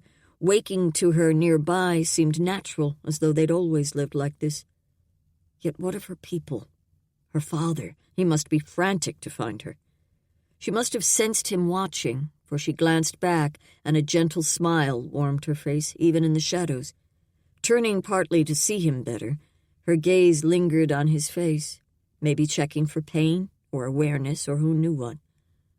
"You're feeling better?" She was learning to read him. That thought brought a mixture of pleasure and worry. "I think so. How late is it?" She reached for something near the fire, then shifted to face him fully, a cup in her hand. "Around midday, I think." He'd slept all night and through the morning, too? She slipped her hand under his head to lift it as she placed the cup at his mouth. He drank obediently, broth this time, with chunks of meat floating in the liquid. His belly said he needed more sustenance. When she pulled the cup back, he swallowed the liquid in his mouth. "Is there any meat left? Or a roll?" The shadows on her face deepened as her cheeks rounded in a smile. "You are feeling better." She reached behind her, then turned back with a chunk of bread in her hand. "This is getting crusty. We need to finish off the baked goods in the next day or two. I wish I had ingredients to make more." He took the food and bit into it. It was a little on the tough side, and the bite made his head ache again. He broke off smaller pieces, and after a few minutes, his belly relaxed as it began to fill. When he finished the bread, Audrey was ready with another cup. "Here's tea that will help with the pain and keep your wounds from festering." He eyed the brew. "Is that what made me sleep so long?" Her smile turned indulgent. "It helped you rest, but only because your body needs sleep to recover." He couldn't deny that, but before he faded into that mindless place, they needed to talk. She moved closer with the cup, but he raised a staying hand. "In a minute." She paused, and her brows lowered as she studied him. She pulled the cup back to hold it in both hands, as though she needed something to occupy them. "Your people must be worried about you. Your father." With her eyes shadowed, he couldn't read her thoughts, but her lips pursed. Then finally they parted, but another moment passed before she spoke. "I think they believe I'm gone." A jolt shook him. "Dead? Like Leonard?" She shook her head. "Left with you. Only a few people were out searching yesterday. I think they might have sent a group southward to try to catch up with us." As that thought worked through his mind, he did his best to examine the idea from every perspective, even though his wits weren't nearly as sharp as they should be. If the people of Laurent thought he'd left the area, they should be safe here in this cave, unless someone accidentally spotted smoke from their fire or glimpsed Audrey when she was out gathering firewood. But if they thought she'd run away with him, her reputation was permanently besmirched. Would it help to send her back now? It would prove that she hadn't left with him, but it also might bring suspicion about whether he still hid nearby. But that didn't change the fact that she must miss her father, her friends. Even if most of the village would really believe that she'd run away with a man, those who loved her best must know the purity of her heart. He shifted his focus to her face, the faint glow of daylight illuminating her cheeks. "Do you think you should go back?" She hesitated only a heartbeat before shaking her head. I can't leave you. Not when you can't get around for days. If you move too soon, your hip joint could move out of place again and cause permanent damage. Heaviness pressed down on him. She was staying here, had thrown her reputation aside, solely for him. And he needed her. She was probably right about his hip, especially the part about permanent damage if he mangled it again right away. So what should he do? Insist she return, despite his need of her? That's what any decent man should do. But what if he was sending her back to dire punishment, or at the very least, a miserable life as an outcast? He wasn't a good judge of how her people would respond, but in England, her lot in life would be hard with such a reputation. In the end, this had to be her choice, but he needed to make sure she was making the decision based on what she wanted and what would be best for her, not him. Shifting his head so he could better face her, he met her gaze. Please, don't stay away from your people on my account. If you want to return, I want you to go. I'm more grateful than I can say for everything you've done for me, but I don't want you to give up your life and happiness because of me. She shifted her hands on the cup in her lap, then dropped her gaze to stare at it. If only he could tell what she was thinking. Part of him, the very selfish part, feared she might pack up and leave him here right now. What would he do then? That question didn't bear pondering, for a greater part of him knew she wouldn't go, though he didn't know why it was that she stayed. Finally, she lifted her face to him. I want to stay here. I want to help. She spoke plainly, and her tone gave no insight as to her reason. Perhaps he was overthinking this. He should simply take Audrey at her word and let his weary mind rest. He tried to nod, but the movement sent a pain through his head. I want it always to be your choice, and please know how grateful I am for you. Anything I can do in return, tell me. Her glance flicked down the length of him, then back up, and the firelight deepened the shadows as her mouth tugged in a grin. Clearly, they both knew he was in no condition to do anything for her. He'd have to make sure he repeated the offer later, when he could follow through. She lifted the cup. Are you ready for this now? Very. His body was already drawing him into the abyss, but hopefully the drink would dampen the pain radiating throughout him. Chapter 17.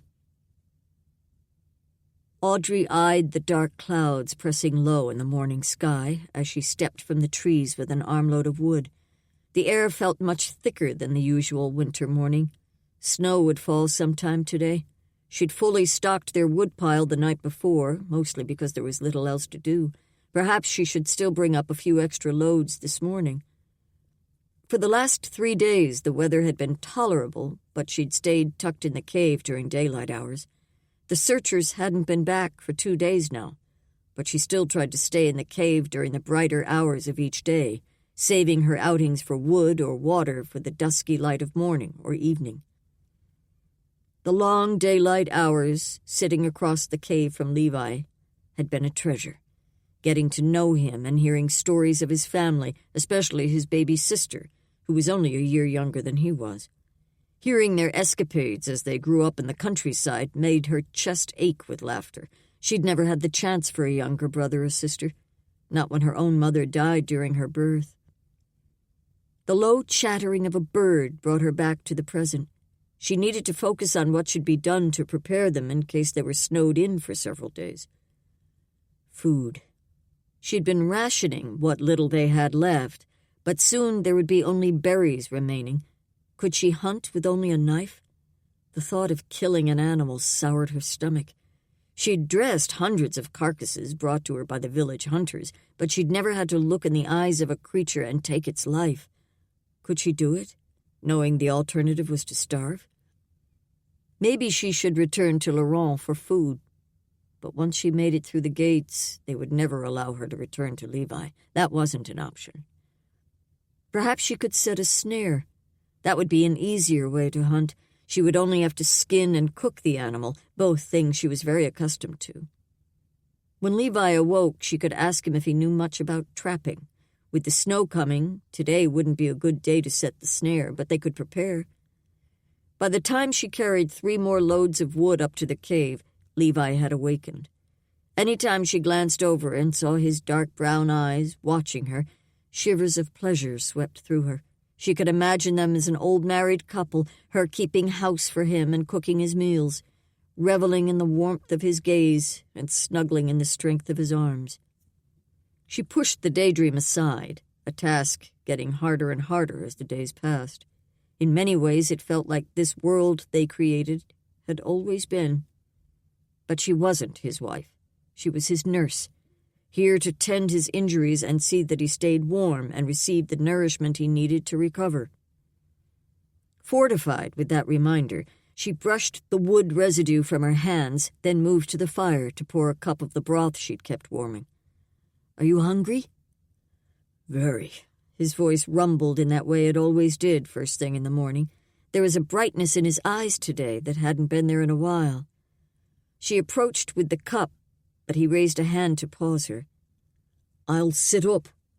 After helping him to an upright position, she shifted his injured leg while he turned so his back could rest against the cave wall.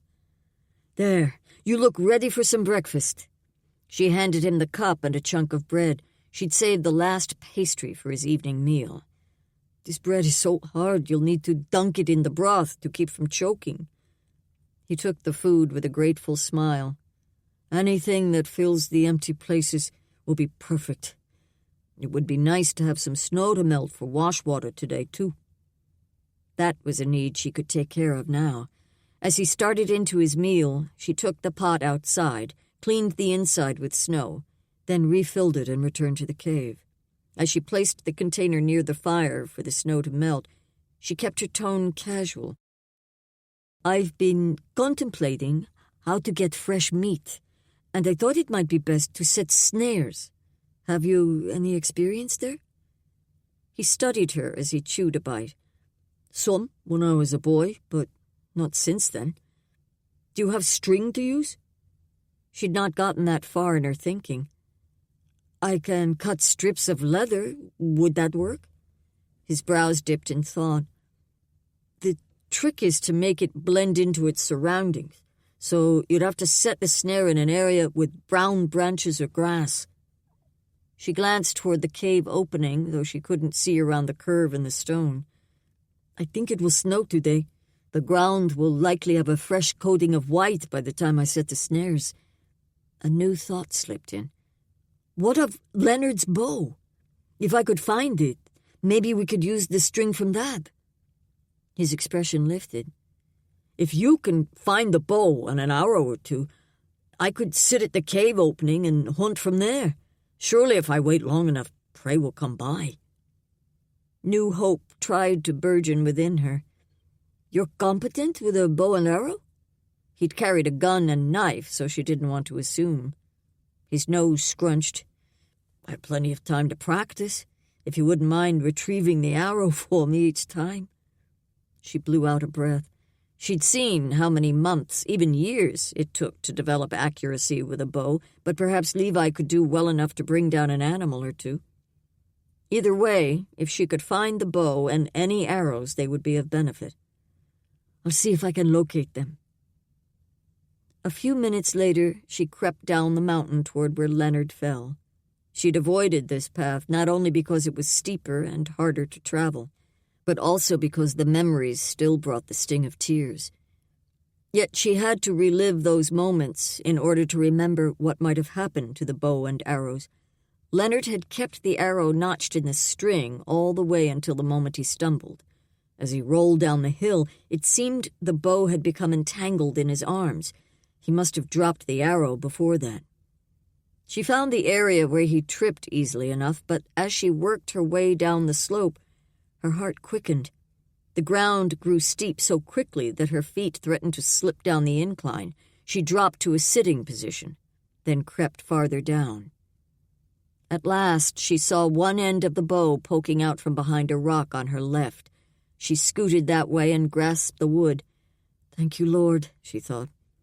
As she extracted the piece from where it lay caught under a stone, it looked like the wood part of the bow was mostly intact. Closer inspection revealed that part of the notch on one end had cracked, allowing the string to slip free. Sure, Levi should be able to repair that, at least to make it usable for now. Finding arrows proved trickier.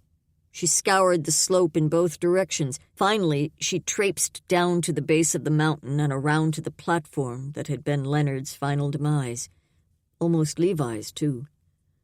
She hated this area, had stayed far away from it once she'd gotten Levi up the mountain. But she had to face the place. Just this once.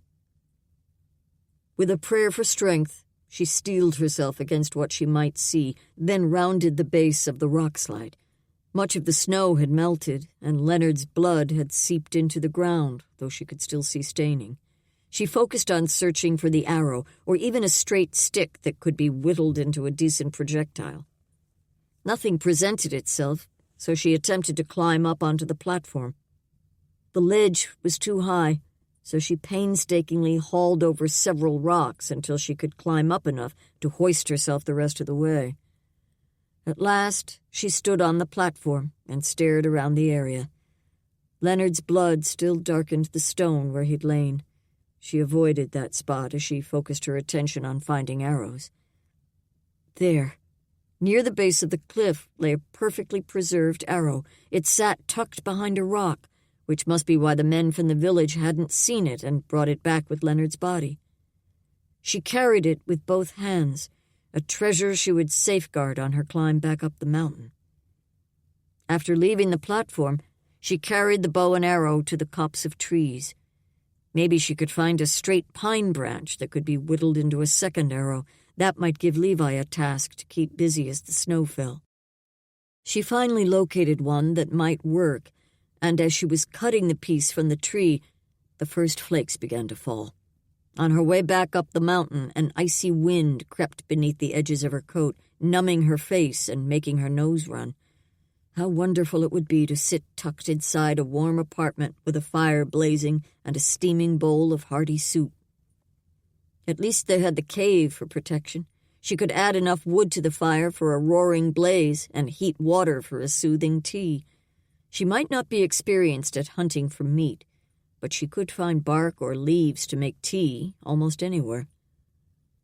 Levi still sat upright when she entered the cave. "Look what I found."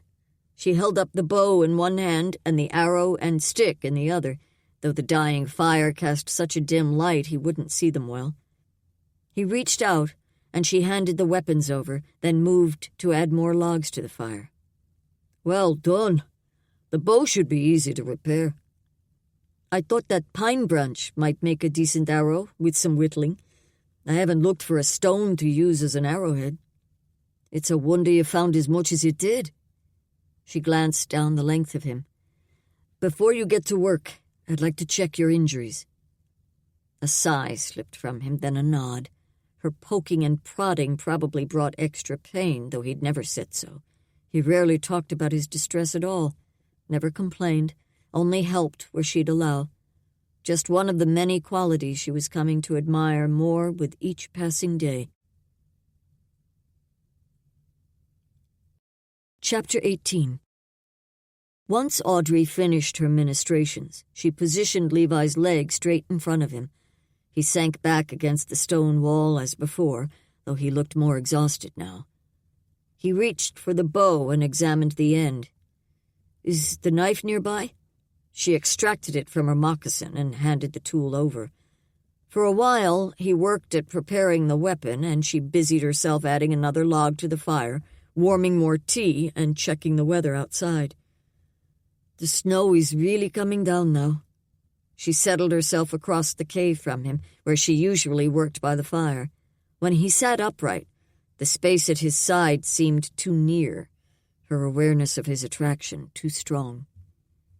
He looked up from the bow long enough to send her a weary smile. "It's time you sit and rest. You've been working yourself ragged while I lie here abed." A snort slipped out with her laugh, a completely unladylike sound. "Hardly. I've been struggling to find things to keep myself busy." He raised his brows. "Talk to me, then." She rested her hands in her lap. "Anything particular you'd like to talk about?" "Tell me about your people. How did you come to live so far away from the rest of the world? And why caves instead of building homes? How long has your village been here?" A smile curved her lips as she leaned back and thought through the stories she'd heard so many times. "Our forefathers first came west about a century ago. Louis Courtois was the leader of the group, and all of them were frustrated with the turmoil back in New France. The Canadas, I guess they call it these days." She glanced at his face. "A part of your country now, I hear?" He nodded. "Do you know which part they came from? Upper or Lower Canada?" She searched the recesses of her memory. "I'd never heard the name Canada until Evan first told us of the changes there.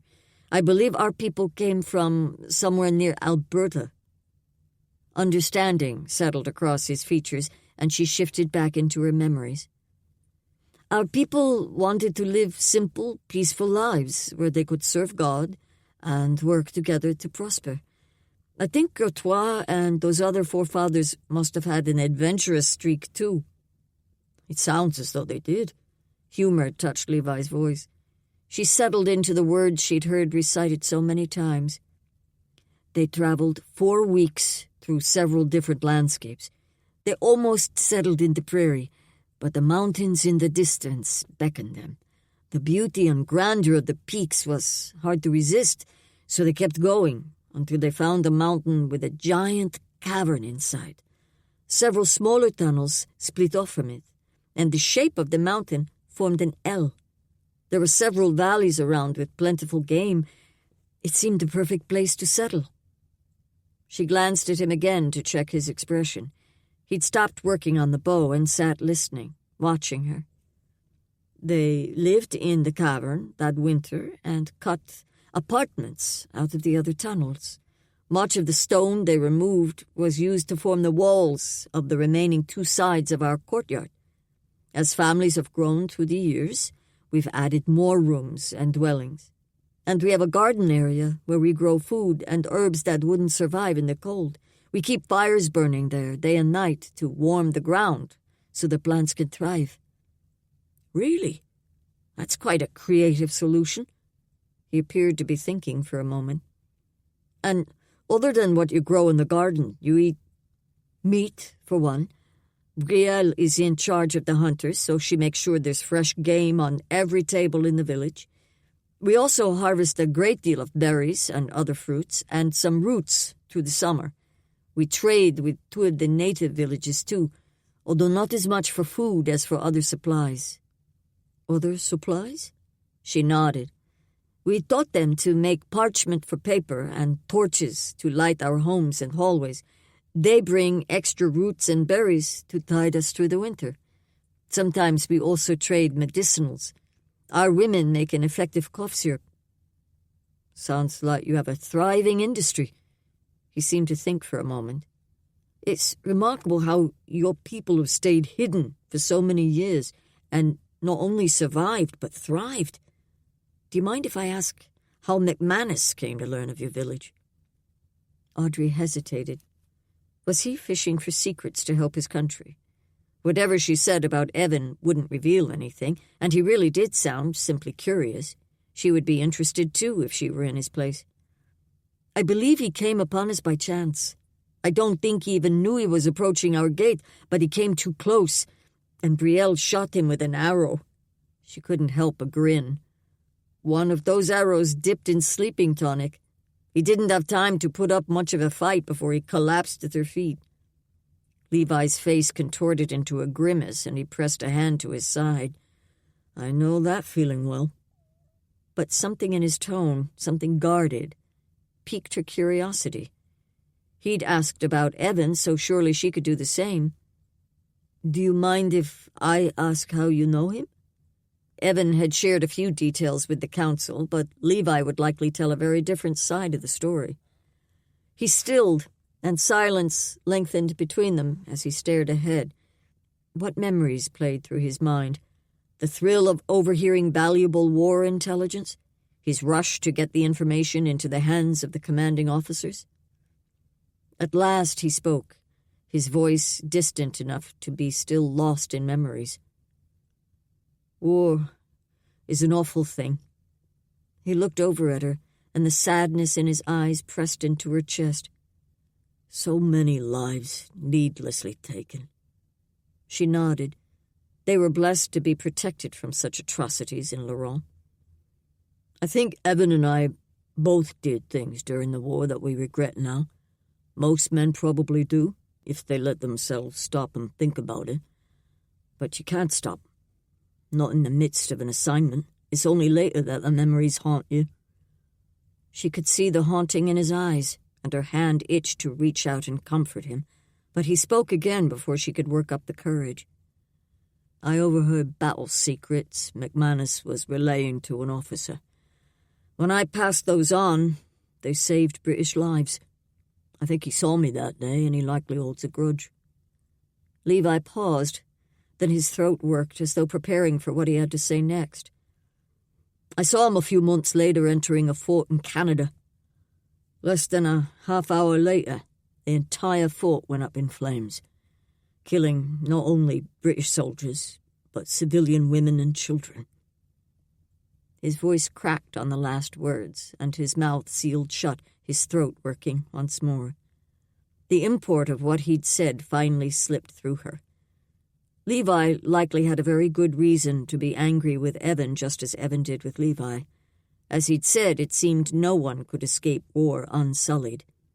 The lines grew too muddy, right and wrong too gray, depending on which side one fought for.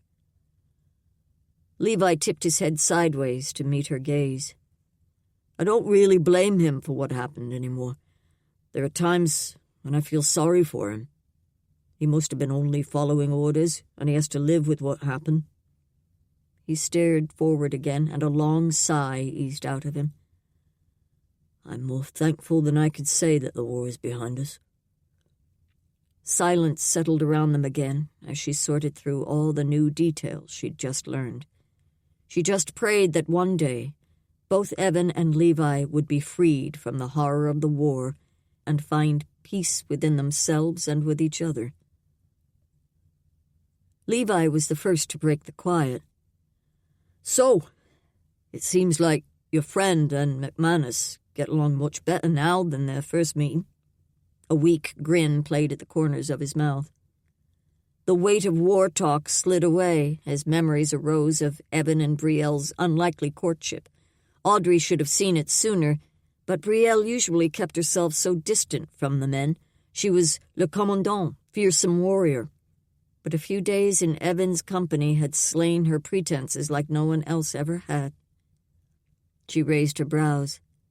They do. They're to be married now that he's returned. A new pain sliced through Audrey's chest. She would miss the wedding. Brielle had been counting on her to help with decorations for the assembly room and to organize food for the feast. In this, too, she was failing her friend. The sting of tears threatened again. Levi seemed to sense her pain, even though he surely couldn't see any redness in her eyes in this dim light. His brows drew together.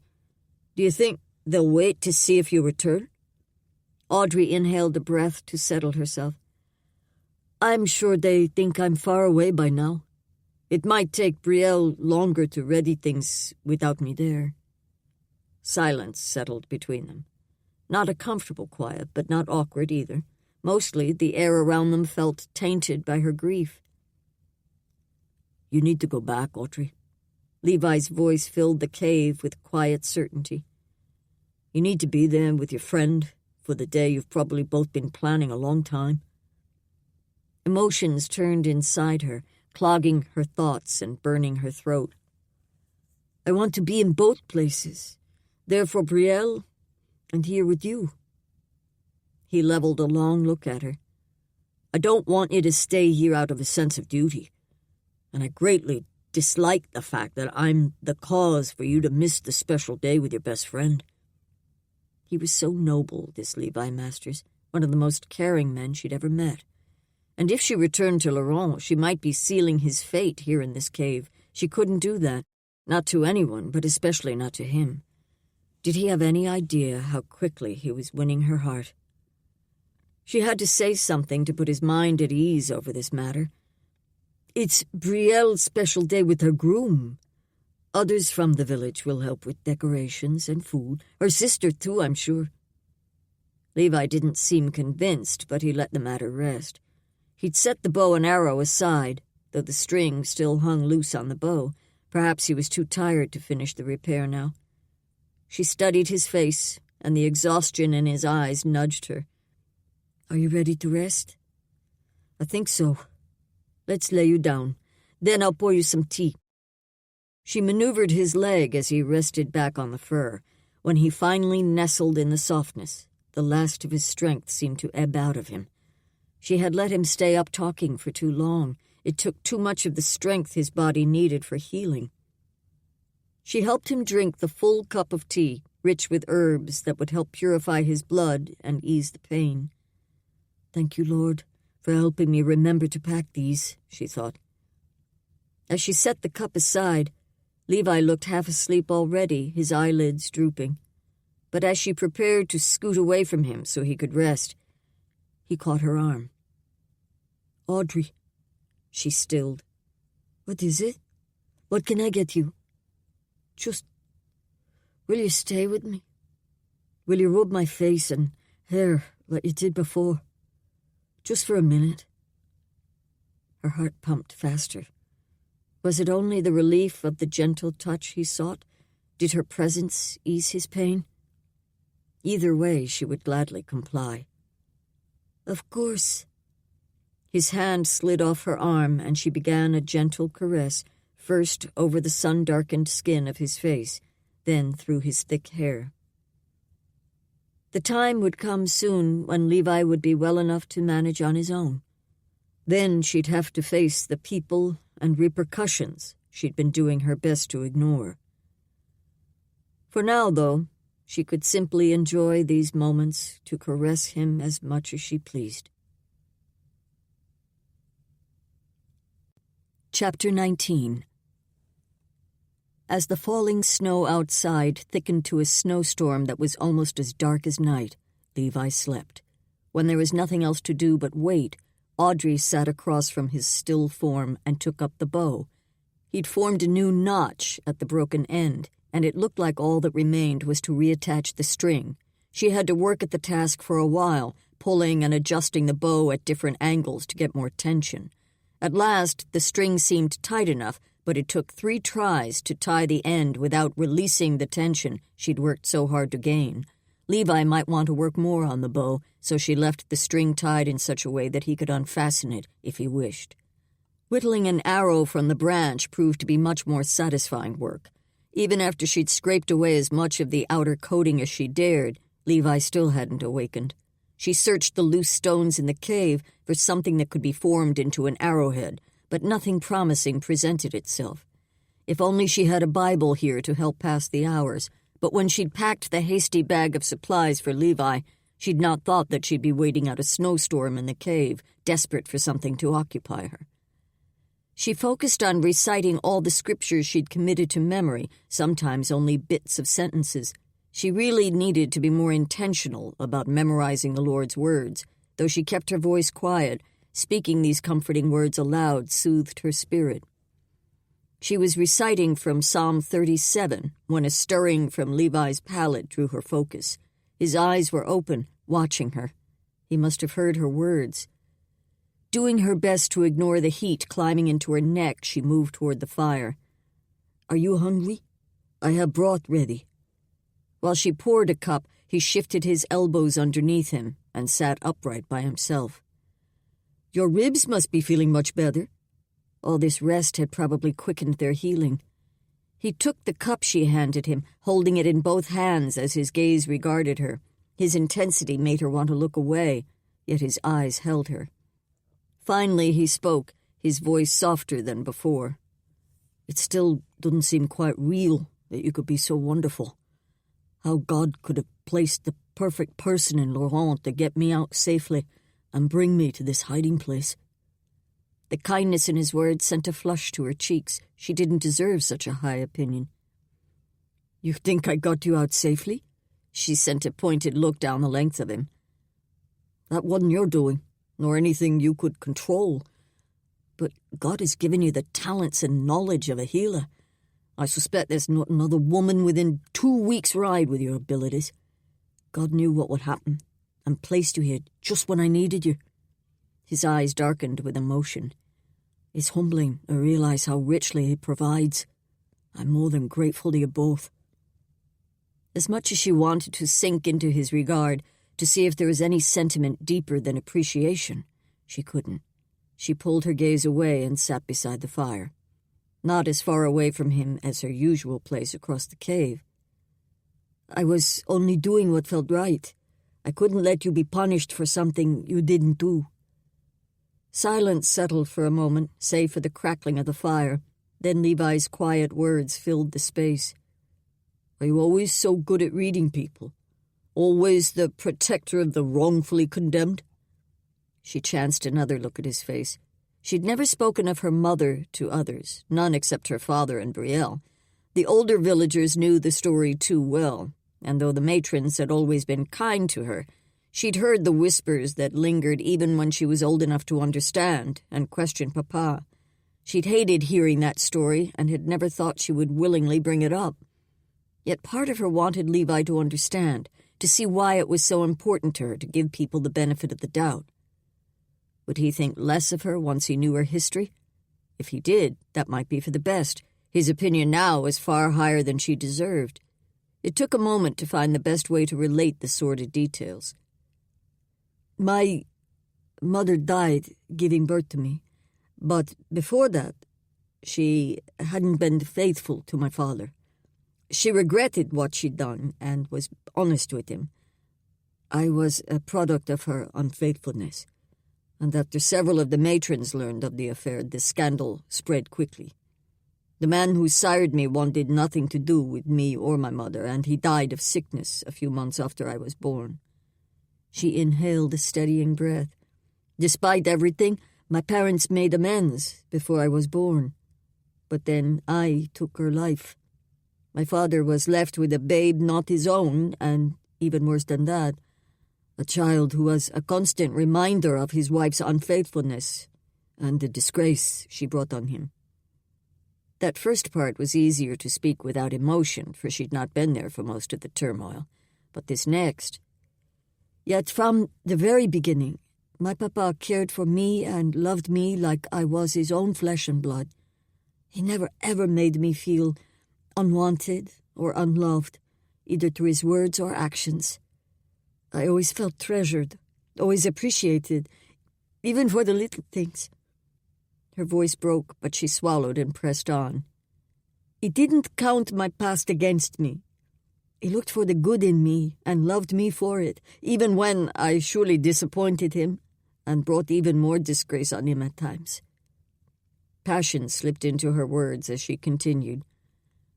"My father struggles with melancholy, and some days with too much strong drink.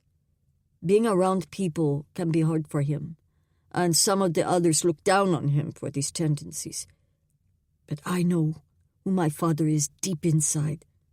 She pressed a fist to her chest. "What a good, loyal, caring man he is. With the same measure he accepted me, I want to accept others, find the good in them, and treat them with kindness." As she waited for Levi to respond to her story, she studied his eyes for a sign of his thoughts. They glistened, and she might have thought that was from pain or fever, if not for the warmth simmering in his gaze. At last his mouth parted to speak, even as his eyes still held her. "Your father sounds like a good man, and I'm grateful he did the right thing, that he raised you in a home filled with love." Something in his voice hitched with those words, but he kept speaking, so she marked the thought to consider later. "I can understand why you feel the way you do." He leaned forward, and she almost moved closer to better hear what he would say next. "You know, though, that you're not responsible for the actions of your parents, either good or bad. It doesn't matter how you were conceived. You were perfectly formed by God. He loves you as his daughter, no matter what you do or don't do." A sting of tears made her eyes ache with his words. As much as she wanted to take them in, part of her couldn't stand the thought of opening herself again to the pain. Papa's love was a refuge, something solid. If she truly absorbed what Levi said, she would have to fully shift her refuge to God's love. She knew it was real, knew in her head God created every person and cared for each unconditionally. That knowledge helped her reach out to others in that same way. But accepting that love for herself, trusting in it and allowing that certainty to be her strength, she wasn't ready to face the shift that would require. But still, the fact that Levi would say such a kind thing stirred in her chest. She placed her hand on his and smiled. "Thank you. I needed that reminder." Something in his gaze deepened and an awareness rose up between them. Not that she hadn't been incredibly aware of him before, his strength, his good looks, and so many other qualities that had come to mean so much to her. But this awareness felt mutual, and their touch seemed to seal the connection. Before she could pull her hand away, he turned his wrist and closed his fingers around hers. The warmth of his hand, the intimacy of the contact, slid a tingle all the way up her arm. His gaze searched hers, drawing her in, tugging her toward him with a heady feeling that she didn't want to fight. He moved in to meet her, and his other hand brushed her cheek. Fingers strong and calloused, a strength she wanted to lean into. And then his breath warmed her face and her heart ceased beating. She'd never realized how perfect his mouth was, not until his lips brushed hers. Another shiver slipped through her, and when his lips swept over hers again, they moved with certainty. The strength he wore in every action now wrapped around her, stealing every thought and drawing her deeper into the kiss. Deeper and deeper, until nothing inside her wanted to stop.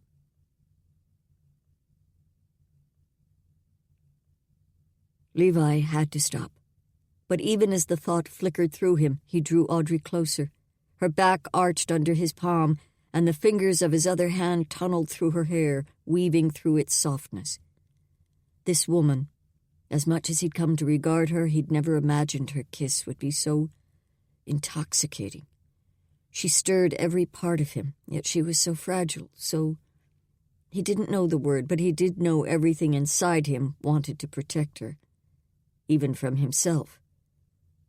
Especially from himself.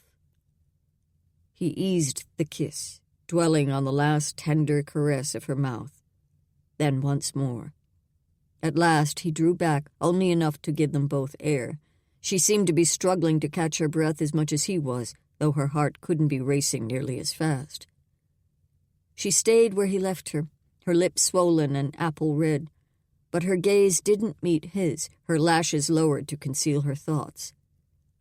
Pain speared his chest. The last thing he wanted was for her to be embarrassed or sorry about what had just passed between them. Nor did he want her to regret what had happened. But they could never go back to before, and he was pretty sure he would never wish to. Reaching for her hand, he took it and pressed a kiss to her fingers. Her gaze finally lifted to meet his, tentative and searching. This was the time that he should say something charming and witty, a comment to diffuse her embarrassment and break down the wall she was building between them. Nothing sprang to mind, so he searched for what he'd committed to speaking. The truth. "Audrey, I didn't plan that, but I can't say I haven't wanted to kiss you." He swallowed. That hardly made him sound like a gentleman, and it didn't pay her the respect she deserved, either. "I realize such a thing isn't done without an agreement. And I don't want you to think that just because we're alone and hidden like this, propriety no longer matters. In truth, it matters even more." He was making a mess of this. He needed to get to the point.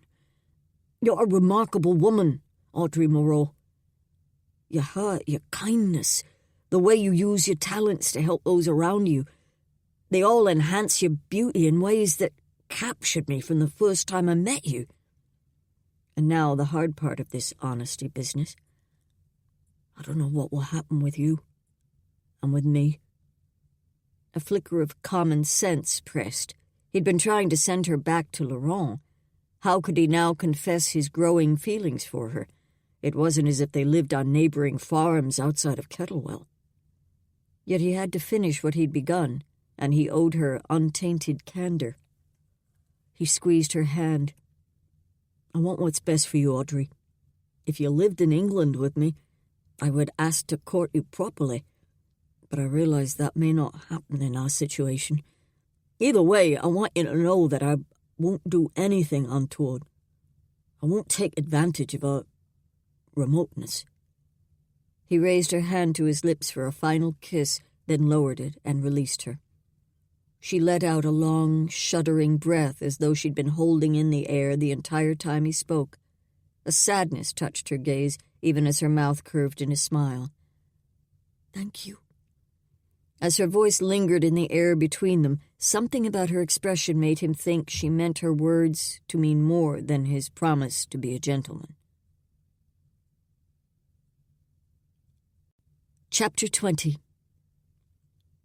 Audrey stared out into the white world the next morning as snow still fell in a heavy blanket. Wind howled through the peaks around them and whipped the flakes in gusts. If she was home in the warmth of their apartment, she would hate the thought of going out in such weather. But after tossing on her pallet all night and staying cooped up in the small cave most of the days before, even the icy haze outside looked appealing. When the snow finally stopped, it would be unwise to venture out where she would leave footprints, in case anyone from Laurent happened this way, but the falling snow would cover every track she left now. Besides, with Levi still sleeping, this might be her best chance to stretch her legs before she needed to prepare food for him. The thought of being so near him, of meeting his gaze and carrying on a casual conversation, stirred the same tingle of emotions that had churned inside her all night. Not just because of that kiss, but also because of his words after. If he were free, if their situations were different, his intentions toward her would be serious. But their situations hadn't changed. So did that mean these feelings for him she couldn't seem to squelch had to be ignored? When he recovered, would she be willing to leave everything she knew and loved to go with him? Leave Papa, Brielle, her home? Tucking her coat and hood tighter around her neck, she stepped out, abandoning the turmoil of thoughts behind her. Snow rose up above her knees, and the moment she left the protection of the juniper tree guarding the front of the cave, the wind gusted around her. Icy crystals stung her face, and she pulled her coat up higher over her mouth and nose. Finding the trail she usually took down the mountain proved harder with it covered in snow, but if she veered off the path, the thick white padding softened her landing. She aimed toward the cluster of trees, if for no other reason than for a moment of protection against the wind. She should gather a load of firewood while she was out, but she'd have to go farther for that, as she'd exhausted everything easily obtained from this copse. A few more groupings of trees could be found past this area, along the base of the mountain, where they'd heard Levi's horse that first night in the cave. Would he still be there? If he'd found good grazing and water, he might be. Levi had spoken of the animal as an old friend, naming him Chaucer after one of his favorite authors. She should have ventured out to look for the gelding before now. Had he found shelter from the storm? She had nothing to feed him, but if he'd be willing to come under the cave's low ceiling, she could at least provide protection from the elements. She headed toward the only place she knew to look for him. By the time she'd followed the line of rocks into the open area, her legs were exhausted from hiking through the high snow. Snowshoes would be so much easier for traveling out here, but she didn't have that luxury. As soon as she searched the area for the horse, she would head straight back to the cave and spend the rest of the day by the warm fire. She continued around the base of the mountain that flanked one side of the meadow, tucking as far as she could into her coat to combat the wind. Still, the gusts seemed to blow right through her. At last, through the swirling flakes, a brown animal appeared beside a boulder in the distance. The closer she approached, the more the form took the shape of a horse, head tucked low against this vicious wind. Her insides clenched. Was this the best shelter he could find? She renewed her stride, plunging forward as quickly as she could. Chaucer didn't even lift his head as she approached. He looked miserable. Though he was standing beside a large stone on his right, the wind whipped from his left with no barrier to ease its fierceness. She reached the gelding and pulled her hand from her coat pocket to stroke his neck. He was soaked through and shivered violently beneath her touch. Her hand grew numb in less than a minute, so she slipped her icy fingers back into her coat pocket, letting her eyes take in Chaucer's condition instead. With his long winter coat so wet, the hair crinkled over each rib. How much weight had the gelding lost since coming to this area and being required to fend for himself? He'd been in prime condition when she'd first seen Levi mounted on him. She'd assumed he'd been able to forage enough despite the partially snow-covered ground. But she had such little experience with horses, and clearly she'd been wrong.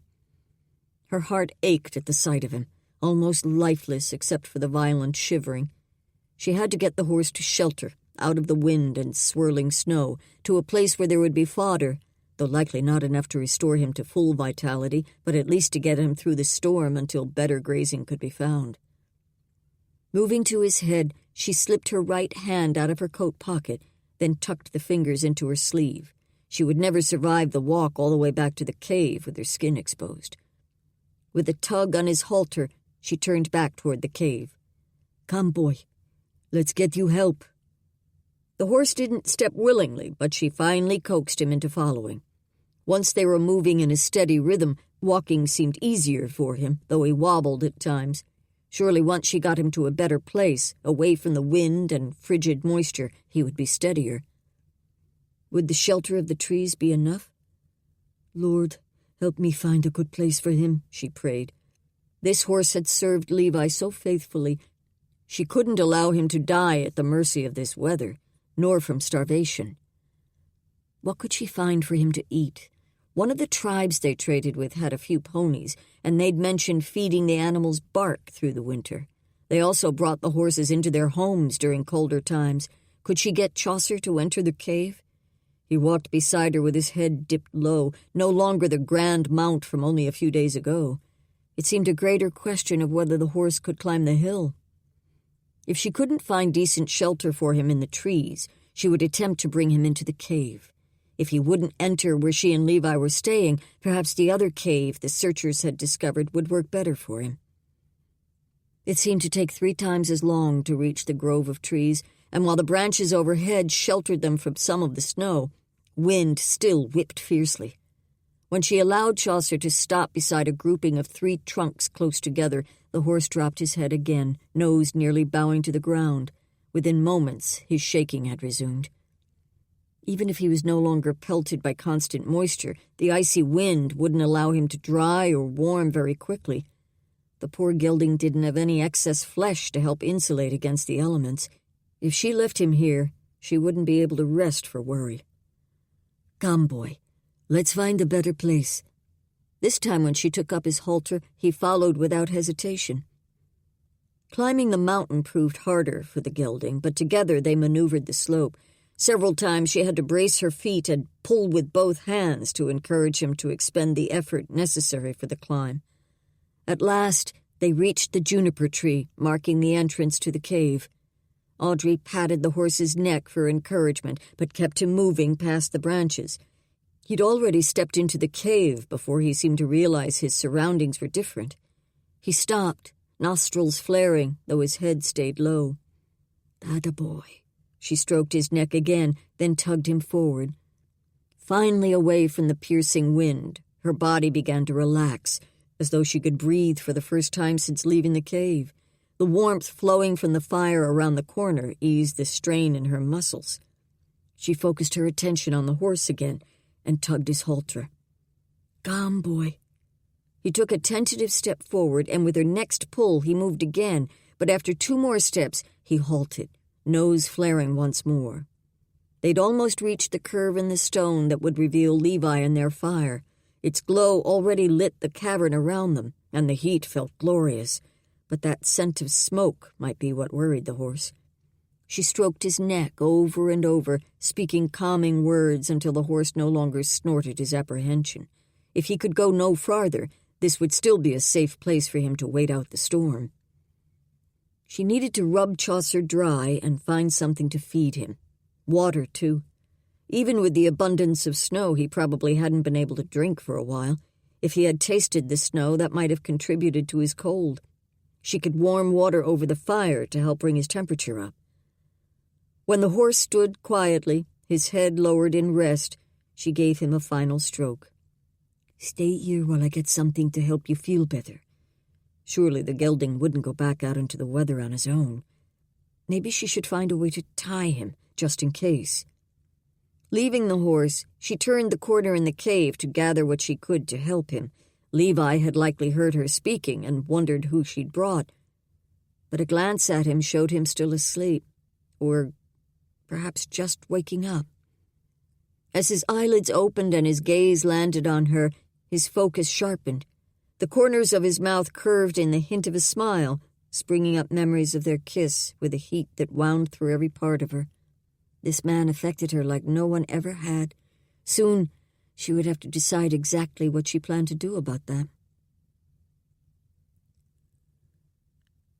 Levi would never tire of waking up to Audrey Moreau's beautiful face. If only these perfect days would never have to end. He would gladly do without the pain, but he'd endure a lifetime of it if that meant having Audrey by his side. She might not think this time in the cave was perfect, with all the extra work she'd had to do for them both. Signs of that toil showed on her face now, with her wind-reddened cheeks and nose. He was becoming a sluggard, sleeping till all hours of the morning, while she had clearly been out gathering wood or other supplies. He worked to sit upright, a task much harder than it should be, but growing easier each day. "Good morning." Audrey's sweet voice drew near as she approached the fire. "I have a surprise for you." "Morning." His voice came out raspy and gruff, weighed down by remnants of sleep. He did his best to clear the slough from his throat, then tried again. "A surprise?" She lifted the kettle from the fire and turned to smile on him. "I found your horse." Hesitation checked the pleasure in her grin. "He's cold and hungry, but hopefully we can nurse him back to health soon enough." Pleasure slipped through him, but something about the forced lightness in her tone with those last words brought with it a thread of worry. "Where is he?" Levi pushed the fur coverings off his legs. He needed to see Chaucer to confirm the animal was fine, and he certainly didn't need to lay the brunt of the animal's care on Audrey. It was high time he got up and accomplished something himself. He'd barely gotten his legs beneath him when Audrey was by his side. "I'm not sure you should stand yet." He didn't let her words slow him, just turned onto his hands and knees. That position would give his hip a chance to grow accustomed to bearing weight again, and he could use the cave wall to help rise to his feet. "It's definitely time." He had to work hard to keep the pain out of his voice. That deep ache was surely only because his muscles had weakened from disuse. Audrey fluttered around the cave, then returned to his side with the 2 poles he'd used to haul himself back up to the cave after his fall. Inhaling a breath for fortification, he planted one hand on the wall and one on the cave floor, using both surfaces to push himself upright. Audrey gripped his upper arm and aided his efforts, though she didn't let go when he'd worked to standing. He kept the hand braced on the stone wall, and with her so near, his body itched to wrap the other around her. He could pretend it was for support. But he couldn't. He'd promised he wouldn't take advantage of their remoteness in this cave, of her nearness, no matter how much she tempted him. He had to force away the sensations that thought conjured, and he turned toward the cave entrance. The movement succeeded in dropping her hand from his arm, and she reached down to pick up the walking sticks. "Use these to help bear your weight." She held them both out. He took one of the poles. "This should be all I need." The frustration on her face was clear, but she didn't push for him to comply. He didn't allow himself to look at her again. He had to strengthen himself again, take on some of the burden she'd been shouldering for a week now. Audrey followed him as he rounded the curve in the cave. There, in profile against the white of the snow outside, stood Chaucer. Levi hobbled forward to greet his old friend, but the horse didn't even raise his head. "Hello there, fellow." As he reached the gelding's side, he stroked a hand over his shoulder. Thick, wet hair met his touch, but beneath that, the sharp outline of bone made him suck in a breath. He moved his hand over Chaucer's withers, then down his back, and sighed. With Levi's eyes still adjusting to the light, he had to rely on what his hand told him about the horse's condition, and that news made his belly churn. Had Chaucer eaten at all in the past week? Levi moved back to his neck and stroked with a gentle touch. "You hungry, old man? We need to find you some food, don't we?" The horse tipped his nose toward Levi, but didn't lift his head from his position, dropped nearly to the cave floor. He didn't seem to have the strength. With fresh worry rising up into his throat, Levi turned to Audrey, who'd stood waiting. "Do we have anything to feed him? I don't know how much longer he'll last." "I'm not sure we can find grass with the storm still blowing, but I've heard that the Diné feed their horses bark through the winter. We can pull some from the firewood here, and I can go back out to strip more from the trees." That suggestion only eased a tiny bit of the tension building in his chest. He'd never heard of horses living off bark, had never attempted to feed the stuff to Chaucer, but if it was their only option, they should try it. With a nod, he turned back toward the cave. "I'll start pulling the bark off the firewood." Finally, a job he could do himself, and the sooner he accomplished the task, the more chance they had to revive his old friend. Chapter 21. Audrey stroked the horse a final time, then pulled her coat tighter around her as she turned to face Levi. "I shouldn't be gone long." She made the mistake of meeting his gaze, those dark eyes that always pulled her in. "I should be going out there, not you." He stood an arm's length away, yet his voice wrapped around her like an embrace. She smiled as she shook her head. "I know all the places to look. Now that we know which barks he'll eat, gathering them won't take any time at all." Levi's brow furrowed, and her fingers itched to reach up and smooth the skin there. She'd stroked his face often when the pain was bad, but now, with him standing and looking at her that way, and after that kiss, her body nearly stepped forward of its own accord, desperate for another kiss like the first. She inhaled a deep breath, then forced herself to step back. Levi didn't move, but his gaze stayed on hers, a sadness seeming to slip through him. Maybe he was remembering his words after the kiss. The distance between their worlds. Could that distance ever be overcome? Doing her best to force another smile, she turned away from him. "I'll be back shortly. I'll watch at the entrance. If you need anything at all, either call or signal me." She nodded to acknowledge his words, though she didn't glance back at him. As she stepped from the cave, a gust of wind pummeled her, its howling blocking out all other sound. Ice crystals stung the uncovered areas on her face. The storm seemed to be growing worse, not better. She half-walked, half-slid down much of the mountain. The cold had already sunk into her bones, stealing her strength. She could probably find enough bark in the nearby copse of trees, so it wouldn't be long before she'd be back in the cave. Back by the warm fire. Back with Levi. Tucking herself as deeply as she could into her hood and wrap, she trudged toward the trees. There were plenty of pines in the cluster, but Chaucer seemed to especially like bark from the poplar logs they'd found, so she would search for those. As soon as she stepped among the trunks, the bite of the wind eased. The dimness under the trees compared to the blinding white outside made her blink. At last she could see well enough to focus on the trees around her. A figure stepped from behind a trunk not 2 strides away. A squeal slipped out before Audrey could contain it, and she stepped back. Who? But the familiar outline, that wolf fur coat she'd seen thousands of times. She'd know anywhere that strong, yet feminine face outlined by the hood. Brielle. Audrey's chest clenched even tighter than it had at the initial shock of seeing a person where she'd expected only trees. Her belly roiled as the full reality of this meeting sank in. Brielle now knew she'd not left the area. Brielle would march her back to Laurent, and she would have to face the chief, the council, her own father. Leonard's mother.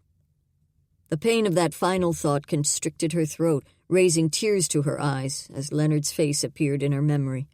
She pressed the thought away, one step at a time. Audrey worked for a smile for her dearest friend. "Brielle, are you?" Brielle's face didn't shift from her warrior facade, though a familiar twitch at her eyes gave evidence of deeper emotion. Sadness? Mostly anger, no doubt. Audrey had helped a prisoner escape, run away from the village before she could face punishment, put countless searchers in danger, been the cause of Leonard's death, and probably brought an immeasurable amount of sadness to her father. In many ways, Audrey had become Brielle's chief adversary, the primary threat against Laurent, and Brielle had sworn to protect Laurent at any cost, even her life. "Where have you been?" Brielle's voice bit sharply above the wind still whipping beyond the trees. Audrey swallowed, but the icy air had dried out her throat so much, and the act only brought more pain. She couldn't lie. Her other sins were awful enough. She wouldn't compound them by speaking an intentional falsehood. "A cave?" Brielle's gaze lifted to the mountainside. "I saw you come out of it." A jolt pressed through her. She'd never imagined Brielle or anyone would be out in this storm, watching, waiting for her to reveal herself. And Levi, he hadn't left the cave, so Brielle wouldn't have seen him, but she would suspect he was there, wouldn't she? "Why haven't you come home?" Though Brielle's tone still held accusation, there was a hint of pain there, too. Audrey met her gaze, as hard as that was, but Brielle still had her warrior mask firmly in place. Her expression gave away nothing. Audrey laced as much gentleness as she could through her voice. "I couldn't. Not yet." Did she dare say anything about Levi? Perhaps it would be better to wait and see what her friend did. Brielle's face only hardened. "You're going home now." She motioned for Audrey to turn. "You know the way." Audrey hesitated. She couldn't leave Levi without telling him where she was going. But if he was watching from the cave, as he said he would be doing, he would see her leave with Brielle. He would know she went back to the village. Would he leave the area as soon as he was recovered? Of course he would. He needed to return to his family, to England. She could only pray he didn't rush his departure and re-injure the hip before it fully healed. But that wasn't the only reason she didn't want him to leave right away. Once Brielle brought her within Laurent's walls, she'd be watched every minute, maybe even kept under guard until the council decided her punishment. She wouldn't have another chance to sneak out, to say goodbye. Even as tears stung her eyes, she turned toward Laurent. With Brielle close behind her, she had no choice. But that didn't change the fact she was leaving her heart in a cave on the mountain.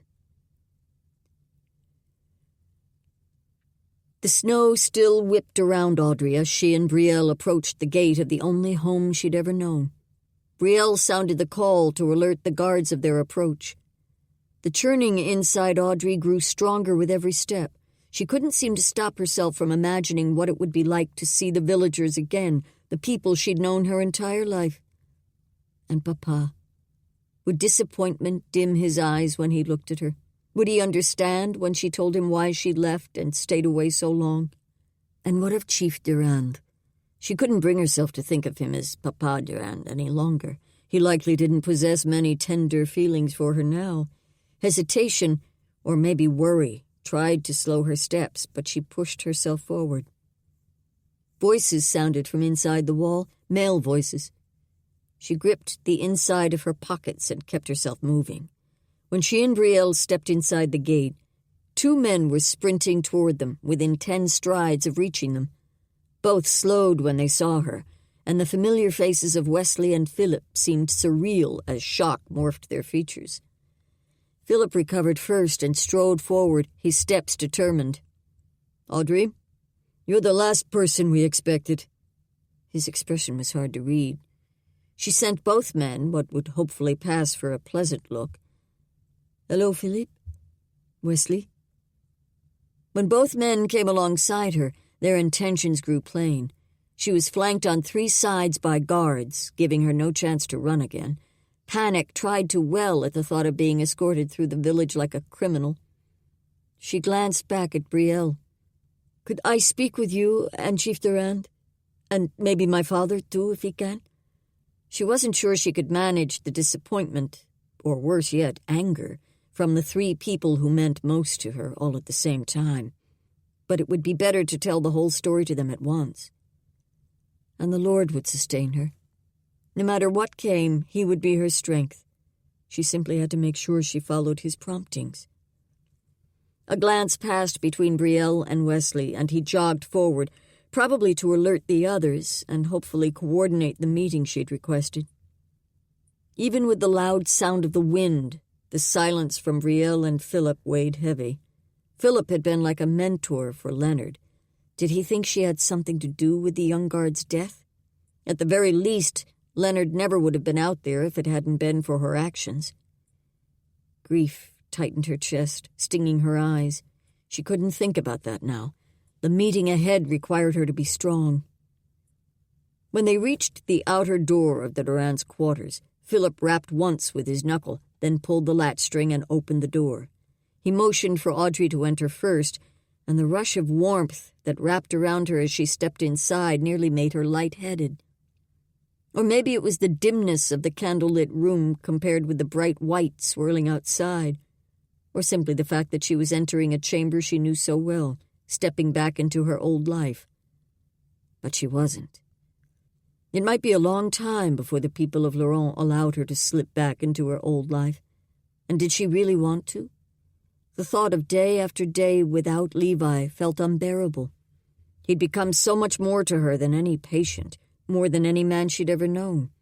If she allowed herself to face it, she'd been coming to love the man more each day, with every conversation, every peek into his life and his character and his integrity. The way he sought to live out his faith had claimed her, and every look into his eyes certainly sealed her desire. Could she really live without him?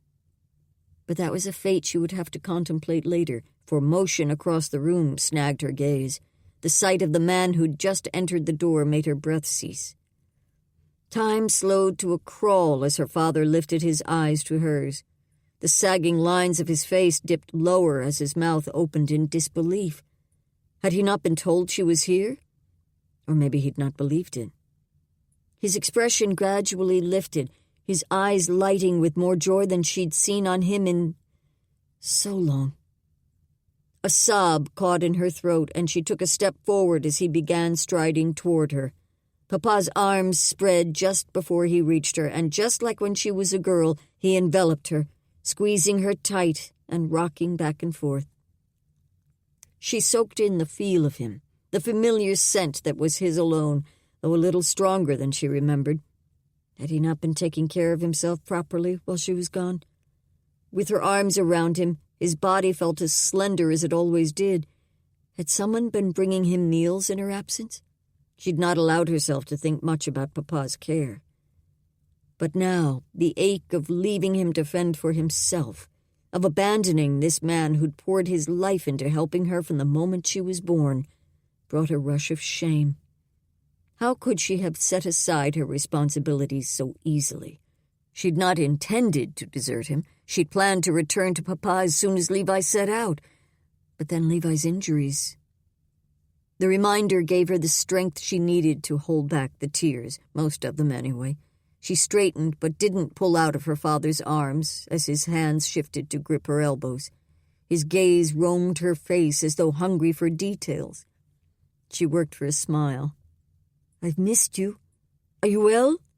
Eating enough?" Those last words weren't what she meant to say, but they simply slipped out.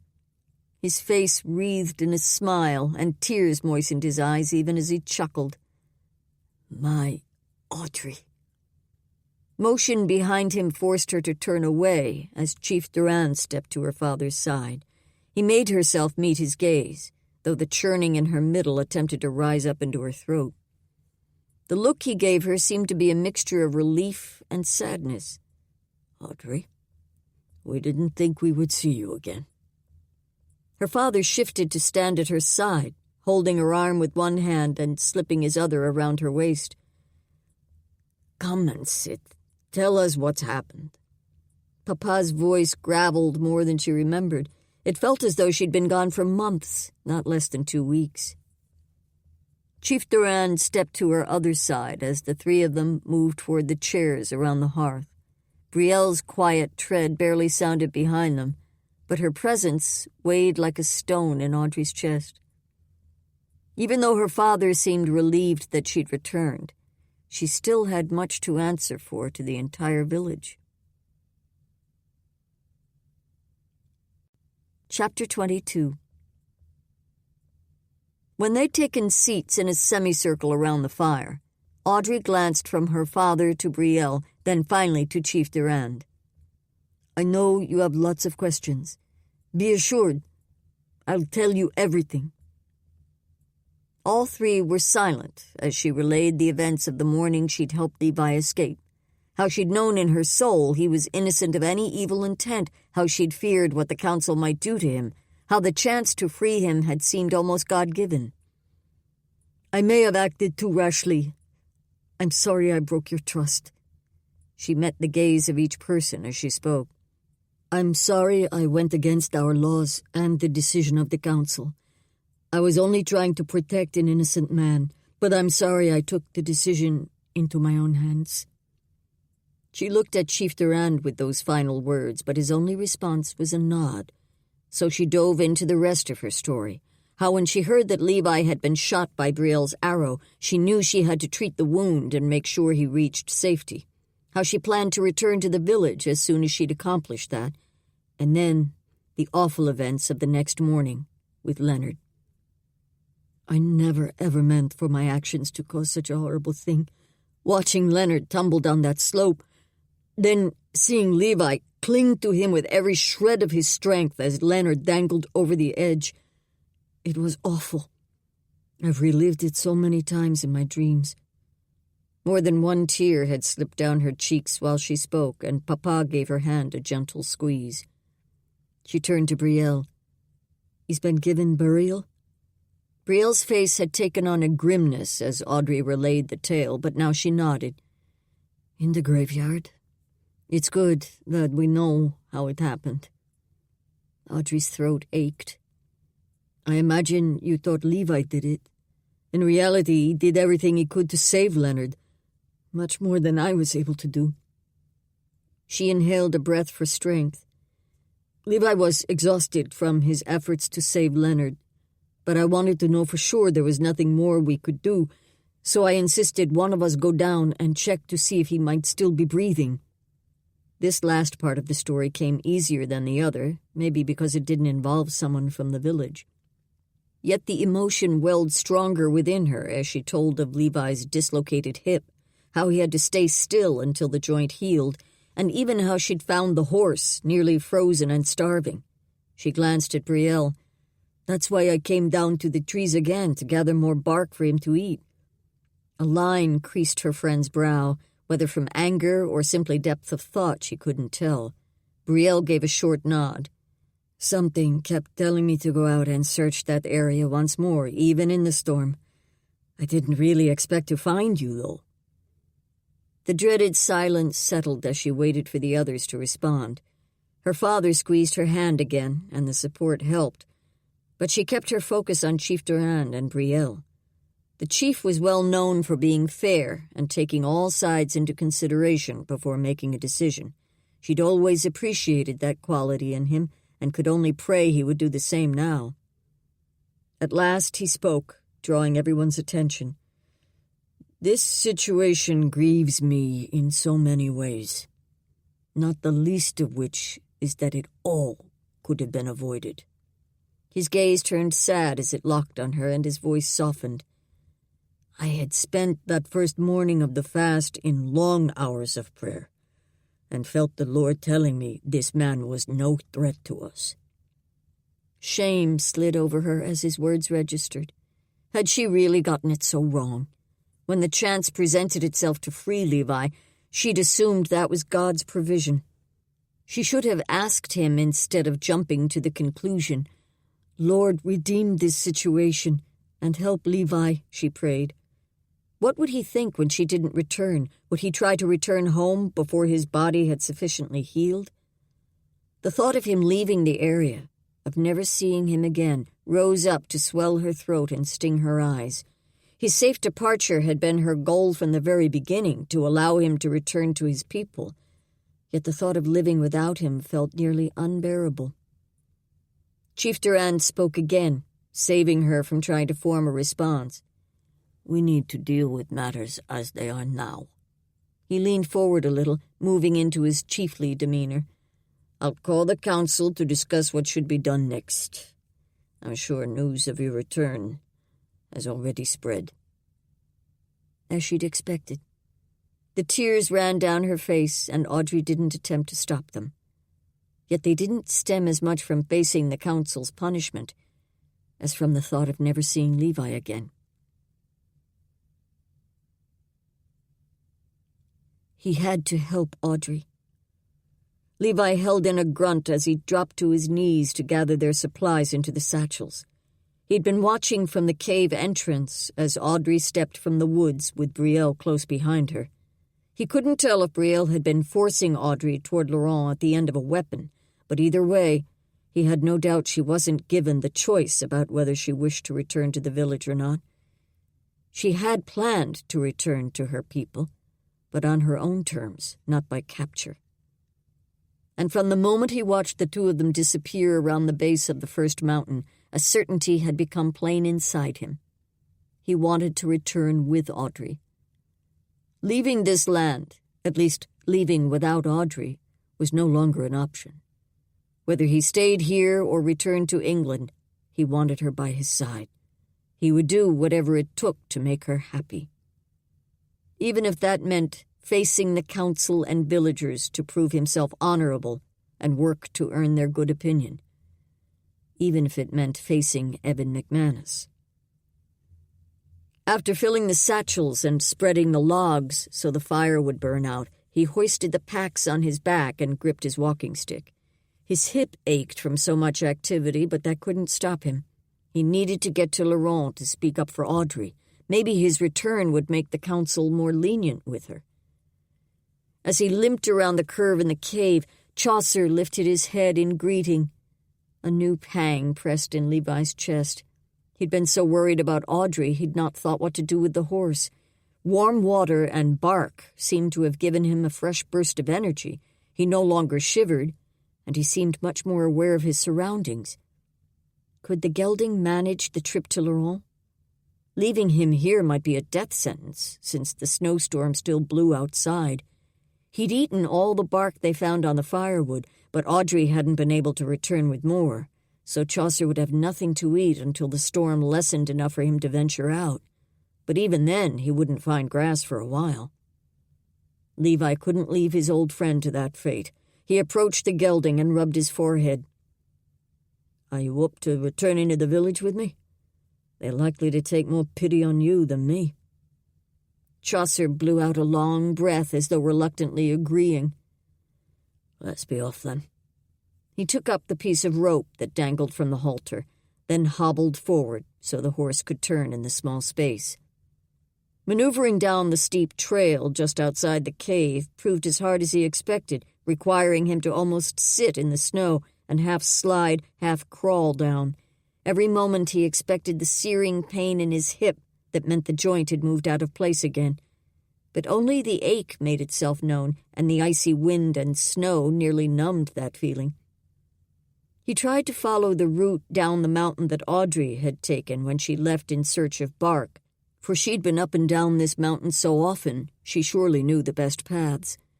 At last they reached somewhat level ground, and he stopped the horse for them both to rest. Levi's hip burned so much he could barely stand to put weight on it, so he rested a hand on Chaucer's shoulders for support. The horse seemed to be managing the storm and travel so far. If only Levi could fare as well. The wind bit too fiercely to stand still for long, so they started northward, following the same path Audrey and Brielle had taken not long before. He and Chaucer moved much slower than the women had, but at least they were moving. Finally, they reached the end of the second mountain, and the open area spread before them, split by the small creek where he'd gotten his feet wet during that first fateful escape. He'd have to cross that stream of water, but that shouldn't be a problem.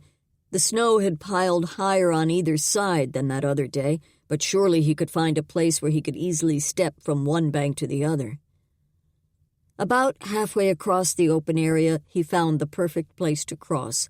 The hint of footprints still in the snow showed this was probably the route the women had taken as well.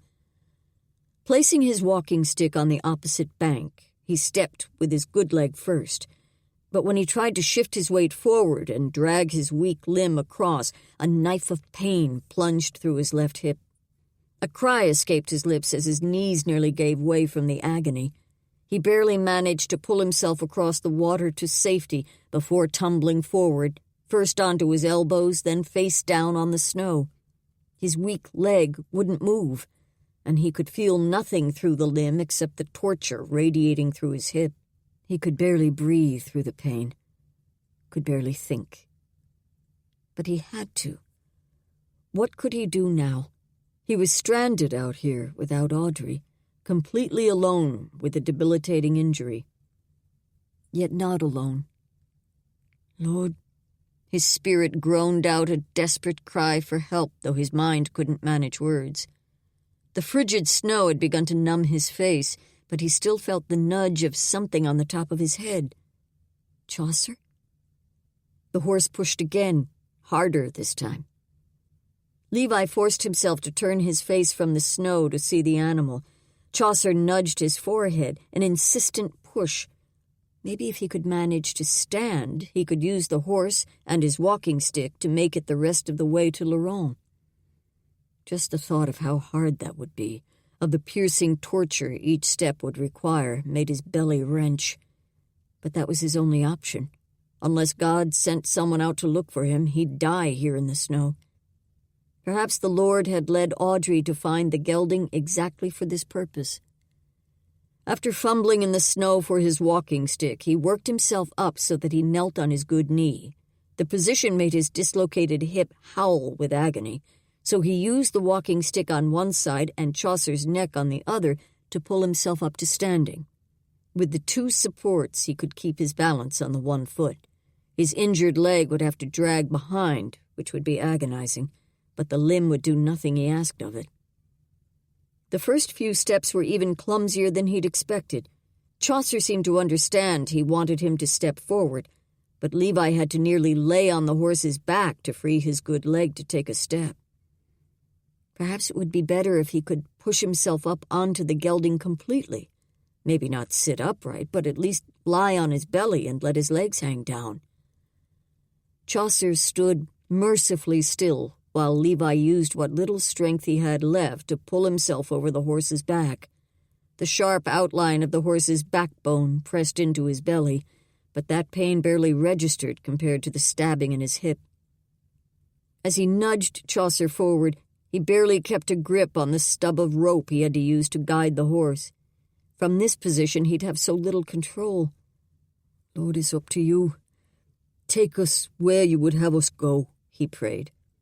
And he meant that more than just in the final stretch of this journey to Laurent. A rustling crept into Levi's awareness. Audrey must be moving around the cave. He forced his eyes open, but the brightness that met his gaze made him squint. She must have built the fire larger than usual. No wonder the cave finally felt warm. Levi. Her voice washed over him with its soothing comfort. His eyes drifted shut as relief enveloped him. Then her hand brushed across his forehead. One day, if he ever had strength to manage a conversation again, he would tell her how much her gentle touches meant to him. The care wrapped in the act soothed something much deeper within him. Lord willing, he would have the chance to thank her. Forcing his eyes open, he did his best to focus. The faint firelight illuminated Audrey so she shone just like the angel she was. She began speaking, but he couldn't take in the words. Not when her beauty overwhelmed him. He'd been afraid he might never see her again, but God had granted him one more blessing. Levi, can you hear me?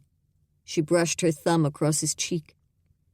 He tried to manage a word, but his throat ached too much to allow sound. His chest felt as though a bear sat atop him, burning with every breath. He struggled to nod. Her words were registering now, though he couldn't bring forth anything she'd said before. "Can you lift your head to drink this?" Her hand slipped behind his head and raised him as she held a cup to his lips. Though her movement stayed slow and gentle, the shift sent a searing burn through his chest. A cough rose up, forcing its way up his throat and leaving a path of fire in its wake. His entire body shook with the spasms racking through him. He leaned away from Audrey as they continued, and her small hands gripped his shoulder as though to keep him from tumbling over. When the final cough ended, he sank back against the fur, his body completely spent. He didn't even have the strength to open his eyes. "I'm going to spoon the tea into you. It will help clear your lungs. I'm not sure how long you were out there in the storm, but you were nearly frozen when Wesley found you and the horse." When Wesley found... His mind ached as he tried to bring up a memory of what she described. You and the horse. The image finally formed. A new throbbing made itself known in his hip, but it was not the same searing pain as before. Audrey must have worked the joint back into place. "Thank you, Lord, for Audrey," he thought. With that final prayer taking root in his heart, he let himself succumb to the darkness. Chapter 23.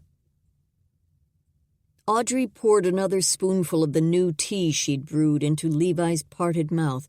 His throat worked in a swallow, but it seemed more reflex than intentional action.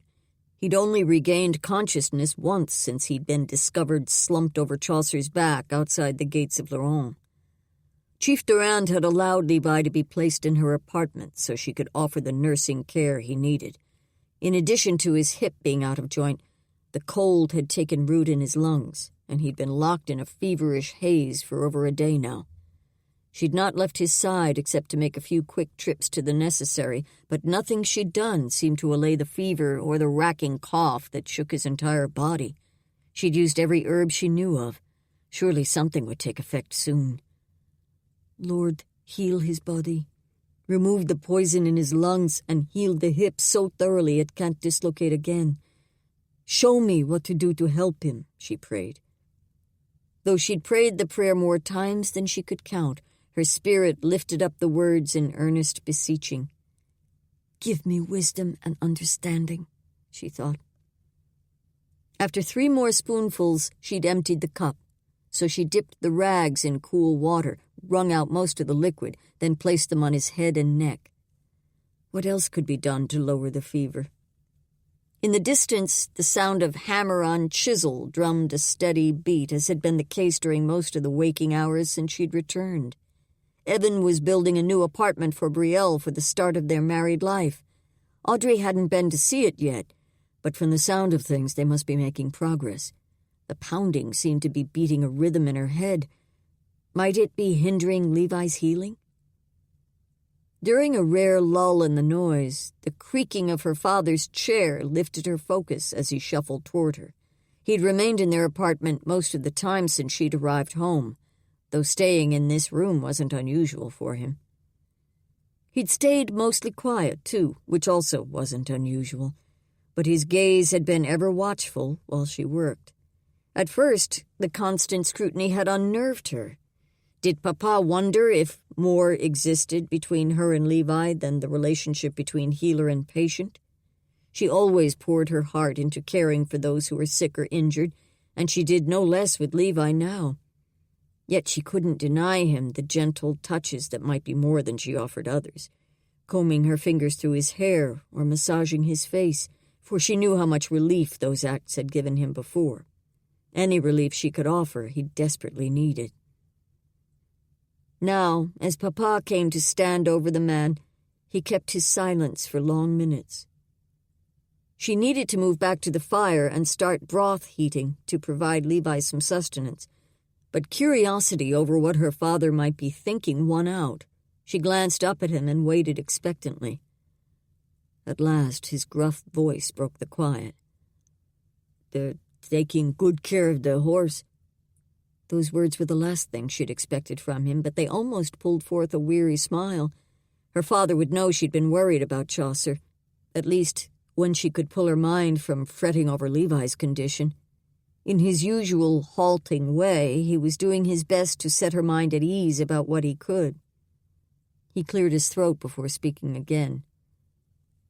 "Brielle, she's having her hunters bring back bark and other things you can eat. Wesley says it's perking up fine." Audrey reached up to take his hand and gave a gentle squeeze, the first bit of contact they'd had since the conversation with the Durans yesterday. "Thank you. I'm relieved to hear it." Papa gripped her palm and patted her hand with his other one. "Can I help you here?" His gaze slipped to the man lying on the bed. Thankfully, he didn't speak of Levi's condition. She allowed herself only a glance at the handsome face that had grown so pale, then shook her head. "Pray for him. I'm doing everything else I know to do." Papa squeezed her hand again. "If there's anyone who can bring him back, it's my girl." The sweet words, "my girl," always brought a rush of warmth in her chest, but this time the warmth crept up to sting her eyes. She was so grateful she'd not lost her father's love. If only she possessed the skill he credited to her. Even now, the reality tried to press in that she might lose Levi. Today, even. But she forced the thought away. She wouldn't give up on Levi, wouldn't stop petitioning for the miracle they needed to save this man she'd come to love far more than she'd ever dreamed. Silence hovered as Audrey sat beside Levi's still form. The weight of the third person in the room only thickened the quiet. For once, the hammering across the hall had ceased. She glanced over at Brielle and searched for something to say. There should be much to catch up on, but the fear churning inside her for Levi overwhelmed every other thought. Her gaze wandered down to the man, her eyes searching for any sign of change. Beads of sweat dotted his nose and cheeks. She'd just refreshed the cool, damp cloth draping his brow and neck, but they seemed to help little. Nothing helped. Levi had been restless all morning, tossing his head and arms, and coughing so hard it seemed his insides would spew out. Yet this last hour he'd grown still. Eerily still. The fear roiling in her belly had nearly turned to panic. "Don't let this be the end, Lord. Please don't take him," she prayed. She could barely recall life before she met this man, though that had been a little more than 2 weeks ago. He'd come in and overwhelmed her world, opening her mind to the fact that people beyond their walls were real, not just distant stories. God had created each one, each with their own struggles and talents and dreams, lives that interwove in a myriad of ways, lives that could bring new hope and good to the people she'd loved so well, this village that had sheltered her all these years. He'd brought color to her world, despite the turmoil that had come with him. His faith, his determination to do right, his integrity, they inspired her to be better, to make wiser choices, to love more fully. Everything in her wanted the chance to be with him. Yet that chance seemed to be slipping away. She wrestled that thought from her mind as she had every time before. She couldn't face the possibility of losing him yet. Her hand craved to reach out and take Levi's, but she couldn't do that in Brielle's presence. "I wish you'd come to me, told me." Brielle's voice broke through the churning in her thoughts, and Audrey glanced over at the tight lines of her friend's face. She didn't need to ask what Brielle meant, and frustration welled up in her chest. "I did come to you, Brielle. You said you'd talk with him, then cast your vote with the others. I was asking you to speak up for him, and you told me to be careful. I knew Evan had a run-in with him, but they were on opposite sides of the war, so of course he wouldn't trust Levi." Audrey forced herself to calm, to slow her words with a deep breath. "No one seemed to be listening to me. I couldn't let him be judged and punished for his family or birthplace, but everyone seemed so focused on that, they didn't hear his words, his earnest desire to do right. Brielle studied her for a long moment, but her expression was hard to read. Audrey held her gaze. She was usually the one to back down when Brielle's ire rose, to reach out and smooth things over, but not this time. At last, the hint of a sheen coated Brielle's eyes, and her gaze softened. "I'm sorry, Audrey. I'm sorry I didn't realize how important this was to you. I'm sorry I didn't listen better." The words soaked through her like a balm, but the release of her anger allowed tears to crowd her vision. She looked away, her eyes coming to rest on Levi's still form. If Brielle could be strong enough to speak the truth, she had to also. "And I'm sorry I undermined your leadership. I'm sorry I took such drastic steps. Actions that ended up stealing Leonard's life," she thought. She couldn't bring herself to speak that last bit. Silence settled between them, leaving only the rasping of Levi's breath. The quiet didn't hold the same weight as before, though. "Evan's struggling with his presence here." Brielle's quiet words barely broke the silence. "He's not sure we can trust the man after what he did during the Battle of Stony Creek." Audrey turned to her, seeking from her expression what Brielle might not be saying. "They were on opposite sides of the war. Levi didn't do anything unethical. He performed his duties well, saved the lives of his countrymen." Brielle's mouth turned grim, and though she nodded, she didn't look Audrey's way. "I know. He did probably the same thing Evan would have done were the situation reversed. It's just hard." Now she did meet Audrey's gaze, and her throat worked. "It's hard for a soldier to forget what he worked so hard for." Audrey could only nod. Brielle would understand that feeling better than either of them. She sacrificed daily to keep Laurent safe and provided with fresh meat. A small smile touched Brielle's mouth. "Just give Evan some time. He's praying about it. We both are." Again, Audrey nodded. That was the most she could wish for. She'd be more diligent in her own prayers on that topic. For now, though, her beseeching to heaven was focused on begging for Levi's health to be returned. She couldn't lose him. Before that worry could consume her again, she sought out a new topic. "Have you set the day yet? For your ceremony?" Her voice cracked on the last words, turning them into something like a sob. Even that question reminded her of Levi, of the way he'd encouraged her to come back for her friend's wedding. It turned out she would be here after all. Brielle offered a sad smile. "As soon as our home is finished." Audrey nodded, but words to answer wouldn't surface. Maybe Brielle understood, for she supplied the lack. "They're making steady progress, but I think it will be another couple of weeks before they finish, if Evan doesn't work himself sick before then." A smile lifted her voice, matching the expression that always shone in her eyes when she spoke of her beloved. "He's determined the work won't take one day longer than it has to."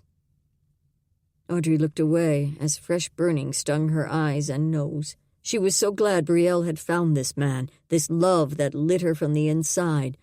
But hearing of it as Audrey's own love barely clung to life in front of her brought the tears too close.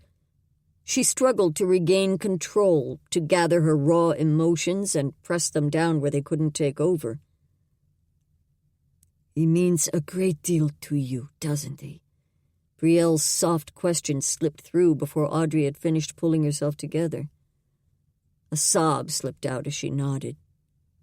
Levi meant so much more than a great deal to her.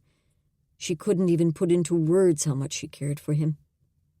Silence settled again, but need rose up inside Audrey, a desperate urge to explain the depth of character inside Levi Masters. "He's a good man, Brielle. Respectful and kind. God-honoring. He wanted me to come back, didn't want me to be estranged from our people." A half-laugh, half-sob broke through. "When he found out I might be missing your wedding day, I thought he would force me to leave, even though he would have been stranded in the cave until his leg healed." She turned to fully face her friend. I couldn't leave him. It would have meant possible death with his injuries. I had planned only to show him the cave and give him the supplies, but then just as I was going to return to Laurent, Leonard showed up. And then she couldn't speak again of that awful ordeal. With Levi so hurt, I couldn't leave him. And the more I've come to know him... She let the words linger. There was nothing else to say. She could only pray Brielle understood. Maybe there was one more thing that would help her. She locked Brielle's gaze with her own. Would you have been able to leave Evan if he'd been injured like that? Brielle flinched, but didn't break their gaze. Her eyes had widened, though, as if she finally understood how deeply Audrey felt for this man. Brielle didn't respond with words, but as her expression shifted from surprise to understanding to sadness, no spoken response was needed. She finally shifted her focus to Levi, that sadness deepening. We'll be praying for him. Audrey nodded her thanks. She should find a new topic for them. She cleared her throat. Please tell Charlotte thank you for bringing meals for my father. He actually seems better these days. I know the changes have thrown off his routine, but still.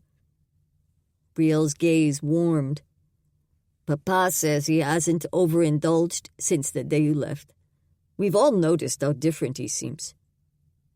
That news should fill Audrey with relief. She'd been praying for this for years, and these past few days she'd wondered. Yet how could anything lighten the weight on her chest when Levi was barely clinging to life? Brielle glanced down at the bed, and a frown pressed her brow. Is he... Audrey jerked her gaze to Levi, panic coiling her insides. Surely he hadn't... But the pallor and stillness she expected to see weren't what she found. His eyes, had they cracked open? She leaned over him and pressed a hand to his cheek, brushing the hair from his temples. Levi, are you awake? His eyelids parted even more, revealing the beautiful brown beneath. Her heart leapt, stretching her chest so tight she could barely breathe for the joy. His mouth opened, at least it tried to. His chapped lips didn't seem able to separate. She reached for the cup. Here, take a few sips. As she poured in 3 spoonfuls, he swallowed after each one. He only coughed once, and just a slight sound, not the body-wrenching shudders of before. His eyes remained only half opened, but wide enough that she could see his gaze tracking her. The fact that he'd awakened meant he might be turning the corner, especially since his fever seemed a little lower than before. God was answering her prayers, whether he used the herbs or only his divine hand. Thank you, Father, she thought. She paused from spooning liquid into his mouth to give him a chance to rest and to speak if he wanted to. First, she should tell him what had happened since their return. We were so worried about you. You've been asleep with a high fever for days now. It felt like months. She glanced at Brielle.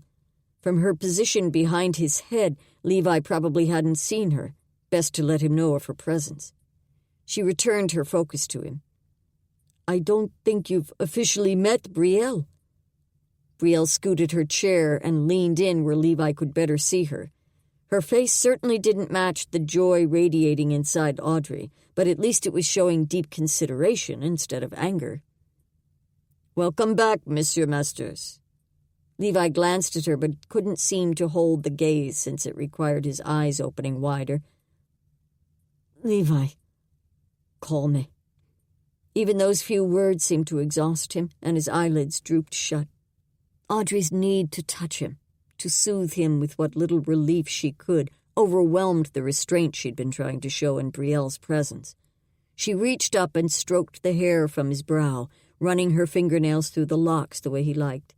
She didn't continue the motion after that first time, but did let her fingertips trail down the side of his face. Sleep a little more so you can regain your strength. I'll be here if you need anything. A small bob of his chin was Levi's only response, but the tension on his face eased. After a long moment, Brielle rose from her chair and laid a hand on Audrey's shoulder. My sister made a pot of stew big enough to feed 3 families. She'll bring some for your evening meal." Audrey nodded. "I'll have a chance to thank her myself, then." Brielle held her gaze with another sad smile. "I'm glad he's awakened." Though the words were right, something in her friend's tone made Audrey's middle tighten. When Levi recovered, they would both have to face the council and accept whatever punishment they set. Chapter 24. Levi couldn't summon strength to do more than lift the spoon to his mouth, but at least he could do that much now. The day before, he'd barely been able to crack his eyes open, so this was progress. Achingly slow progress, but according to Audrey, he should be thankful he could still draw a breath. He'd never seen her so giddy, even with the constant hammering in the background. She flitted from her cook stove to her shelves to his bedside, always with a smile brightening her expression. Sometimes he even caught a soft humming as she worked by the fire, only when the hammers ceased, of course. Watching her for hours on end, joy lighting her sweet face, there could be no stronger inducement to regain his strength. And to do so, he had to swallow more of this broth. His belly grumbled against the endless liquid, what he wouldn't do for a meat pie or something else he could sink his teeth into. But Audrey insisted he needed to work up to heartier foods, and the fact that he still possessed a slight fever seemed to be holding him back. She turned to him with another of those sweet smiles as she stepped toward his bed. She paused to glance toward the rear door as it opened, her expression turning to a question. Her smile reappeared. "Papa, you're just in time. I've a meat stew simmering and pastry almost ready to come out of the oven." Levi tried to shift his head to see the man, but the adjustment sent a shock of pain through the base of his skull. He squeezed his eyes shut to quiet his body, then reopened them slowly. He hated being this weak, this fragile, especially in front of others. He wanted to meet Audrey's father man to man, to clasp his hand and say how well he'd done raising such a remarkable woman. As it was, he could barely manage to string a few sentences together before his body wore out. Monsieur Moreau shuffled into Levi's view, approaching to stand by his bedside. The man studied Levi's face for a long moment without speaking. His expression held the same gentleness Audrey's did, yet there was a guardedness in her father, a tension that seemed almost hostile at times. Levi struggled to find something to say, but could only manage, "Hello, sir." Moreau nodded in acknowledgement. "You feeling better?" "I am. Trying to get my strength back." Audrey moved around her father and picked up the cup of water from the table she'd placed beside his bed. "He still has a bit of fever, but he's been awake for a while now." She took the cup of broth from his hands and replaced it with the water. He gripped the container with both palms so he didn't drop it as his shaky hands lifted the vessel to his mouth. Audrey kept her fingers on the mug's base as he lifted, and good thing, or his trembles might have sloshed the water all over his face. After a few sips, he lowered the cup and she took it. "I think it's time for you to rest again. Let me get some tea to help you sleep." The thought of more tea and more sleep made him want to groan, but his eyes were already drooping. He was weaker than a newborn babe. Though the weight of Audrey's father's gaze still pressed upon him heavily, Levi could do nothing but fade into the darkness. Audrey did her best to stay busy, so she didn't appear to be listening in on the conversation behind her, though they clearly weren't trying to keep things private, especially since they had to raise their voices over the background hammering. Eric was the third council member who'd come to visit Levi over these last 4 days since his fever had faded completely and he was able to sit up for longer stretches. Chief Durand had been the first, and he'd worn his Chief of Laurent expression throughout the conversation, making his thoughts hard to read. After inquiring about Levi's family back in England, he'd seemed sincere when expressing his sympathy about Levi's father's disabilities, even speaking for several minutes about how their own Louis Bureau had struggled with the same paralysis and sharing ways they'd helped him become more mobile. Despite the chief's guardedness, Levi had been respectful and open throughout the conversation, sharing freely of his life and even what he planned for his next steps. She couldn't help but notice the glance he sent her way when he used the words, "What I had planned to do after leaving here." Had his plans changed? The re-aggravated injury and sickness had surely altered the timing, but he would heal, as long as he gave the leg sufficient time to recover. He might always be prone to pain in that hip and maybe even further injury, but he should eventually be able to walk and ride as he had before. When Monsieur Gaume came 2 days after the chief, his questions were more heated and layered with accusation and insinuation, though he never voiced a specific charge against Levi. Thankfully, the talk with Eric now stayed more subdued. As the keeper of the law books and second-in-command to the chief, Eric usually held in his reactions in much the same way his mentor did, but his mind also tended to see things in black or white, lawful or unlawful, harmful or healthy. How would he view Levi's actions so far? She didn't have to ask how he would view her own. At least it seemed the council members were doing their due diligence to learn more about him. Did that mean their opinions were still undecided? Lord, help them see the real Levi Masters, not the version they fabricated from circumstances, she prayed. Her own fate also remained undecided. No one from the council had even commented on her actions to free Levi, not since the day she returned and told the chief the full story. Their silence kept a bundle of nerves churning in her middle. At last, Eric concluded his questioning and spoke his farewell. As the door shut behind him, Audrey filled a plate with the foods she'd kept warming for Levi. She'd finally been offering him fare with a little more substance than broth and soft soups. She turned with the plate and couldn't help but smile at the sight of him alive and well. Lord, no matter what the council's verdict, thank you for keeping him alive, she prayed. She'd said the same praise more times than she could count over the last days, but the pure joy that had accompanied the first thankful prayers now twinged with longing. Having Levi alive should be enough, but she couldn't stop wishing he could also be hers, that he would be willing to adjust his plans to include her. But she could understand that his mother needed him, even with his sister there to assist with their family business. Would she be willing to leave her village, her family and friends, for such a faraway land if he asked again? As much as she'd sometimes longed to see such places, she couldn't imagine never coming back to Laurent again, never seeing her father or Brielle or any of the others. She wouldn't get to play auntie to Brielle's future children.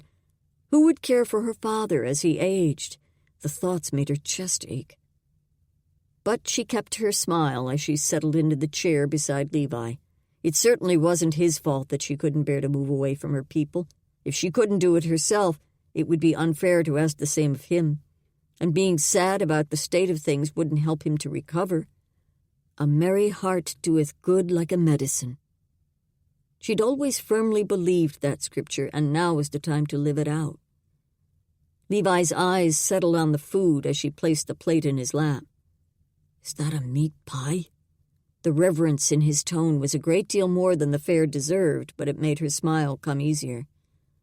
Breton galette, we call it, but I suppose the English version is meat pie. She stayed by his side and allowed herself a moment to watch as he savored his first bite. This was what she loved about cooking, seeing the enjoyment her efforts brought to others. When Papa had praised her early attempts as a girl, she'd worked harder and sought out more recipes from the matrons, doing everything she could to earn his pleasure again. He'd complimented every effort, helping her build confidence to stretch her abilities even further. Now, seeing Levi enjoy the results of her work made her want to find other foods that would produce that smile. What are some of the meals you enjoyed in England? His gaze turned thoughtful as he chewed the last of his bite. We eat a great many of these. He lifted the galette. Though I like the way you season yours better. She tried not to show too much pleasure at the compliment, just waited for him to continue. Lots of mutton and potatoes. And of course a great deal of tea." His expression turned wry with that last comment. This time she had to bite back the width of her grin. She'd plied the poor man with more tea than any person should have to drink, but it was the best way to spread the herbs through his body. When he finished his food, his head sank back against the rolled furs she'd used to prop him up.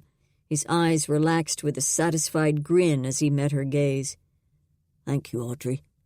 That was exactly what I needed." His eyes, she could stare into them for the rest of her days.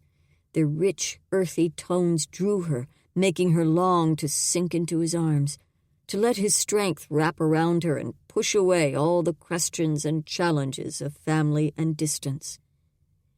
His hand reached for hers, his thumb caressing the top. There was a great deal to say between them, yet where to start? He'd been so ill and weak they'd not spoken since returning to Laurent, not of the important things, not of what had passed between them in the cave, nor of his plans, not of what the council might plan for both of them. Not knowing what the punishment would be tightened her insides more with every passing day. Would he voice any of these now? The corners of his mouth tipped a little. "I like your people." Of everything he might have said, that was furthest from what she'd expected. She raised her brows at him. "Even with all the questioning?" His smile grew a little stronger. "They really seem to care. They're not apathetic, not too wrapped up in their own lives to do what's necessary for the good of all." She tilted her head as his description gave her a new perspective, both on the villagers of Laurent and also on the place he came from. Laurent had only survived all these years because the people worked together, for safety, for provisions, and even for celebrations. The people of Kettlewell aren't like that? His brows drew together in a thoughtful frown. "Not as much, though I don't mean that in a bad way. It's just different there. Maybe because the homes are more spread out, lives aren't as intertwined." Levi's thumb stroked the back of her hand again, and his gaze caught hers with a serious expression. "I like your people. But the question is, what do they think of me?" Audrey swallowed the thickening in her throat. If only she had the answer. "I don't know. No one has spoken to me about what might be the penalty for either of us. The fact that the council members are visiting you to learn more about you bodes well, I think. Lord, please let that be a good sign," she thought. He gave her hand a squeeze as he nodded. "Do you think it would help if I spoke to someone? The chief, maybe?" A ripple of unease spread through her. "What would you say?" Again that thoughtful frown and a moment of silence. "Maybe apologize for anything I did that contributed to Leonard's death.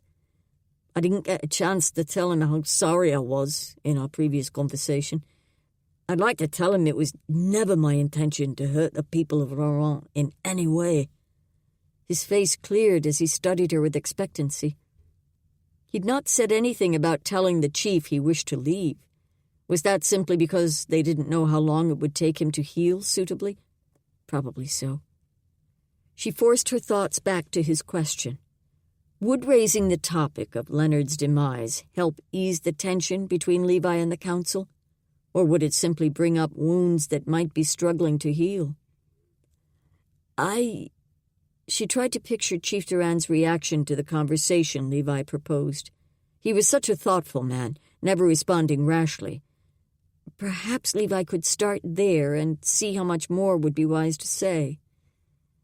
She finally focused on him.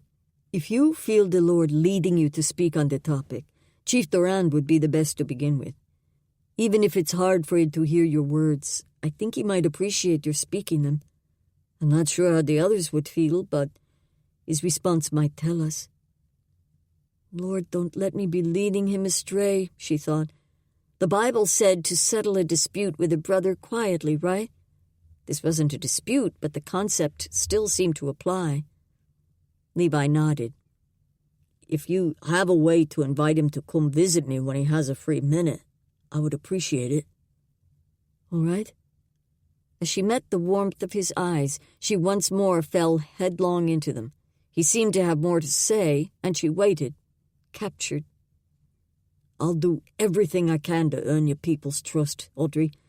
It's important to me.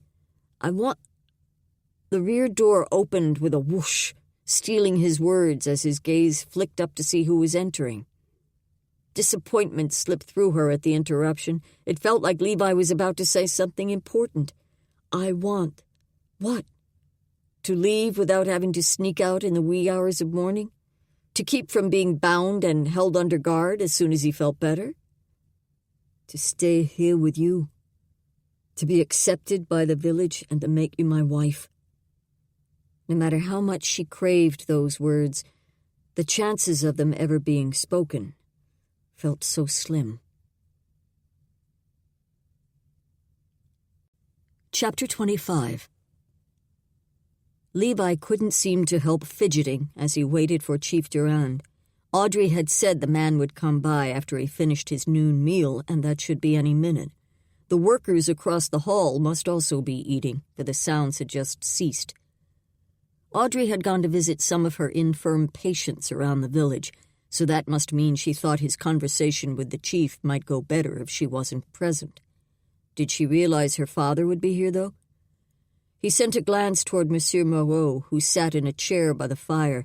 He didn't look at all like he planned to leave the apartment soon, for he was rubbing down a long wooden rod almost as thick as his wrist. The man so rarely spoke it was hard to know what he might be thinking. His only comments had to do with daily living. "I'm going to bring in more wood. Charlotte sent over food for the evening meal."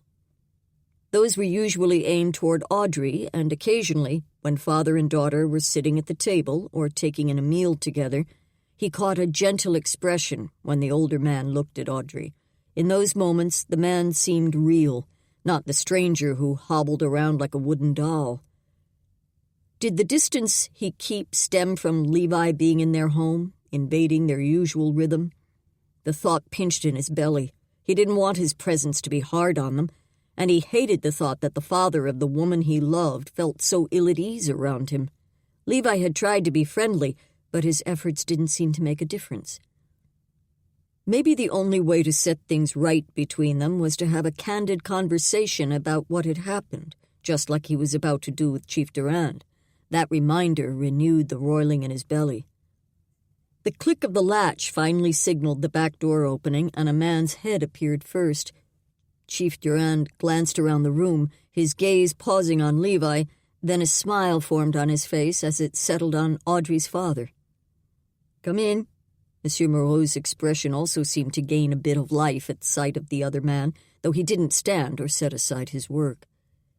As the chief entered, he glanced toward Levi again with a nod of greeting, but aimed his steps toward Monsieur Moreau. The two shared a handshake and a few words. Then the chief finally turned his full attention to Levi as he moved to his bedside. "How are you feeling these days?" His gaze slid down to the blanket covering Levi's leg, then back up to his face. "You look a lot better than the last time I saw you." Levi nodded. "Yes, sir. Getting my strength back now. Audrey says the joint seems to be healing, though she won't let me test any weight on it." The moment he spoke Audrey's Christian name, he nearly winced. Perhaps he should have called her Miss Moreau, but it had been a long time since he'd even thought of her that way. The other man didn't appear put off by his slip. "Audrey has a lot of wisdom when it comes to wounds and injuries. I would do what she says, without question." The warm words caused pride to bloom deep inside him. If the chief still felt that way about her, surely that boded well for what the council might decide to do about her disobedience. "Yes, sir," he nodded. The chief glanced around and scooted a chair to where they could easily see each other as they talked, then settled onto the seat. "Speaking of Audrey, she said you have some things you wish to speak to me about." Once more Levi nodded. That seemed the only thing he could do around this man. He'd wanted to be the one to broach the topic first, but he'd missed his opportunity. Now he had to make sure he did the next part right. "Sir, I wanted the chance to clear the air. We haven't spoken of the details of what happened when Audrey and I left." He barely kept himself from wincing. Why couldn't he keep her name out of this? Still, he pressed on. I want you to know that never at any point have I meant harm to your people. Not any of them. I regret what happened to Leonard more than I can say. Audrey had said she'd told the chief, Brielle, and her father the exact events of that day, so he wouldn't go into any details that might tarnish their memories of the young guard. Still, he wanted to be honest. I replayed that fall so many times in my mind. If I'd reached to steady him sooner or moved faster down the mountain, perhaps I could have grabbed him before he reached the ledge. The chief's face had taken on a sadness that seemed to rise from deep inside. Audrey said you did everything you could to save him. Thank you for that. The words were those of understanding and gratitude, but the man's tone came out stilted, as though he didn't fully believe what he said. Or maybe gratitude was too hard to find in the face of the grief this entire village must still be feeling. Silence settled over them for a long moment as Levi searched for what he should say next. At this point, all he could do was put to words what had been building within him. I know nothing I say can change what's happened, but if there's anything you think will help, anything I could say or do, please tell me. The chief nodded, his throat working. His eyes were glazed. He stood and moved the chair back to where he'd secured it from. Then he turned back to Levi, his expression making it clear he had more to say. The council will meet soon to make decisions about how we should move forward. I know we've been silent since your return, but there's been much we've been thinking and praying about. Levi nodded. If you have any questions for me, anything you're not certain of, or you know where to find me. He worked for something like a wry grin, but it felt more like a grimace. The chief offered a nod, then turned back to Audrey's father. Martin, the design we discussed is coming along. Carter said to come by the workshop when you have a minute, and he'll show you. Monsieur Moreau finally set aside his project and rose, his slow movements reflecting pain in the action. The two men shuffled toward the door, speaking in low voices of whatever design the Carter fellow was working on. Levi didn't strain to hear. The conversation was meant to be private, and he had no need to listen. Besides, his own discussion with the chief had left much to ponder. The council would meet soon. He'd not said an exact day, had he? A sense of urgency pressed through him. If they sent him away, he needed to make sure he'd said everything that needed to be spoken aloud. He longed to tell Audrey how he felt, to make his love clear to her. But if he was never allowed back in Laurent, speaking of those things would only make the parting harder. As painful as it would be to keep his love bottled inside, that would be best for her. But there was one other conversation that was needed. After Monsieur Moreau closed the door behind the chief, he turned and shuffled back toward his chair, and Levi's pulse picked up speed. "Sir, do you think we could talk for a minute, too?" He could speak with the older fellow in his chair by the fire, but the space separating them would feel awkward. One of the things he hoped to accomplish with this conversation was to clear away the distance between them. Moreau paused in his trek, and his gaze slid from Levi to the chair by the fire, then back to Levi. He seemed to shore up something within himself. Then he straightened and moved toward Levi with a surer step. After shifting the chair and settling into it, Monsieur Moreau addressed him with a more serious and a clearer expression than Levi had seen on him. "It's time we talk." After those ominous words, he folded his arms, then waited for Levi to speak first. Was the man trying to unbalance him for the conversation? Levi recentered his thoughts on what he needed to tell him. "I want you to know that nothing untoward happened between Audrey and me in that cave." He tried to meet the man's gaze, but even though Monsieur Moreau was staring at him, his focus seemed impossible to penetrate. "I wouldn't take advantage of any woman, though I know so many days alone with a man can have been good for her reputation. If you think there's anything I can do to repair her good name, I'll gladly accomplish it." Even marry her, especially marry her, but he had to keep those thoughts to himself until the council spoke its verdict. Before he gave Monsieur Moreau a chance to speak, there was one more thing he needed to say. I'm grateful for everything Audrey did to help me recover. Without her, I would have died out there on the mountain. She's a remarkable woman with an amazing spirit. I'm sure you're very proud of her. At those words, Monsieur Moreau's expression shifted. The barrier in his gaze eased, revealing a light there. The glimmer was small, but real. Hope dared to rise within Levi. Monsieur Moreau still had his arms crossed over his chest, but he nodded. I am proud of her. His voice held something like a wistful tone, but then he straightened. He finally looked into Levi's eyes. I trust my daughter, but that doesn't mean I won't do whatever is necessary to protect her. She seems to see something different in you, but I'm still very aware you're a man, one who has experienced a great many more things in the world than my Audrey. I've allowed you to stay in our home because of your injury, but I'm not easy about it. The candor in the man's words was almost a relief. At least they were speaking openly now. I understand your concern, and I'm grateful Audrey has you. He paused. Should he speak of the future? He'd not planned to in this conversation, but maybe doing so would help Monsieur Moreau. At least it would be nothing less than the truth. Sir, I've not said anything of my next words to Audrey. I don't plan to until after the council's decision is announced, and even then, I'll only say them if I'm free to plan such things. But my intentions toward Audrey are honorable. She's won my heart in more ways than I can list. I don't know if it will be possible for me to ever live in Laurent, but if the Lord makes a way, my hope is to ask you for your blessing, and for her hand. As the words sounded in his ears, their unflagging optimism seemed to hang in the quiet of the room. Levi inhaled a breath. I understand how unlikely it might be that I'm allowed to stay here, though. I wouldn't ask Audrey to leave her family and friends, so that's why I've not spoken of this to her. Monsieur Moreau's brows had drawn together as he took in everything Levi said. Maybe it was too much. This conversation had been meant as an apology and a way to clear the air, not a declaration and a request for his daughter's hand. I'm not asking for an answer or even a reply. I just wanted to let you know that my intentions toward Audrey are for her best, no matter the outcome of the council's vote.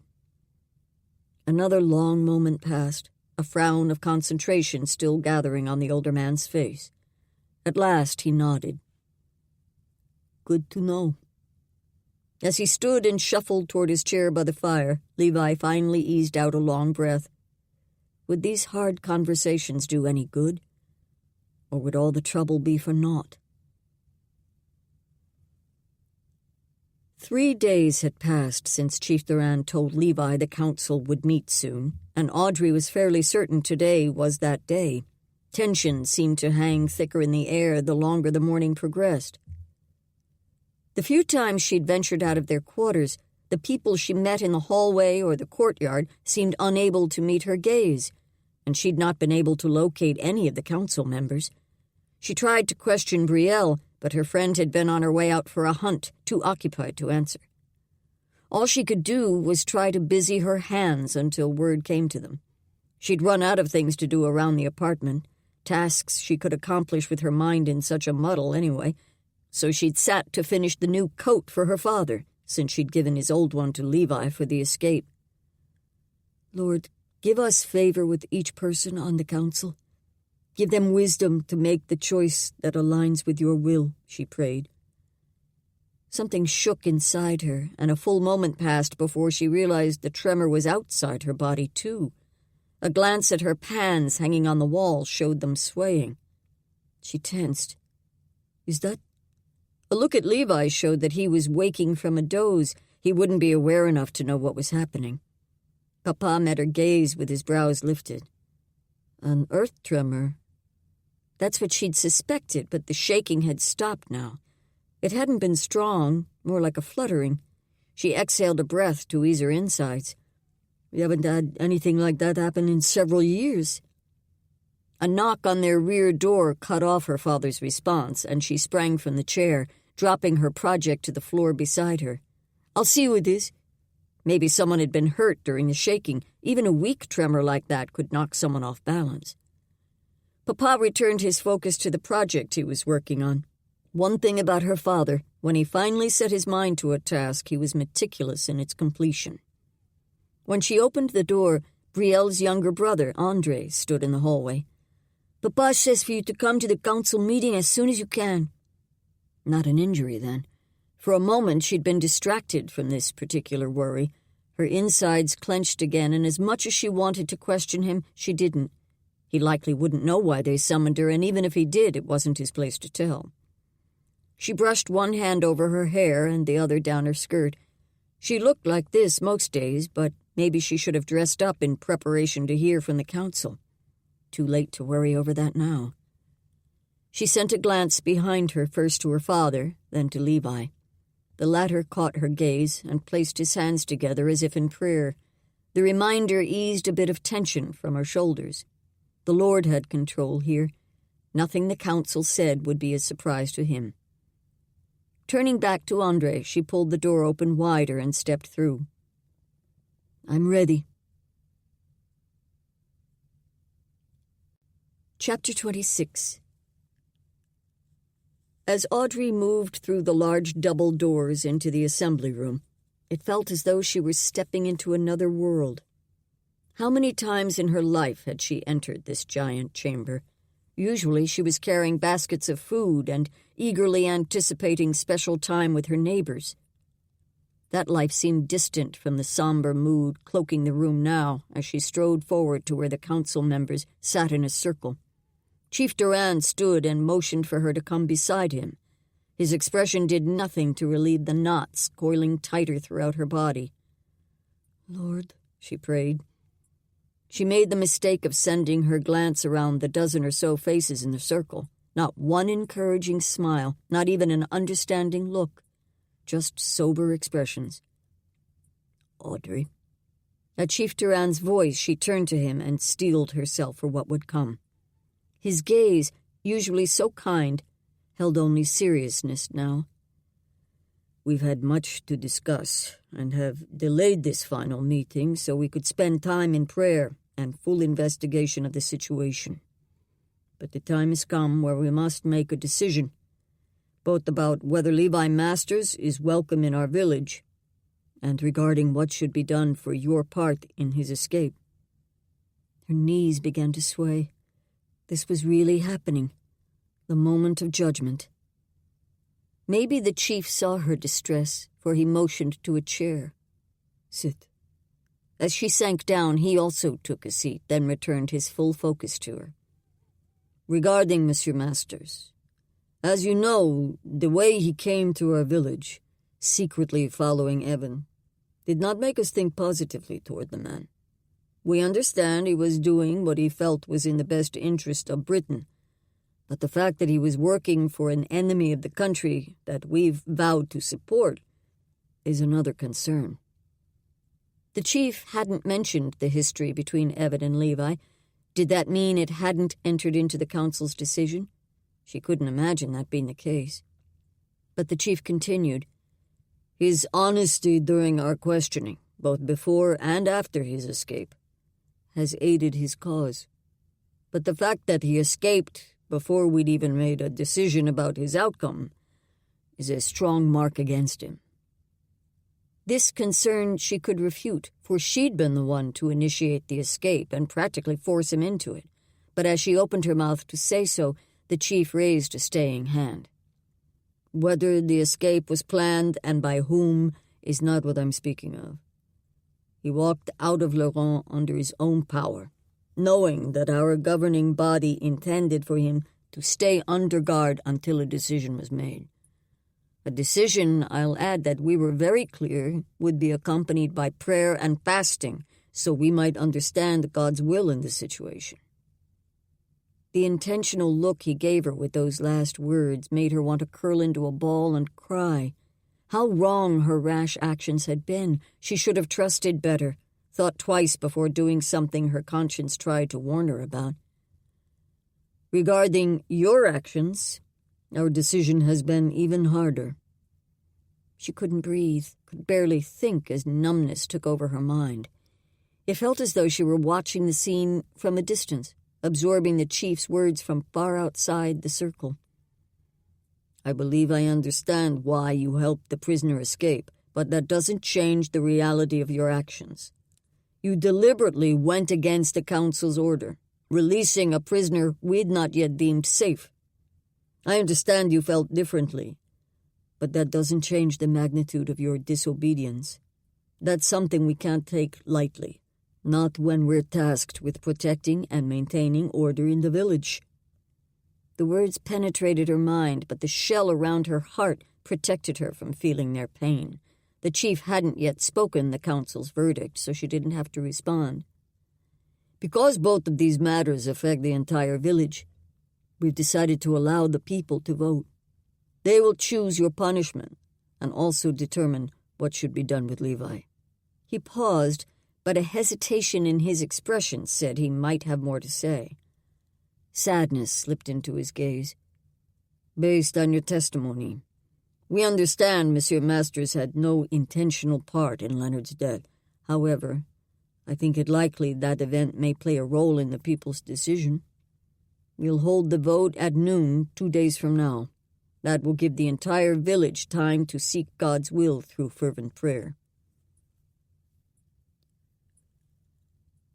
The numbness had finally cracked in the night, exposing Audrey's heart and emotions to the reality of what would come. Tears slid down her cheeks, soaking her bedding as the pain of what might have been mixed with the fear of what might be. The chief was right. Levi had too many marks against him in the eyes of the people. They would insist he leave. Or worse. What would they do to her? In the darkness of her apartment, with her father's snores filling the air, she let the weakness come, let herself give in to the pain. The whisper came so softly, the sound barely broke through the chaos in her mind, but she held herself motionless to listen as a lingering tear traced down the side of her nose. "Audrey." Even in a whisper, the way Levi spoke her name drew her.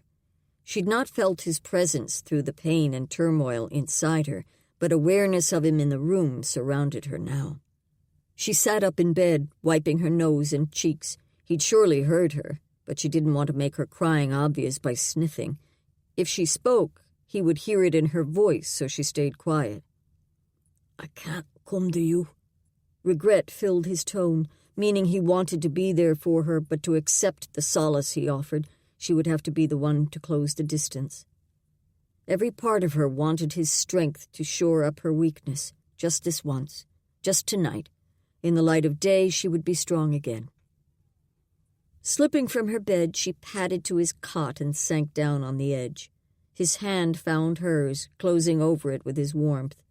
But that touch felt so small compared to the expanse of her pain. She wanted his arms around her, wanted someone else to carry the load for a while. Maybe he read her thoughts, for when his soft "come here" sounded, she didn't wait for a second invitation. She curled up beside him, her head on his shoulder. He wrapped both arms around her, tucking her close and cradling her against him. One of his hands stroked her hair like a mother would a child. She'd never felt so cared for, so sheltered. The tears slipped down again, dampening his shirt. This time she didn't cry from desperation. Grief, yes, but also relief. She couldn't stay in the shelter of Levi's arms for long, but she would relish the moment while she could.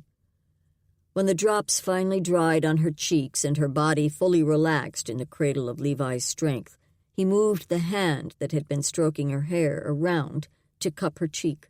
His thumb brushed the tear-salted skin there, and he pressed a kiss in her hair. "I'm praying, Audrey. The Lord has a plan in this, though I don't know what it is. He'll carry us through." His warm whisper caressed her forehead, and she squeezed her eyes shut as his words soaked through her. She'd lost sight of God's power in this situation, had focused on her own human capabilities. No wonder the weakness had overwhelmed her. She lay there for long moments, her eyes closed as her spirit reached out to the Father. "I'm sorry, Lord. Work your plan in this situation, and please, if it's not too much to ask, don't take this man away from me," she prayed. Finally, with new strength shoring her insides, she sat up on the edge of the bed. She couldn't help brushing her hand along Levi's temple, down the side of the beard that had grown thicker each week. He kept his hand over hers, holding her there. "I need to shave. I haven't been this long in a while." She brushed her thumb through the coarse hairs along his jaw. "I can help you with that. Maybe tomorrow." He slid her hand down and pressed a kiss to her palm. "Tomorrow." Before the tingle spreading up her arm could draw her back down to him, she stood and pulled her hand away. Better to find her own bed now. Tomorrow would come sooner than she wanted.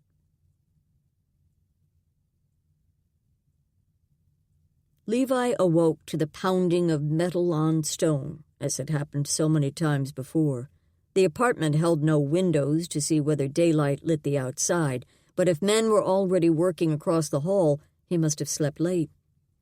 A glance around the room showed Audrey's father sitting at the table, a mug in his hands. He met Levi's gaze with a nod. Though he still wasn't talkative, at least he interacted more than before. After sitting up, Levi propped the rolled furs behind him. If only he could get out of bed for himself, shave and wash and get his own food. How much longer until he could at least move to a chair? Monsieur Moreau scooted his seat back from the table and rose slowly. He shuffled toward his seat by the fire, but instead of settling in, he leaned down and picked up the stick he'd been working on these past days. 2 sticks, actually. He turned toward Levi, his step slow, as though the cool morning air made his joints ache. The man only glanced at Levi once as he approached, but there was a hint of a smile that brightened his expression as he halted at Levi's side. He separated the poles, one into each hand, and held them up. "Thought these might help you when Audrey lets you up from there." As the man shifted his hands, the work he'd done at the tops became evident. He'd fastened a short crossbar to form a T and wrapped it in leather, probably to be softer as Levi leaned on them. The thought of standing on his own power, using these to bear his weight, brought a grin. "Walking sticks. Thank you." He reached for them, but Moreau pulled them back. "You can't get up and try them until Audrey gives leave. She said your hip will need longer to recover this time, and if you put weight on it too soon, she'll have my head." Levi worked to school his excitement. "I'll wait until I can ask her." He reached out again, and the man placed the sticks against his bed. "Has she gone visiting patients?" That seemed to be her habit most mornings, and sometimes she would be gone for an hour or two. Memories from the night before were fresh in his thoughts. She'd been so fragile, her pain nearly overpowering her. He could only hope something he'd done or said had helped. She'd seemed better, stronger, by the time she left him. Moreau glanced at the back door as though checking to see if Audrey stood there. "I think so. When she left, I was across the hall, looking at the progress they're making." The hammering seemed to grow louder with the man's words. "That's the apartment Evan McManus is building?" He nodded. "They're working hard on it, trying to finish quickly so they can have the wedding." They certainly were putting in long hours of pounding. He glanced around the stone chamber surrounding him. It would take hundreds of hours to cut something like this from the center of the mountain. He sent his gaze back to Moreau. "How much progress have they made so far? Will it be as big as this room?" Moreau shook his head. "Not at first, though I hear Evan plans to expand after a while. He said they're about halfway done cutting out the rock." Something inside Levi trembled. Or maybe not inside. The walking sticks leaning against his bed shook, then fell to the floor with a clatter. Across the room, a pot hanging over the fire swayed violently. Another earth tremor? This felt much stronger than before, like a full-sized quake. Moreau stumbled, then grabbed a chair. Levi reached out to help steady him, but the man sank down into the seat. The hammering across the hall silenced, even as another tremor seemed to vibrate the air. Levi clutched the mattress beneath him to find something solid. Even the walls seemed to shake. Somewhere outside their room, a man shouted. A child cried, then was joined by a second. As quickly as it began, the room stopped trembling. The earthquake hadn't made a sound, but a hush now spread around them, though a baby still cried somewhere in the distance. Then a new rumble broke through the quiet. Levi gripped the mattress again, preparing for the room to shake once more. But all remained still, even as the noise grew in intensity. Another man's shout sounded from outside, this time tipping higher with either surprise or fear. Then he yelled again, as the rumble turned into thunder. Levi strained forward on his bed. Something was happening out there, something instigated by the earthquake, most likely. Then, like a squeaky cart creaking to a stop, the rumble faded to silence. Footsteps thundered in the corridor, and more shouts, frantic calls, though he could only make out a few words of panicked French. "Lots! They... trapped!" Moreau jumped to his feet and shuffled to the back door faster than Levi had ever seen him move. Everything within Levi wanted to grab the walking sticks and follow him out, but Moreau had left the door open, and Levi could now hear the voices better as he saw people sprinting past the doorway. Dust clouded in the hallway, spreading into the room and stirring his itch to get up and see with his own eyes what was happening. It must be some type of rock slide based on the choking dust and what he was overhearing. Had it been across the hall where McManus was working? How many people were with him? Was anyone hurt? He strained to hear more, to decipher answers to his many questions. The chaos outside only increased, voices rising frantically. The situation must be dire. What could he do to help?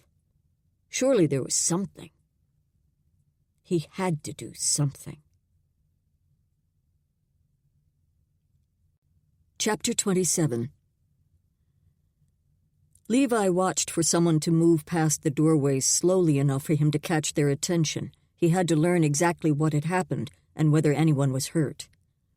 Hurt. If there were injuries, Audrey would be there to help. After several moments of watching the open doorway, he wasn't able to snag either of the two people who sprinted past. He could call out and hope someone heard him, but the last thing he wanted to do was pull away someone who was rendering aid. He eyed the walking sticks. This might be the right opportunity for their first use. He lifted the injured leg from the bed down to the floor, just to keep from using the hip too much. It had been so long since he'd even moved his injured side, other than sliding up and down in the bed. The joint ached, but that feeling had grown far too familiar.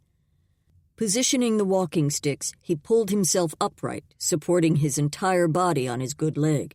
The poles were a good height as he placed them under his arms, maybe a tiny bit tall, but stretching up helped him keep from putting weight on the injured hip. At first he tried to walk the sticks forward one at a time as he would his legs, but that forced him to put weight on the injured side, so he positioned the base of the poles in front of him, then swung his body forward. Better. The cacophony of sounds continued outside the room as he struggled forward, one swing at a time. At last he reached the door and peered both ways. People were clustered in the hallway to the left. At first it looked like they were spilling out of the Durans' apartment, but most seemed focused on the opening in the stone wall that must be the new quarters Evan McManus was building. The knot that had been forming in his belly pulled tighter. Had someone been injured by loose stones? That earthquake could have sent rocks rolling around, but enough to cause this much commotion? He swung forward more slowly, staying against the wall as far out of the way as he could. He sought out familiar faces, Audrey or her father, one of the Durans, or even one of the council members who'd come to talk with him. Anyone who might tell him what was going on. Of course, they might be just as likely to send him back to the Moreau's apartment. A young woman who stood back from the fray looked a good bit like Charlotte, Brielle's younger sister, the one who had brought them food during those days he'd been barely coherent from the fever. He swung forward, tucking his crutches as close together as he could to maneuver through the crowd. The young woman stood with her hands wrapped around her middle, worry lining her face as she looked toward the crude doorway that marked the new construction. She was so focused that she didn't notice his approach. "Miss Charlotte?"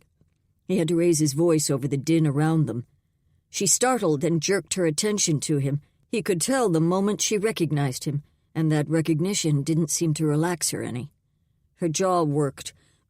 "What are you—" To keep her from finishing that question and trying to send him back to bed, he nodded toward the opening in the rock. "What happened? How many are hurt?" The distraction worked well, for her attention quickly swiveled back to the entrance. That intense worry muddled her features again, and she wrapped her hands tighter around herself. "A rock slide. Evan and another man are closed in behind it. We don't know if they're hurt or not." Levi's senses jumped to alert. "Can I get them out? Why is everyone just standing here?" "Brielle and Papa are helping to organize the work to clear a path. Andre said the hallway they're trying to open is tiny, only big enough for one person at a time." He stared at the rough opening, at the people standing around outside doing nothing. Surely they would all be willing to help if a job could be found for them. But if there really was such small space inside, passing rocks out of the chamber might be the only thing these bystanders could do. He wouldn't even be able to accomplish that small task with these crutches, though in truth it didn't appear his aid would be missed among all these able bodies. Still, as he stood and waited beside Charlotte, the lack of action rubbed the raw ends of his nerves. He leaned close enough to Charlotte to be heard without raising his voice. "Is Audrey in there?" She nodded. "Her father, too." Frustration sluiced through him. He should be there helping. He'd never been one to stand idly by when there was work to be done, much less when men's lives were at stake. He glanced sideways at Charlotte. He could send her inside to see if there was something he could do, but what could a man hobbling on crutches possibly manage? He would be a nuisance, in the way. So he waited, leaning against the wall and resting the foot of his injured leg. He spent the next angst-filled minutes lifting petitions to the father. The group around them grew restless, conversations becoming noisier. From the rough doorway, a man stepped into the hallway, his dirt-smudged face grim as he worked his way through the crowd, turning down the corridor away from Levi. Levi leaned toward Charlotte again. "Who is he, and what is he doing?" Her gaze still lingered on the figure disappearing down the hallway. "That's Wesley. I don't know where he's going." The solemnness the man's expression had held wound Levi's gut even tighter. The operation inside that room must not be going well. How long had it been since the rock slide? It felt like hours, but maybe only 30 minutes had passed. His leg ached, but he would bear the pain to stay here and know what was happening. A few minutes later, a man's voice rose above the others. "Make way! Clear a path!" The people around them began to move, spreading down the hallway toward the morose doorway and beyond. Bodies jostled against him, but Charlotte moved close to his side and acted as a barrier to keep him from being bumped. He would get out of the way if he could, but he didn't dare attempt it with this throng of people shuffling around him. His balance on these walking sticks was still precarious, and if he were knocked over... A shot of pain speared up his hip, as though his body was giving him a taste of the possibility. A new noise sounded from the direction Wesley had disappeared, like a hammer striking stone. Or not a hammer. Just as his mind registered the sound of hooves on rock, a horse appeared through the dim light. A flush swept through his body. That couldn't be. They'd brought Chaucer? The gelding snorted, sidestepping shadows cast by flickering torches. Every few steps he halted, and the man leading him tugged on the rope, pulling Chaucer forward a few steps until he jumped at another shadow. Poor Chaucer. Between the darkness and smoke from the torches, he must be terrified. Levi hadn't been there for the barn fire the gelding had barely escaped, but he dealt with the aftermath in the horse's behavior. For weeks, Chaucer had jumped at falling leaves or the faint scent of chimney smoke wafting from a nearby home. Even now, the horse always shifted nervously if Levi tied him too close to a campfire. With his walking sticks, Levi maneuvered toward the gelding, weaving through the villagers still clearing the hallway. Chaucer and his handler were about 10 strides away now, and the horse balked again at the shadows from the torch mounted on his left. The handler muttered something in a low voice, then tugged the rope. Wesley eyed Levi as though he might be part of the reason the horse refused to walk freely. Levi eased forward more slowly and started a calming monologue for the gelding. "Hey there, Chaucer. There's a fellow. It's good to see you again, my friend." Little by little, the horse's ears perked toward him, and his body seemed to relax. "Walk on, fellow." As Levi drew near, the horse tensed, preparing to bolt. He must be put off by the jerky motion of Levi's swinging and the clatter of the walking sticks. He paused and held out a hand toward the horse. "Come on, boy." Chaucer's posture relaxed again, and Levi sent a glance to the handler. "See if you can lead him to me." Wesley sent Levi a suspicious look, then finally gave a tug on the rope, and the horse stepped forward, closing the distance to Levi. After letting Chaucer sniff his hand, Levi reached up to rub the spot behind the gelding's ear that always itched the most and received the usual nudge of approval.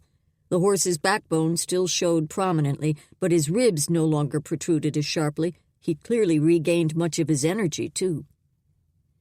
As Levi continued to stroke the horse in all his favorite places, he glanced at the man. Is he needed for the rescue? If there was barely space for a person, he couldn't imagine how the horse would help. "Yes, and there's no time to waste. The other horse is too lame to work." Wesley growled the words and looked like he would tug Chaucer forward again. "Wait, can you tell me what he's to do? I may be able to help him settle so he can accomplish it." The handler sent him a glare. "The rocks blocking the men in are too big for one man to move, and there's not enough space to fit 2 people. We need the horse to pull the boulders out." Levi worked to keep his reaction from showing. Chaucer was no cart horse. As far as Levi knew, he'd never worn a harness. Mixed with the darkness in that room and the smoke drifting from the torches, he'd never be calm enough to do the job safely. But if he was their only hope... He leveled his focus on Wesley. "Are the trapped men injured?" The man's jaw set. "We don't know. We can't hear anything through the wall of rock." Levi sucked in a breath. It might be hopeless, but they had to try. If he could get Chaucer to perform the job, that might be the only way they could free McManus and the other man quickly enough. "All right, then. This horse was in a bonfire a couple years back, and since then he's never liked dark areas or smoke. I helped him work through his fears after the fire, so I might be able to help him manage the tight spaces in there. Can I walk along with you?" The man gave a tight nod, then tugged on the lead line. Levi's gentle stroking seemed to have settled the horse a little, for Chaucer didn't startle this time when Levi swung along beside him. He did raise his head as he neared another torch, nostrils flaring as he slowed. Levi halted and propped the walking stick under his arm so he could reach out and rub the gelding's neck. "Easy, boy. All is well." Those same words he'd said to the horse through weeks of rehabilitating the gelding. At last they reached the rough doorway hacked from the wall. Several figures watched from the opening, yet one stood out from the rest. Audrey. Her expression was hard to read in the shadows, but her posture bespoke worry. Was it concern for his being out of bed, or fear for the men caught behind the stones? The latter was definitely the greater cause for apprehension, but he hated that he might be adding to her angst. When Wesley halted the horse in front of the group, they moved into action, clearing the opening. Audrey and her father both moved into the corridor, and she stepped beside Levi. Maybe she felt better able to help him if she was close, or maybe she sought his presence for comfort. One of the men inside, a strong-looking fellow who seemed familiar, spoke up. "I have ropes tied around the largest of the rocks, but they're not long enough to reach out here. Can you back the horse into the room?" Wesley grunted. "We can try. He's skittish." Levi stepped out of the way as Wesley turned Chaucer and tried to move him backward into the room. The horse balked, especially since the man was attempting to push the horse with brute force instead of giving the simple cues Chaucer was used to. Levi swung forward. "Can I try?"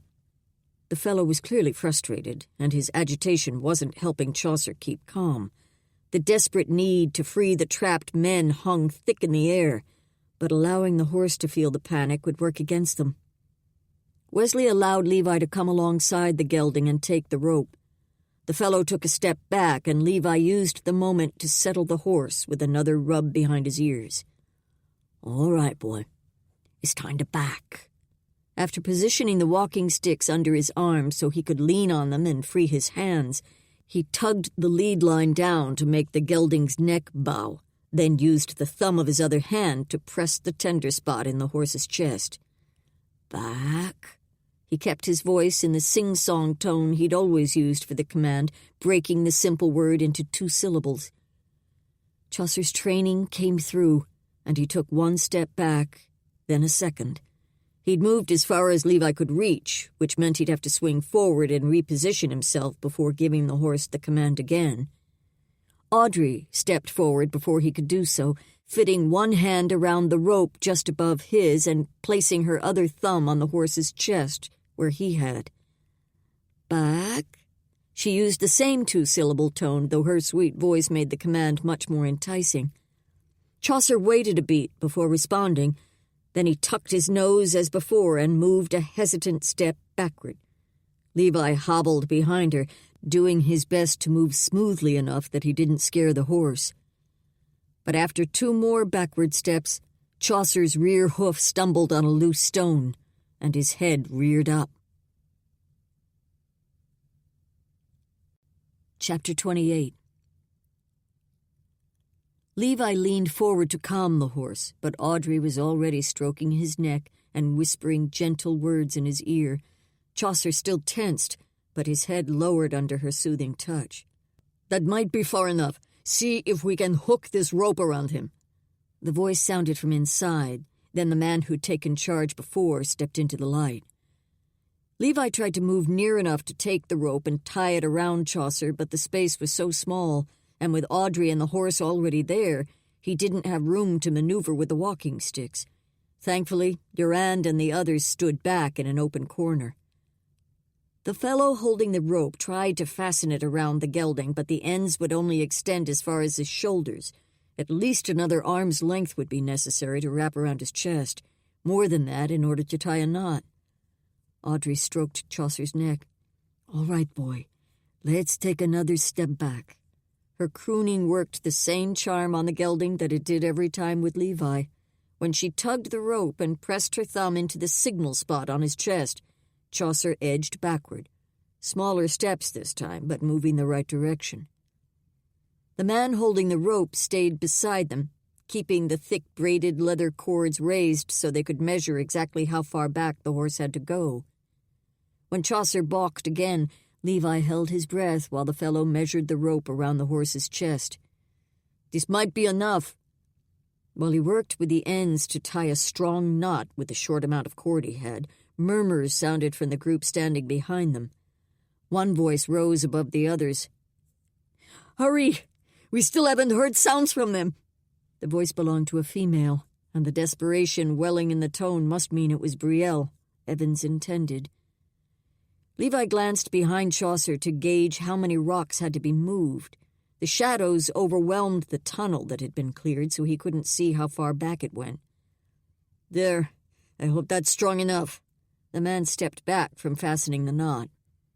Now for the other hard part, seeing if Chaucer would pull. Levi shuffled to the side to allow the gelding room to step forward, then reached for the lead line. Audrey shook her head, not releasing her hold. "I'll walk him." Stubborn woman. "He might balk. He's never worn a harness. He might lurch forward and try to bolt." Levi shifted his position and reached for the rope again. "I can handle it." Audrey crooned the words as she stroked the horse's nose, though they were clearly meant for Levi. Perhaps she might have a better chance with the gelding now, given her ability to charm him.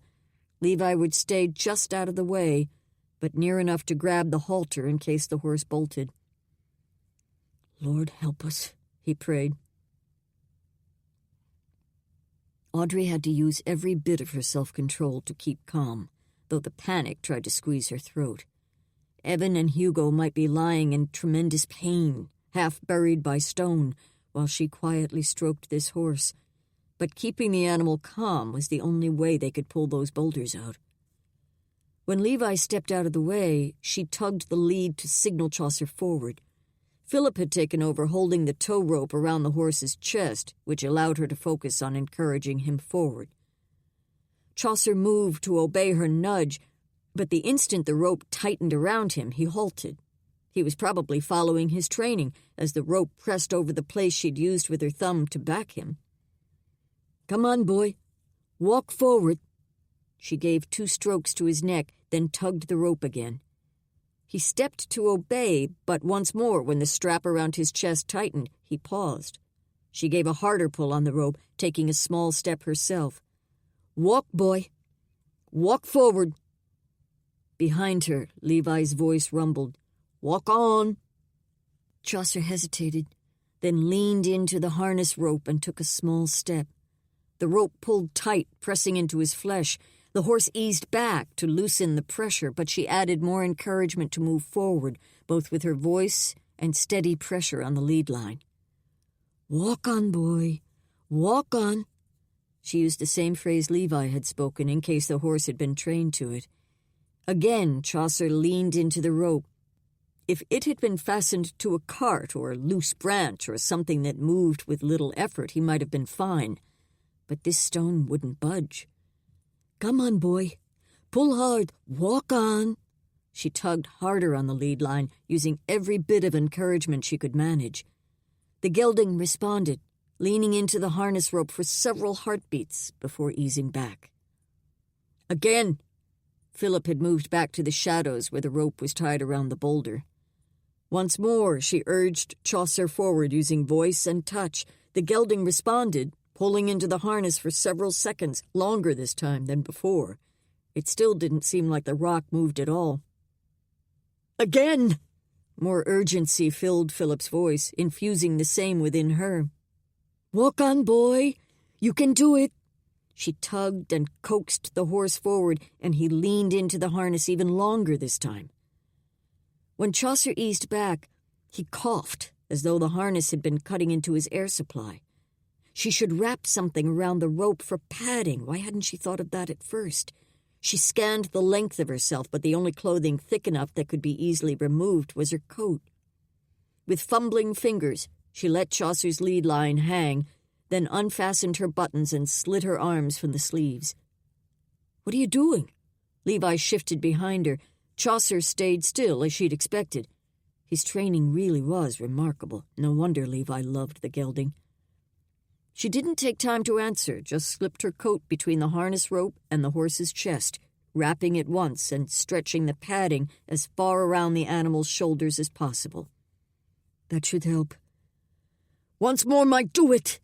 Impatience rang from Philip's voice, and she readied herself for the next pull. 2 men's lives depended on them. "Here we go. Come on, boy. Walk on." She put everything she had, every form of encouragement she could muster, into urging Chaucer forward. Behind her, Levi did the same, their voices weaving together as the gelding leaned into the harness, his haunches tucked underneath him as he utilized his full body in the effort. This had to work. "Lord, move that rock," he prayed. "Keep going!" Philip's voice rang out just as Chaucer would have slackened the rope. Audrey tugged the lead line harder, infusing her urgency into the horse. Chaucer responded, pushing into the harness again, straining. Then he stepped forward. "It's moving!" Excitement filled Philip's tone as Chaucer labored even harder. He managed another small step, but then, exhausted, the gelding eased back from the pull. Audrey stroked the horse's neck, murmuring encouragement into his ear as a reward for the hard work. From the darkness, Philip was yelling into the rock, trying to speak to the men trapped inside. Excited voices came from behind her. "Is there an opening? Do you hear them?" Brielle sounded more hopeful than before. "Quiet!" At Philip's snap, the entire room silenced, straining for the sound of any muffled voices. Audrey's heartbeat thumped loud in her ears, overwhelming what she hoped to hear. Philip waited only a handful of seconds before he began to move again. "Let's keep going. I can't see an opening yet, but we should get one with another pull or two." She gave Chaucer's neck a final pat, then adjusted the harness and moved into position. "Let's do this, boy. Walk on." Chaucer strained and she encouraged, pulling on the lead. Little by little, they nosed forward, first one small step, then another. With the third, Philip called out something she couldn't understand. A rumble sounded, then a shout. Chaucer's head reared high, nearly jerking the lead line from her hand. He swung his hindquarters toward her to escape the growing noise. Her heartbeat grew frantic as she tried to soothe the gelding. That sounded like another rock slide.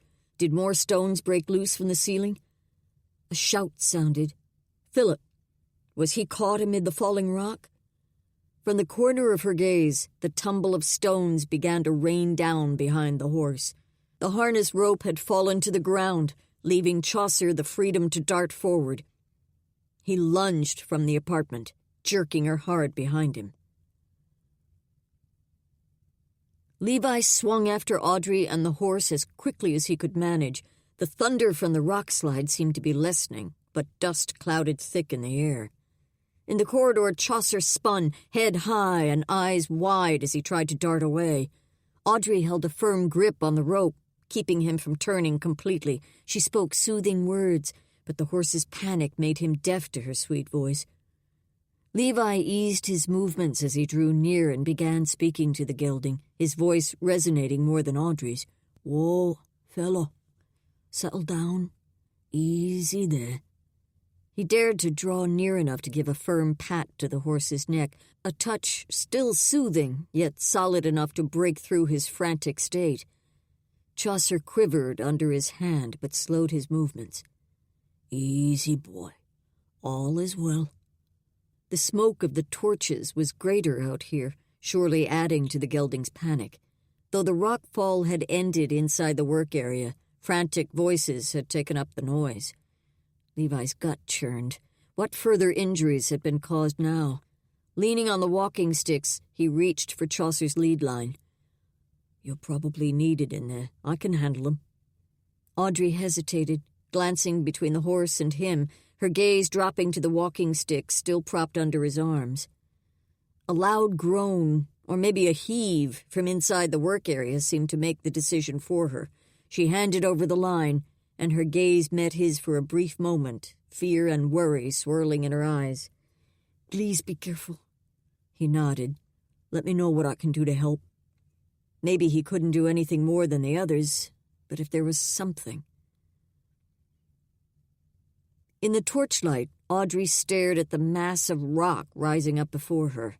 Removing the boulder had shifted the smaller stones jammed into that narrow hallway, sending them tumbling in both directions and bringing more down on top of them. But now that the dust had settled, the stones formed a slope that allowed enough space between the peak and the ceiling for a small person to wiggle through. Brielle had just disappeared over the top, and Philip and Wesley were hauling stones off the pile to widen the opening. Audrey grabbed the chief's arm. "Are they alive?" The only time she'd ever seen his face as grim was the day of the massacre, when his wife had been shot along with 5 other villagers. "I think so. Brielle needs you in there." He placed a hand on her shoulder and gave her a nudge. She jumped into action, grabbing the satchel of medicine she'd been carrying on the visits to her patients. The men clearing the rubble allowed her to pass, then assisted her as she climbed up the stones. Rocks shifted beneath her, some of the smaller ones tumbling down as she stepped away from them. The opening at the top barely allowed her to slide through, with both her back and belly rubbing against stone, but her discomfort was nothing compared to what Evan and Hugo were probably experiencing. As she maneuvered down the other slope, she strained to see anything in the darkness. "Brielle? Over here?" Her voice came from the far side of the narrow chamber, and her tone sounded like she was crying. "Dear Lord, please don't let Evan be dead. Hugo either," prayed Audrey. How would her friend take the blow if she lost the man who'd become so important to her? Before she attempted to maneuver to Brielle, she called back through the opening. "Philip, Can you hand in a torch?" She could do nothing to help the men unless she could see them. "Let me get one." The voice sounded so distant. While she waited, she worked up her courage and asked the question she almost couldn't bear to know the answer to. "Are they alive?" A shuddering, deep breath came from Brielle. "Hugo is here, and his hand is bleeding bad. Evan is breathing, but unconscious. I don't know what's wrong." Her voice trembled with the last words. Audrey hadn't seen her friend cry since they were girls. She longed to be there, to wrap her arms around Brielle and tell her all would be well.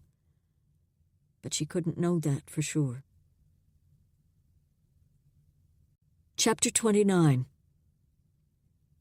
At last, the glow of the torch shone in the opening and a hand passed it through. Audrey reached up and took the light, then turned to get her bearings in the small space. Rocks littered the floor, and Hugo sat upright against the far wall. Brielle knelt near him, beside the form of her beloved. With the torch in one hand and her satchel in the other, Audrey maneuvered over the rocks to kneel beside Evan. She handed the torch to Brielle, then glanced over both men. As Brielle had said, Evan lay perfectly still, and Hugo sat against the wall, curled into himself. She squinted to see what he held. "Where are you hurt?" The young man gasped. "My finger. It's gone." He always mumbled when he spoke, but now his voice also trembled, making his words even harder to comprehend. Then they registered, and the pressure tightened in her chest. A finger sliced off? She'd never treated such an accident, though one of the elders had only the stub of his thumb left from a knife accident years ago. "Let me see." Hugo eased both hands up, and the dim light revealed blood running down his skin. As she peered closer, the missing finger became clear. Her belly roiled, but her mind moved into action. Reaching for a bandage from her satchel with one hand, she cradled Hugo's hands with the other. Carefully, she wrapped the damaged hand with the bandage, just tight enough to slow the bleeding. "I'll tend it properly once we get you out of here. For now, press this on the wound." She placed Hugo's good hand around the injury. Once he had a good grasp, she moved her hand to cup his face, drawing his focus up to her. She had no doubt of the pain throbbing through his hand, but she needed to know if his mind was clear. "Are you hurt anywhere else?" As he met her gaze, only pain registered in his eyes, not shock or fear, which could be deadly. "I don't think so." "Good." She moved her hand to squeeze his shoulder. "We'll get you out of here as soon as we can." Turning her focus to Evan, she reached for the pulse in his throat. His heartbeat thrummed strong, though fast. She rested a hand on his chest and felt the steady rise and fall of breathing. Those were good signs. "Has he been awake at all since the rock slide?" She didn't pull her attention from the man as she waited for Brielle or Hugo to answer, instead running her gaze and her hands over his limbs. Hugo responded slowly. "I thought I heard him talking at first. I'm not sure, though. He had some rocks on his legs. I moved away. Not big ones, just the size of my fist." Brielle's voice strained with worry, but at least the tone sounded free of tears. She would have to make sure her friend found the chance to cry later if she needed to release the tension of the ordeal. After a careful check of Evan's limbs, Audrey shifted her focus to his abdomen. "I don't feel any broken bones yet, though his clothing is torn. I'm sure he has scratches. Gashes may be the better word based on some of the blood she had found, but if bones weren't broken, the healing would be much faster."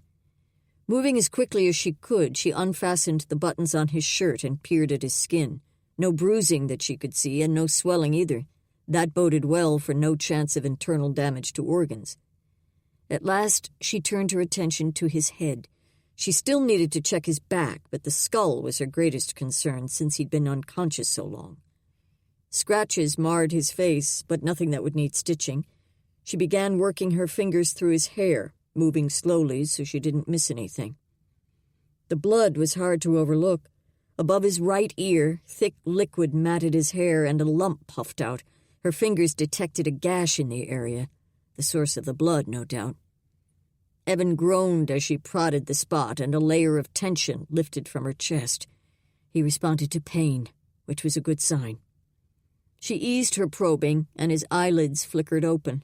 Brielle gasped, shifting her position so he would see her better. His vision would likely be blurry at first. He kept his eyes half closed, just like Levi had done that first day after his fall. The brightness of the torch might contribute to his squint, but his head probably felt like it was splitting from the pain. "How are you, my love?" Brielle's voice held a tenderness that made Audrey's chest ache. Tears stung the backs of her eyes, but she blinked them away as she waited for Evan's response. His mouth opened first, as though he had to work for the words or the ability to speak them. "What happened?"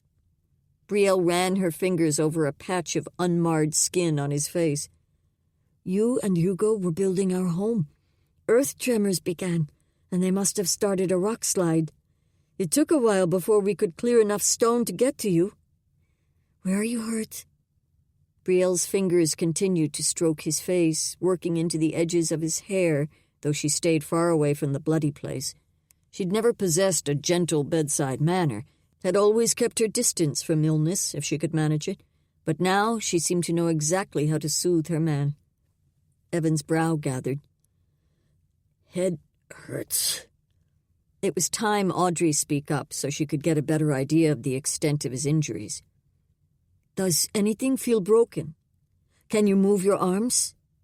She glanced down to his fingers as he lifted each one slowly, then shifted each arm enough to show its wholeness.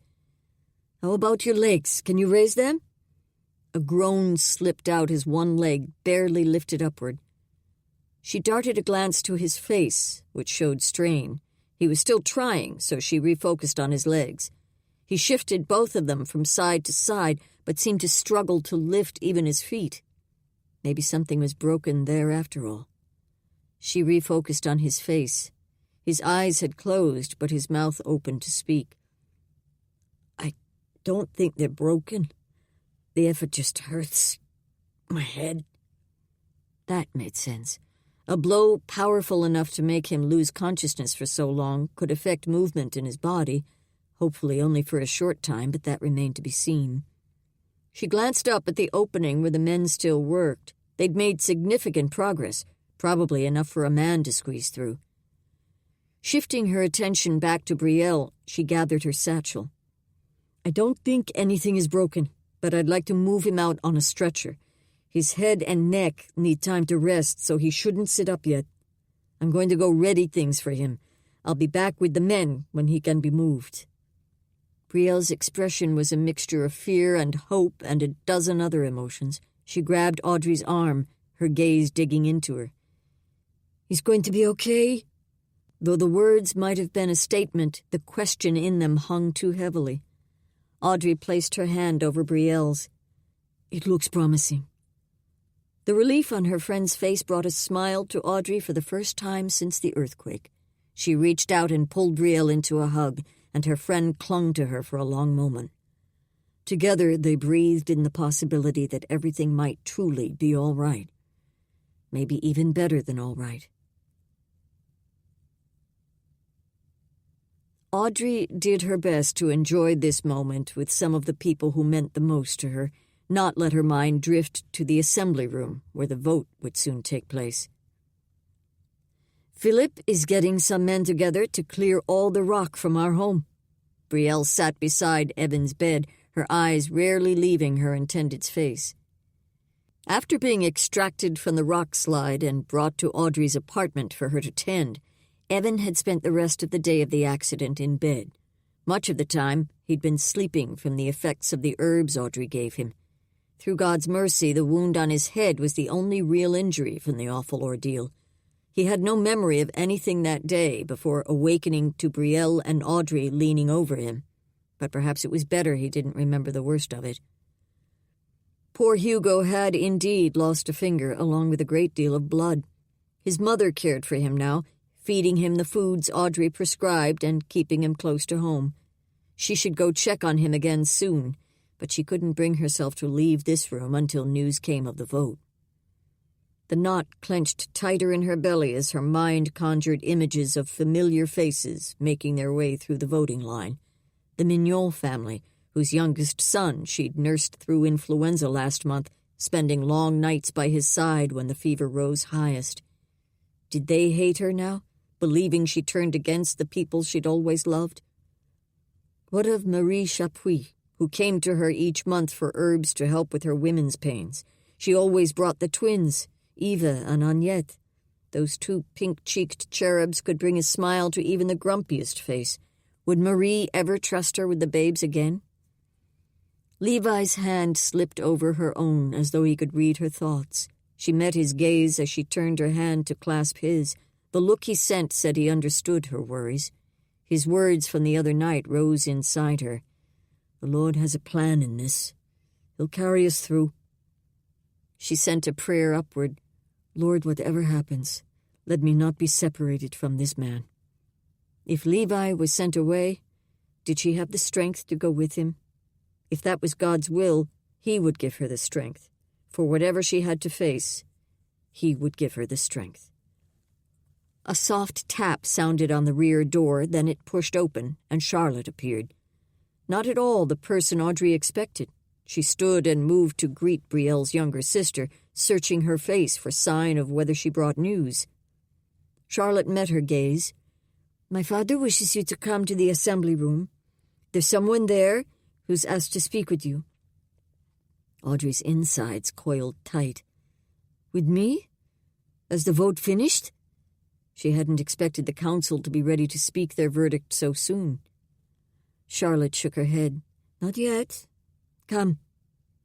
As she followed Charlotte's willowy form down the corridor, she had to clamp her mouth shut to keep from asking who wished to speak with her. If Charlotte had been allowed to tell, she would have. Wouldn't she? The young woman rarely spoke up unless asked a direct question. Maybe she would become bolder as she grew into womanhood, but she'd already matured so much for a girl of 16, ensuring the Durand home ran smoothly with her cooking and cleaning and keeping up with Andre. Most people likely had no idea what a capable, intelligent young woman resided in this slender body. Too soon they reached the wide doors of the assembly room. Both were propped open, showing the crowd of people milling inside. Audrey scrambled to keep up with Charlotte as she wove through them to reach her father. Chief Durand offered a smile and nod to his daughter, but his expression turned grave when he looked at Audrey. The coil inside her twisted into an impossibly tight knot. Audrey, Madame Picard wishes to speak to the villagers before the vote, and she asked that you be present. For the first time, she noticed the woman standing behind the chief.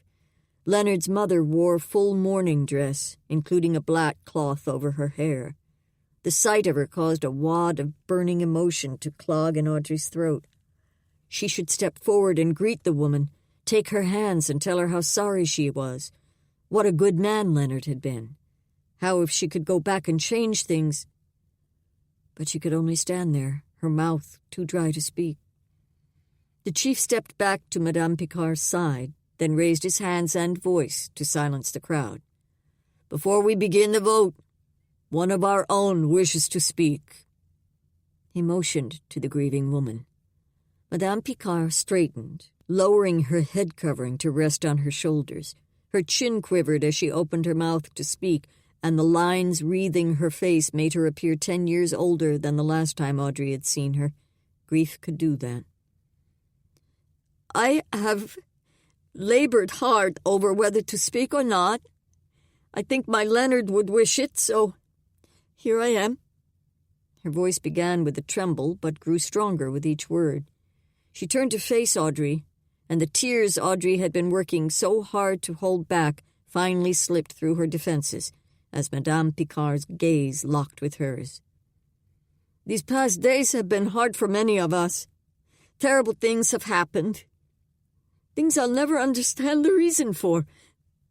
Her voice broke on the last words, but she gathered herself and raised her chin as she continued. Audrey has proven her heart for others.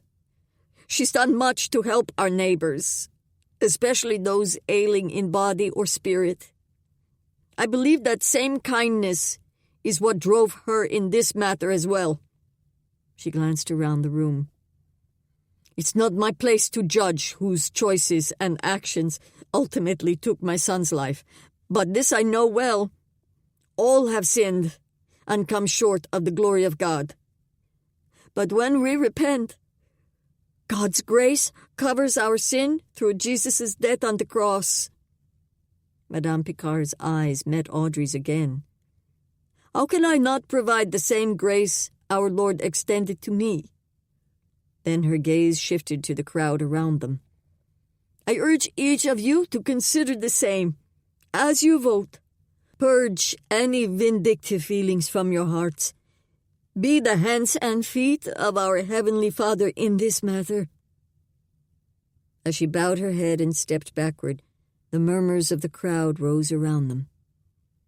Tears streamed freely down Audrey's face, but the only thing that mattered to her now was reaching Leonard's mother, wrapping her arms around the brave woman, and letting their tears mingle together in a river of grief and grace. Chapter 30. Audrey's emotions were spent, and she had no doubt her face bore the marks of her tears. But as she sat beside Levi, the tension in the air kept her from speaking. Occasionally, the murmur of conversation would drift from Brielle and Evan, but she didn't have the energy to even look their way. The vote should be over now, and any moment someone might come with the news, or she might be summoned again. Would Madame Picard's moving speech affect the outcome of the vote? "Lord, thank you for your grace, even if I'm not granted the same from Laurent," thought Audrey. A knock sounded on the rear door, and thankfully Brielle rose to open it. Audrey reached for Levi's hand, though she couldn't take her eyes from the entrance as Chief Durand stepped into the room. The expression on his face gave no sign of the news he brought, but he must have an update, for he would have stayed in the assembly room until the vote was complete and the council had deliberated. Levi's thumb stroked across the top of her hand, and only then did she realize how tight she was squeezing his. She tried to relax, but only managed it a little. "Is the vote finished?" Brielle asked the question Audrey couldn't manage. He nodded, coming to stand where they could all easily see him. His gaze moved over Brielle and Evan first, landing on the man who would be his son-in-law. "You're feeling better today?" "I am. Audrey won't let me out of bed for more than a minute or two, but I'm much better." The chief's gaze moved to Audrey, then slid to Levi, finally hovering on them both. "The vote is finished, and the council conferred afterward. We've made a decision. 2 decisions, I guess you could say." His gaze grew pointed. "The rock slide yesterday had far-reaching effects, even more than we realized at the time." His focus lifted to Evan, and a frown touched his brow. Then he shifted his attention back to Levi and Audrey. "In your case, the results were good. The report of how you both helped free the men has been carried around the village." His gaze hovered on Audrey, and a hint of a gentle smile touched his mouth. "It was a good reminder of how you've always worked tirelessly and unselfishly for our people." His focus moved to Levi. "And you labored like one of us, setting aside your own injury to help others. For many of our people, that was the proof they needed to make them willing to give you a chance. If you wish, you're free to remain in Rouen, or you may leave when you're ready. I feel it only right to tell you that your behavior will be watched closely while you're here, at least for a while. Yet we feel confident enough in the character we've seen so far that we're willing to give you a chance among us." Relief seeped through Audrey's body a little at a time as the chief spoke. With those final words of freedom for Levi, happiness nearly stole her strength.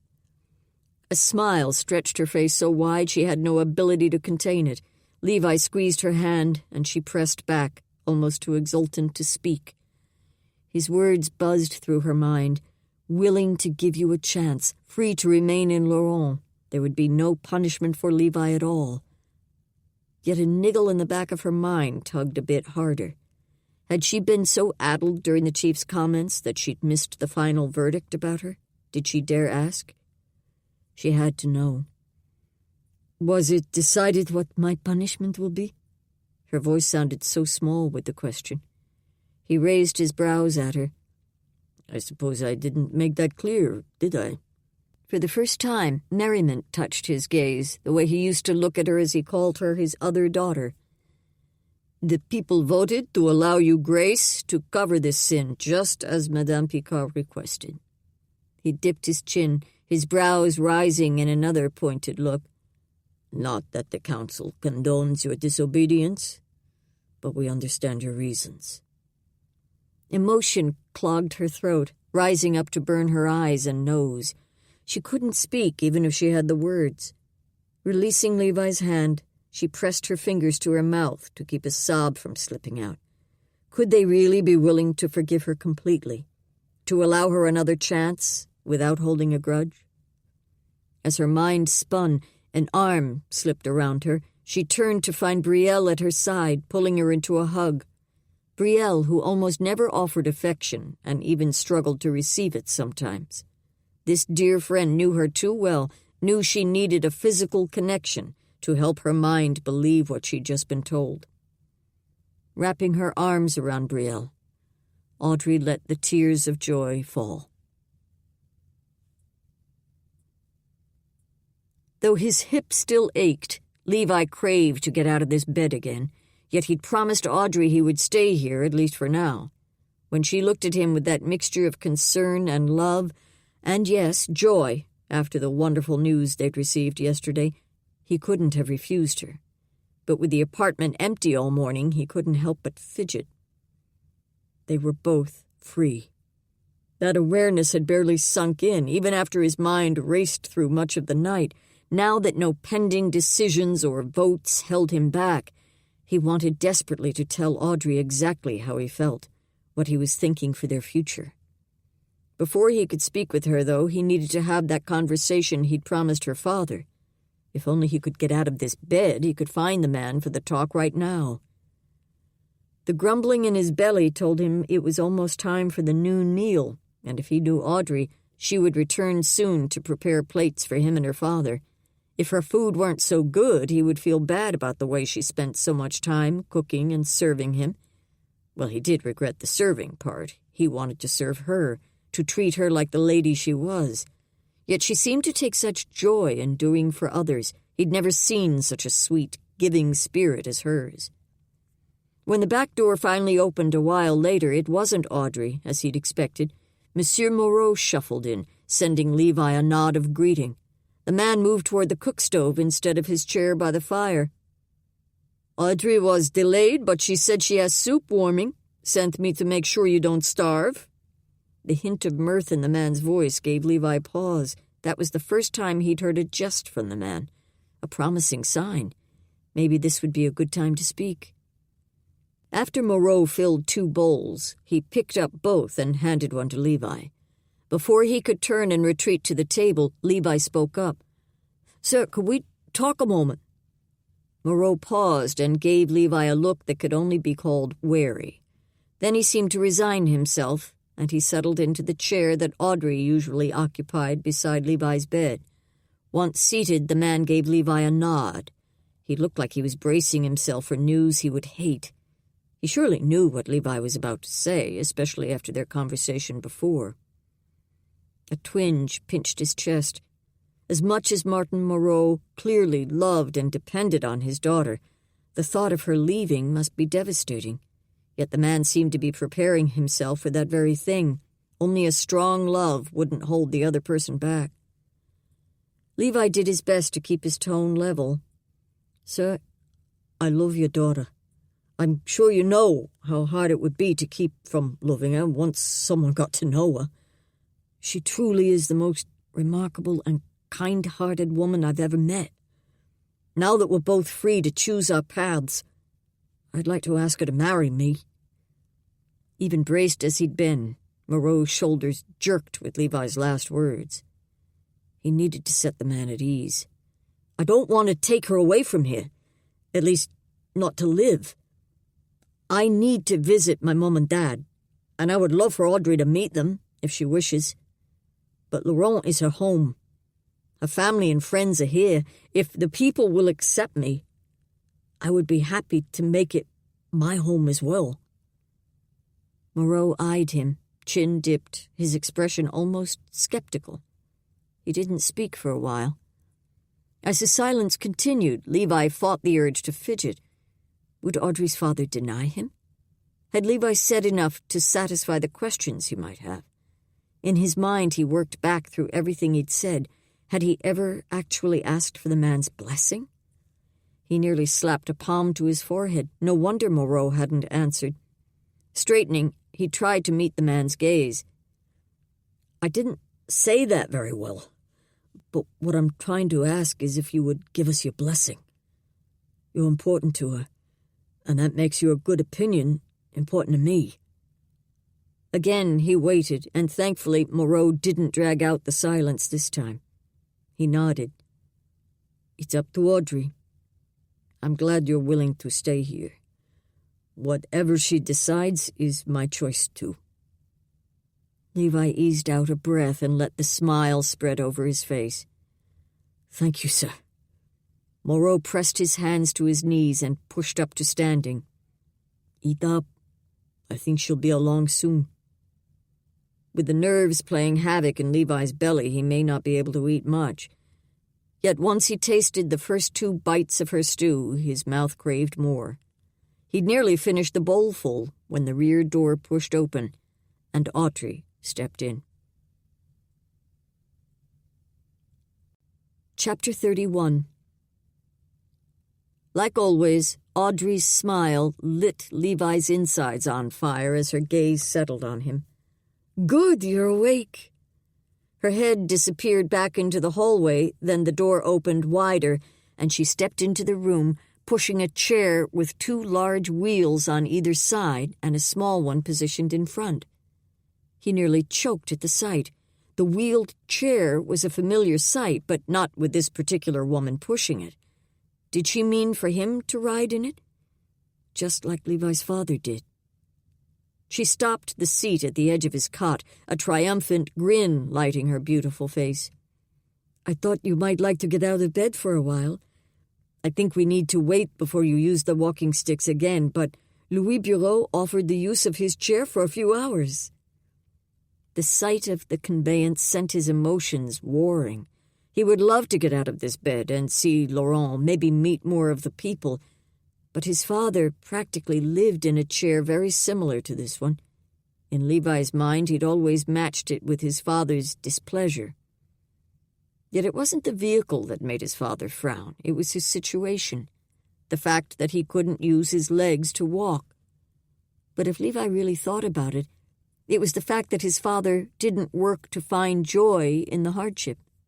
Everyone went through times of pain and trial.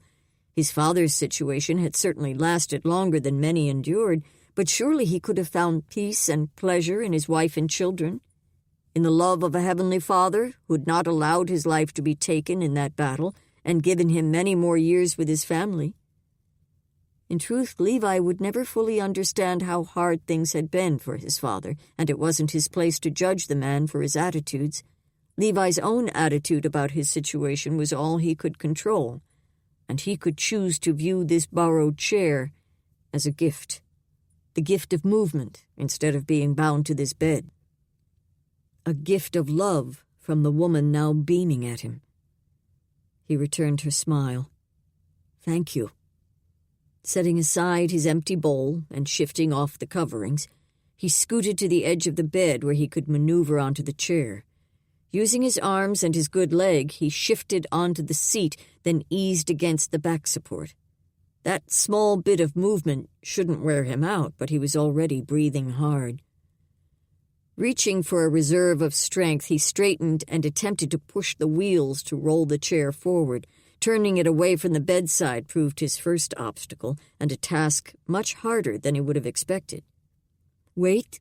Audrey scooted the bedside table farther out of his way. "Let me roll you."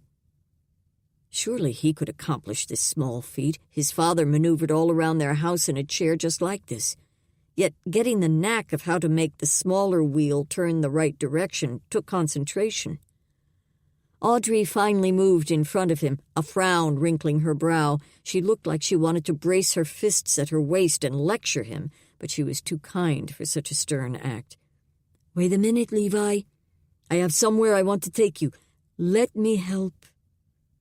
And with those words, with her sweet voice and her angelic face in front of him, the frustration building in his chest eased. She'd planned this treat, this special outing, and he was stealing her joy. "Forgive me, Lord," he prayed. To Audrey, he offered an apologetic smile. "I'm at your command. Take me where you wish." Her frown softened into a smile, and the twinkle in her eye looked almost scheming. Not anything he'd ever seen from this angel, but he liked it. After taking her place behind his chair, she pushed him forward, turning around the end of the bed toward the front door. She maneuvered the vehicle with ease, a far cry from what he'd been able to manage. She paused to open the door, and sunlight streamed in alongside the chilly air. When she'd regained her position behind him, her voice sounded, "Hold on as I push you down the stoop. It will be bumpy." He gripped the chair arms as she commanded, but he was able to use his good foot to help walk the chair down the low step. As they settled the vehicle on the ground, he took a moment to scan the courtyard around them. Most of the snow was gone, and a group of children played in the distance. A few people relaxed in chairs outside their homes, probably enjoying the pleasure of the outdoors. The chill of winter still hung in the air, but the warm sun bespoke the coming spring. "I'll be right back." Audrey's voice faded behind him as she returned into the apartment. He took the opportunity to relax against the backrest and turn his face to the warmth of the sun. A moment later, she moved beside him and placed her own chair beside his. Her smile turned shy as she adjusted its feet on the damp ground, not meeting his gaze. "I thought you might like to sit in the sunshine for a while. It's our first mild day this spring." The warmth filling his chest had nothing to do with the sun, and as she settled beside him, he reached over and took her hand, weaving his fingers between hers. He stroked his thumb over hers, such a small hand that possessed so much power. Power to heal, power to care, power to make his world so much warmer. She finally met his gaze, and he lifted their joined hands so he could press a kiss where his thumb had just stroked. He didn't shift his eyes from hers, though. He'd not expected an opportunity to ask her so soon, but with these moments alone with her, these moments of perfection, he had to speak. "Audrey, I think I told you in the cave that if our situations were different, my intentions toward you would be different." Those days in the cave were all blended together. He could recall the conversation and what he'd meant to say, but he wasn't sure exactly how it had come out. "Since then, God has shown me clearly that there truly are circumstances I have no power to change. Only He has that power. He's worked so much good for us these last few weeks. So much more than Levi had ever expected." Audrey was watching him, a sheen in her eyes. She must be thinking of how far they'd come, too. "I promised myself, when I watched Brielle walk you back toward Laurent, that if God brought us through, I would never let you go again." Her eyes widened a little, and he lifted their hands again to press another kiss there. "Audrey Moreau, will you do me the honor of becoming my wife? It would be my greatest honor to join our hearts before God. I'll do everything I can to provide for you, to protect you, and to cherish you. No matter what happens in our lives, you'll never lack for my love." He squeezed her hand and resisted the urge to once more press a kiss there. He had to wait for her response. The shimmer of moisture in her eyes was the only visible sign of emotion. Her mouth parted and he held his breath as he waited for her to speak. But she didn't, which made his chest ache with the delay. At last, her mouth pressed shut and the beautiful lines of her throat worked. What did that mean? Was she trying to think of a way to let him down gently? But then she nodded, and her mouth opened with a puff of breath that sounded almost like a sob. She nodded again, more vigorously. "Yes." This time the sound that slipped out was definitely a sob, even as a beautiful smile spread over her face. "I would love to be your wife." The knot in his chest uncoiled, and he could finally breathe. She'd said yes. The turmoil of thoughts and emotions took a moment to untangle enough to speak, but his smile came easily. She'd said yes. He lifted her hand to press another kiss there, then his mind caught up enough for a better idea. Leaning toward her, he cupped her cheek with his free hand. As her eyes fluttered shut, he took a single heartbeat to relish her beauty. Those exquisite features had caught him from their first meeting by the creek, yet it was her inner beauty that showed in every sweet smile, every caring word, every gentle touch. She'd captured every part of him. He brushed his lips against hers, planning for only a sweet sealing of their promise, but the touch of her, the taste, drew him back for more. She was intoxicating, addicting. The only way he was able to finally pull back was remembering that he would have the rest of their lives to kiss this woman. As he worked to catch his breath, his smile stretched wide. He probably looked besotted, but he didn't mind. He'd determined to only speak the truth, so why shouldn't his face do the same? He glanced at the children playing across the courtyard. The happy voices made the perfect background for the joy building inside him. When he looked back at Audrey, her eyes held questions, and he pressed a kiss to her fingers. "What is it, my love?" "Would we live in Kettlewell?" Her voice seemed tentative, not worried, but unsure. A wash of gratitude swept through him. Had he failed to mention that during his proposal? Even not knowing that detail, she'd still said yes. He didn't deserve this woman, but he'd spend the rest of his life thanking God for her. "If you wish to, we can. I do need to make a trip there, and I hoped you might come with me so my family can meet you. After the wedding, of course." He squeezed her hand. "But then I thought we might make Laurent our home. If you want to, of course." Her eyes widened again, taking on that same sheen as before. Once more her throat worked. "Really? Are you certain?" She seemed so hesitant, as though afraid to hope. He cradled her face in both his hands and held her gaze in his. "Audrey, I've lived many places these last years, and the one thing I know for sure is that it's not the location. It's the people around me that matter. I like your village. I would be honored to become a part of it. But even more important to me is that you can be in the place where you'll be happiest. I think that will be near your father and your friends. But if you ever wish to see more of the world, we can do that too." Even the tear that slipped down her cheek didn't tarnish the sweet smile lighting her face. "I love you, Levi Masters." He would never tire of hearing those words. He nearly swept down for another kiss, but she spoke again before he could. "But what of your family?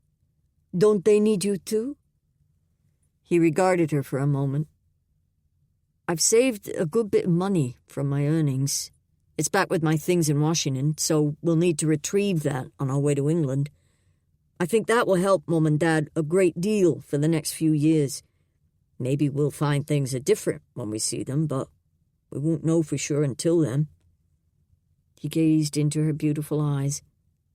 "I do know the scripture says that a man shall leave his father and mother and be joined with his wife. I'll always do what I can to help them, but my home will be with you, wherever the Lord calls us." As he spoke those words, he weighed them in his heart. He'd not consciously formed that thought before now, but the rightness of the notion sank through him. And even more so when Audrey reached her hand around his neck and drew him closer. She paused part way, and her words filled the air with sweetness.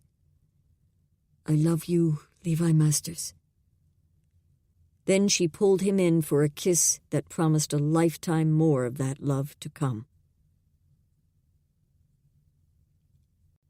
Epilogue. Levi soaked in the activity in the assembly room as he sat with his leg propped on a chair. The place looked far different from when he'd first been brought in here. Greenery hung in swags on every wall, and the chairs had been placed in rows instead of around tables.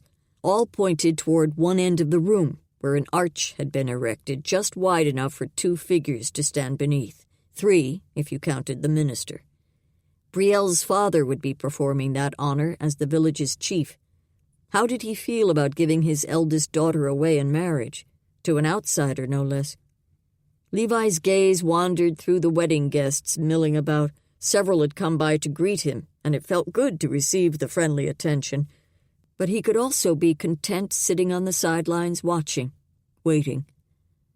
Audrey had flitted in and out of the room more times than he could count, positioning things at the food table, straightening decorations, and occasionally retrieving something. As much as he wished he could get up and help her, perhaps bear some of her load during this busy day, he suspected she loved being so busy. She'd looked forward to this day with an eagerness that had been palpable, planning and preparing for weeks. He loved the way she took such joy in blessing others. "Thank you, Lord, that she was able to be here for Brielle's celebration," he prayed. A figure sank into the chair beside him, and Levi glanced over. Evan McManus. Levi had only seen the man a handful of times since he'd recovered from his injuries after the rockslide. The long hours of metal pounding on stone across the hall had made it clear what kept the fellow busy. That much work would have him sleeping well through the night, too. But finally, the couple's big day was here. Evan glanced over at him, and strain showed in the lines on his face. The ceremony would begin soon, so Evan likely had nothing left to do except wait, and waiting on a day like today could drive a man mad. As Levi searched for something light to say, Evan spoke first, his tone far from light.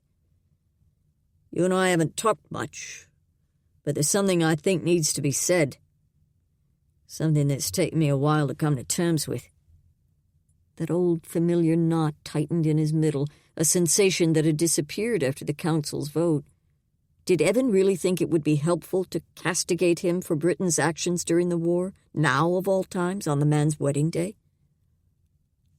"I know we've had our differences in the past." Evan's eyes turned earnest. "But the war's over. I imagine we've both done things we might change if we had the chance to go back. But thanks be to God we get to move forward. This is a new life for us both.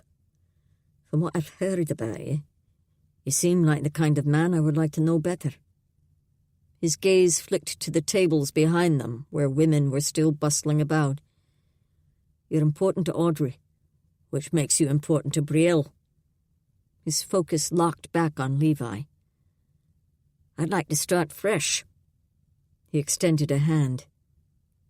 "I'm Evan McManus. Good to meet you." The man's words sank in slowly, untying the knot in Levi's middle and lifting a weight from his chest. A smile tugged at his mouth as he took Evan's clasp. "Levi Masters, the pleasure is mine." After a firm shake, they both turned to face forward. Evan released a long breath, but it didn't seem to ease the tension inside the man. He'd probably just turned his focus back to the coming nuptials. Levi glanced his way and lifted his brows. "You ready for this?" Evan gave a quick nod. He ran one palm down his pants, maybe to wipe perspiration away. Levi bit back a grin. "Nervous?" Evan stared up at the arch where he'd be taking his place soon enough. "Only for the ceremony. I expected the community would want to celebrate since they love Brielle so much, but I didn't expect it to be such an ordeal." This time Levi had to bite back a chuckle. "Just imagine that the rest of us aren't here. It's just you and your bride and the minister." He'd almost said her father instead of the minister, but that reminder might not ease Evan's nerves. Levi had come to hold a great deal of respect for Chief Durand. His wisdom, patience, and thoughtfulness made him an excellent governor, but becoming the man's son-in-law would be no small thing. On the other side of Evan, Audrey approached. Her gaze caught Levi's, and she gave one of those beautiful angelic smiles that stirred his insides. This one in particular seemed special for him, almost intimate. When she reached Evan's side, she finally pulled her gaze from Levi's. She placed a hand on Evan's shoulder, and he looked up anxiously. "She's ready." He jumped to his feet, then tugged at the hem of his frock. His gaze found the rear doors as he rotated his shoulders, then pulled his sleeves down. Audrey patted his arm. "You look well. The perfect groom for her." Evan's focus dropped to her face as though checking the sincerity of her words. Then he drew in a deep breath and released it. At last, a smile spread on his face. "I'm ready." While the groom moved to the front of the room to stand with his future father-in-law, Audrey slipped into the seat beside Levi. She leaned in, snuggling close as she slipped her hand into his. He would never tire of the feel of her next to him, her sweetness, her goodness, the essence that made her so special. He pressed a kiss to the top of her head, a tiny token of what he'd one day offer her. A glimpse toward the aisle showed her father shuffling toward them, with Brielle's younger sister and brother following behind. A hush slipped over the room as they all settled into seats. Gazes shifted back to the double doors which parted for Brielle to enter. She wore a full dress, much fancier than Levi had ever seen on her. It gave her a softer look, though as she approached the center aisle toward the front of the room, her bearing still carried the nobleness she wore so often. A sheen glimmered in Audrey's eyes, though her smile stayed sure as her breath fanned against his ear. "She's wearing her mother's dress." He met Audrey's gaze as the significance of that sank in. He squeezed her hand to show he understood. Both of these women had been forced to grow up without mothers to love and shepherd them. Perhaps that was part of the tie that connected them, but at least they had each other. And a host of friends and neighbors and family to help fill the void. As Audrey turned her focus toward the couple in the front, Levi couldn't help letting his gaze drift around the crowd. 2 rows forward and to the left sat the tall form of Eric Lamont, one of the men who'd come to talk with him in those first days after he recovered from the fever. Monsieur Gaume was one of the others, and he sat in the opposite section with his wife and 3 children. 2 of their little ones might be twins, since their blonde heads bobbed at around the same height. Slightly forward from them sat Hugo, the young man who'd been trapped with Evan during the rock slide. Audrey had said he'd recovered well from the loss of blood, though he'd forever have the tiny stub of a finger to remind him of the ordeal. An older woman settled beside him, one who might be his mother. Near the front sat a figure who'd become very familiar to Levi these last weeks, Marcellus, a fellow whose body appeared to be only a few years younger than Levi's, though his mind might be younger still. He possessed a zest for life that was impossible not to admire, and his open, friendly personality drew in everyone around him. All of these people had begun to open themselves to Levi, allowing him to join conversations and share meals with them, helping him become part of this extended family. He gave Audrey's hand a gentle squeeze. Soon their own special day would come. He would no longer be an outsider. He would be Audrey's husband. His blood warmed at the thought. He shifted his gaze toward the front, where the ceremony had already begun. Evan held both of Brielle's hands in his as her father read a passage from the first chapter of Corinthians about love. All traces of nervousness had left Evan's face. The intense love lingering there was impossible to miss. Levi knew exactly what that love felt like. Even now, it took all his self-control to keep from wrapping his arms around Audrey and drawing her close, to find a tangible way to show even a small bit of how much he loved this woman tucked beside him. Now wasn't the time, but that day would come, and after that, he would do everything in his power to make every day special for her. As long as he lived, this woman beside him would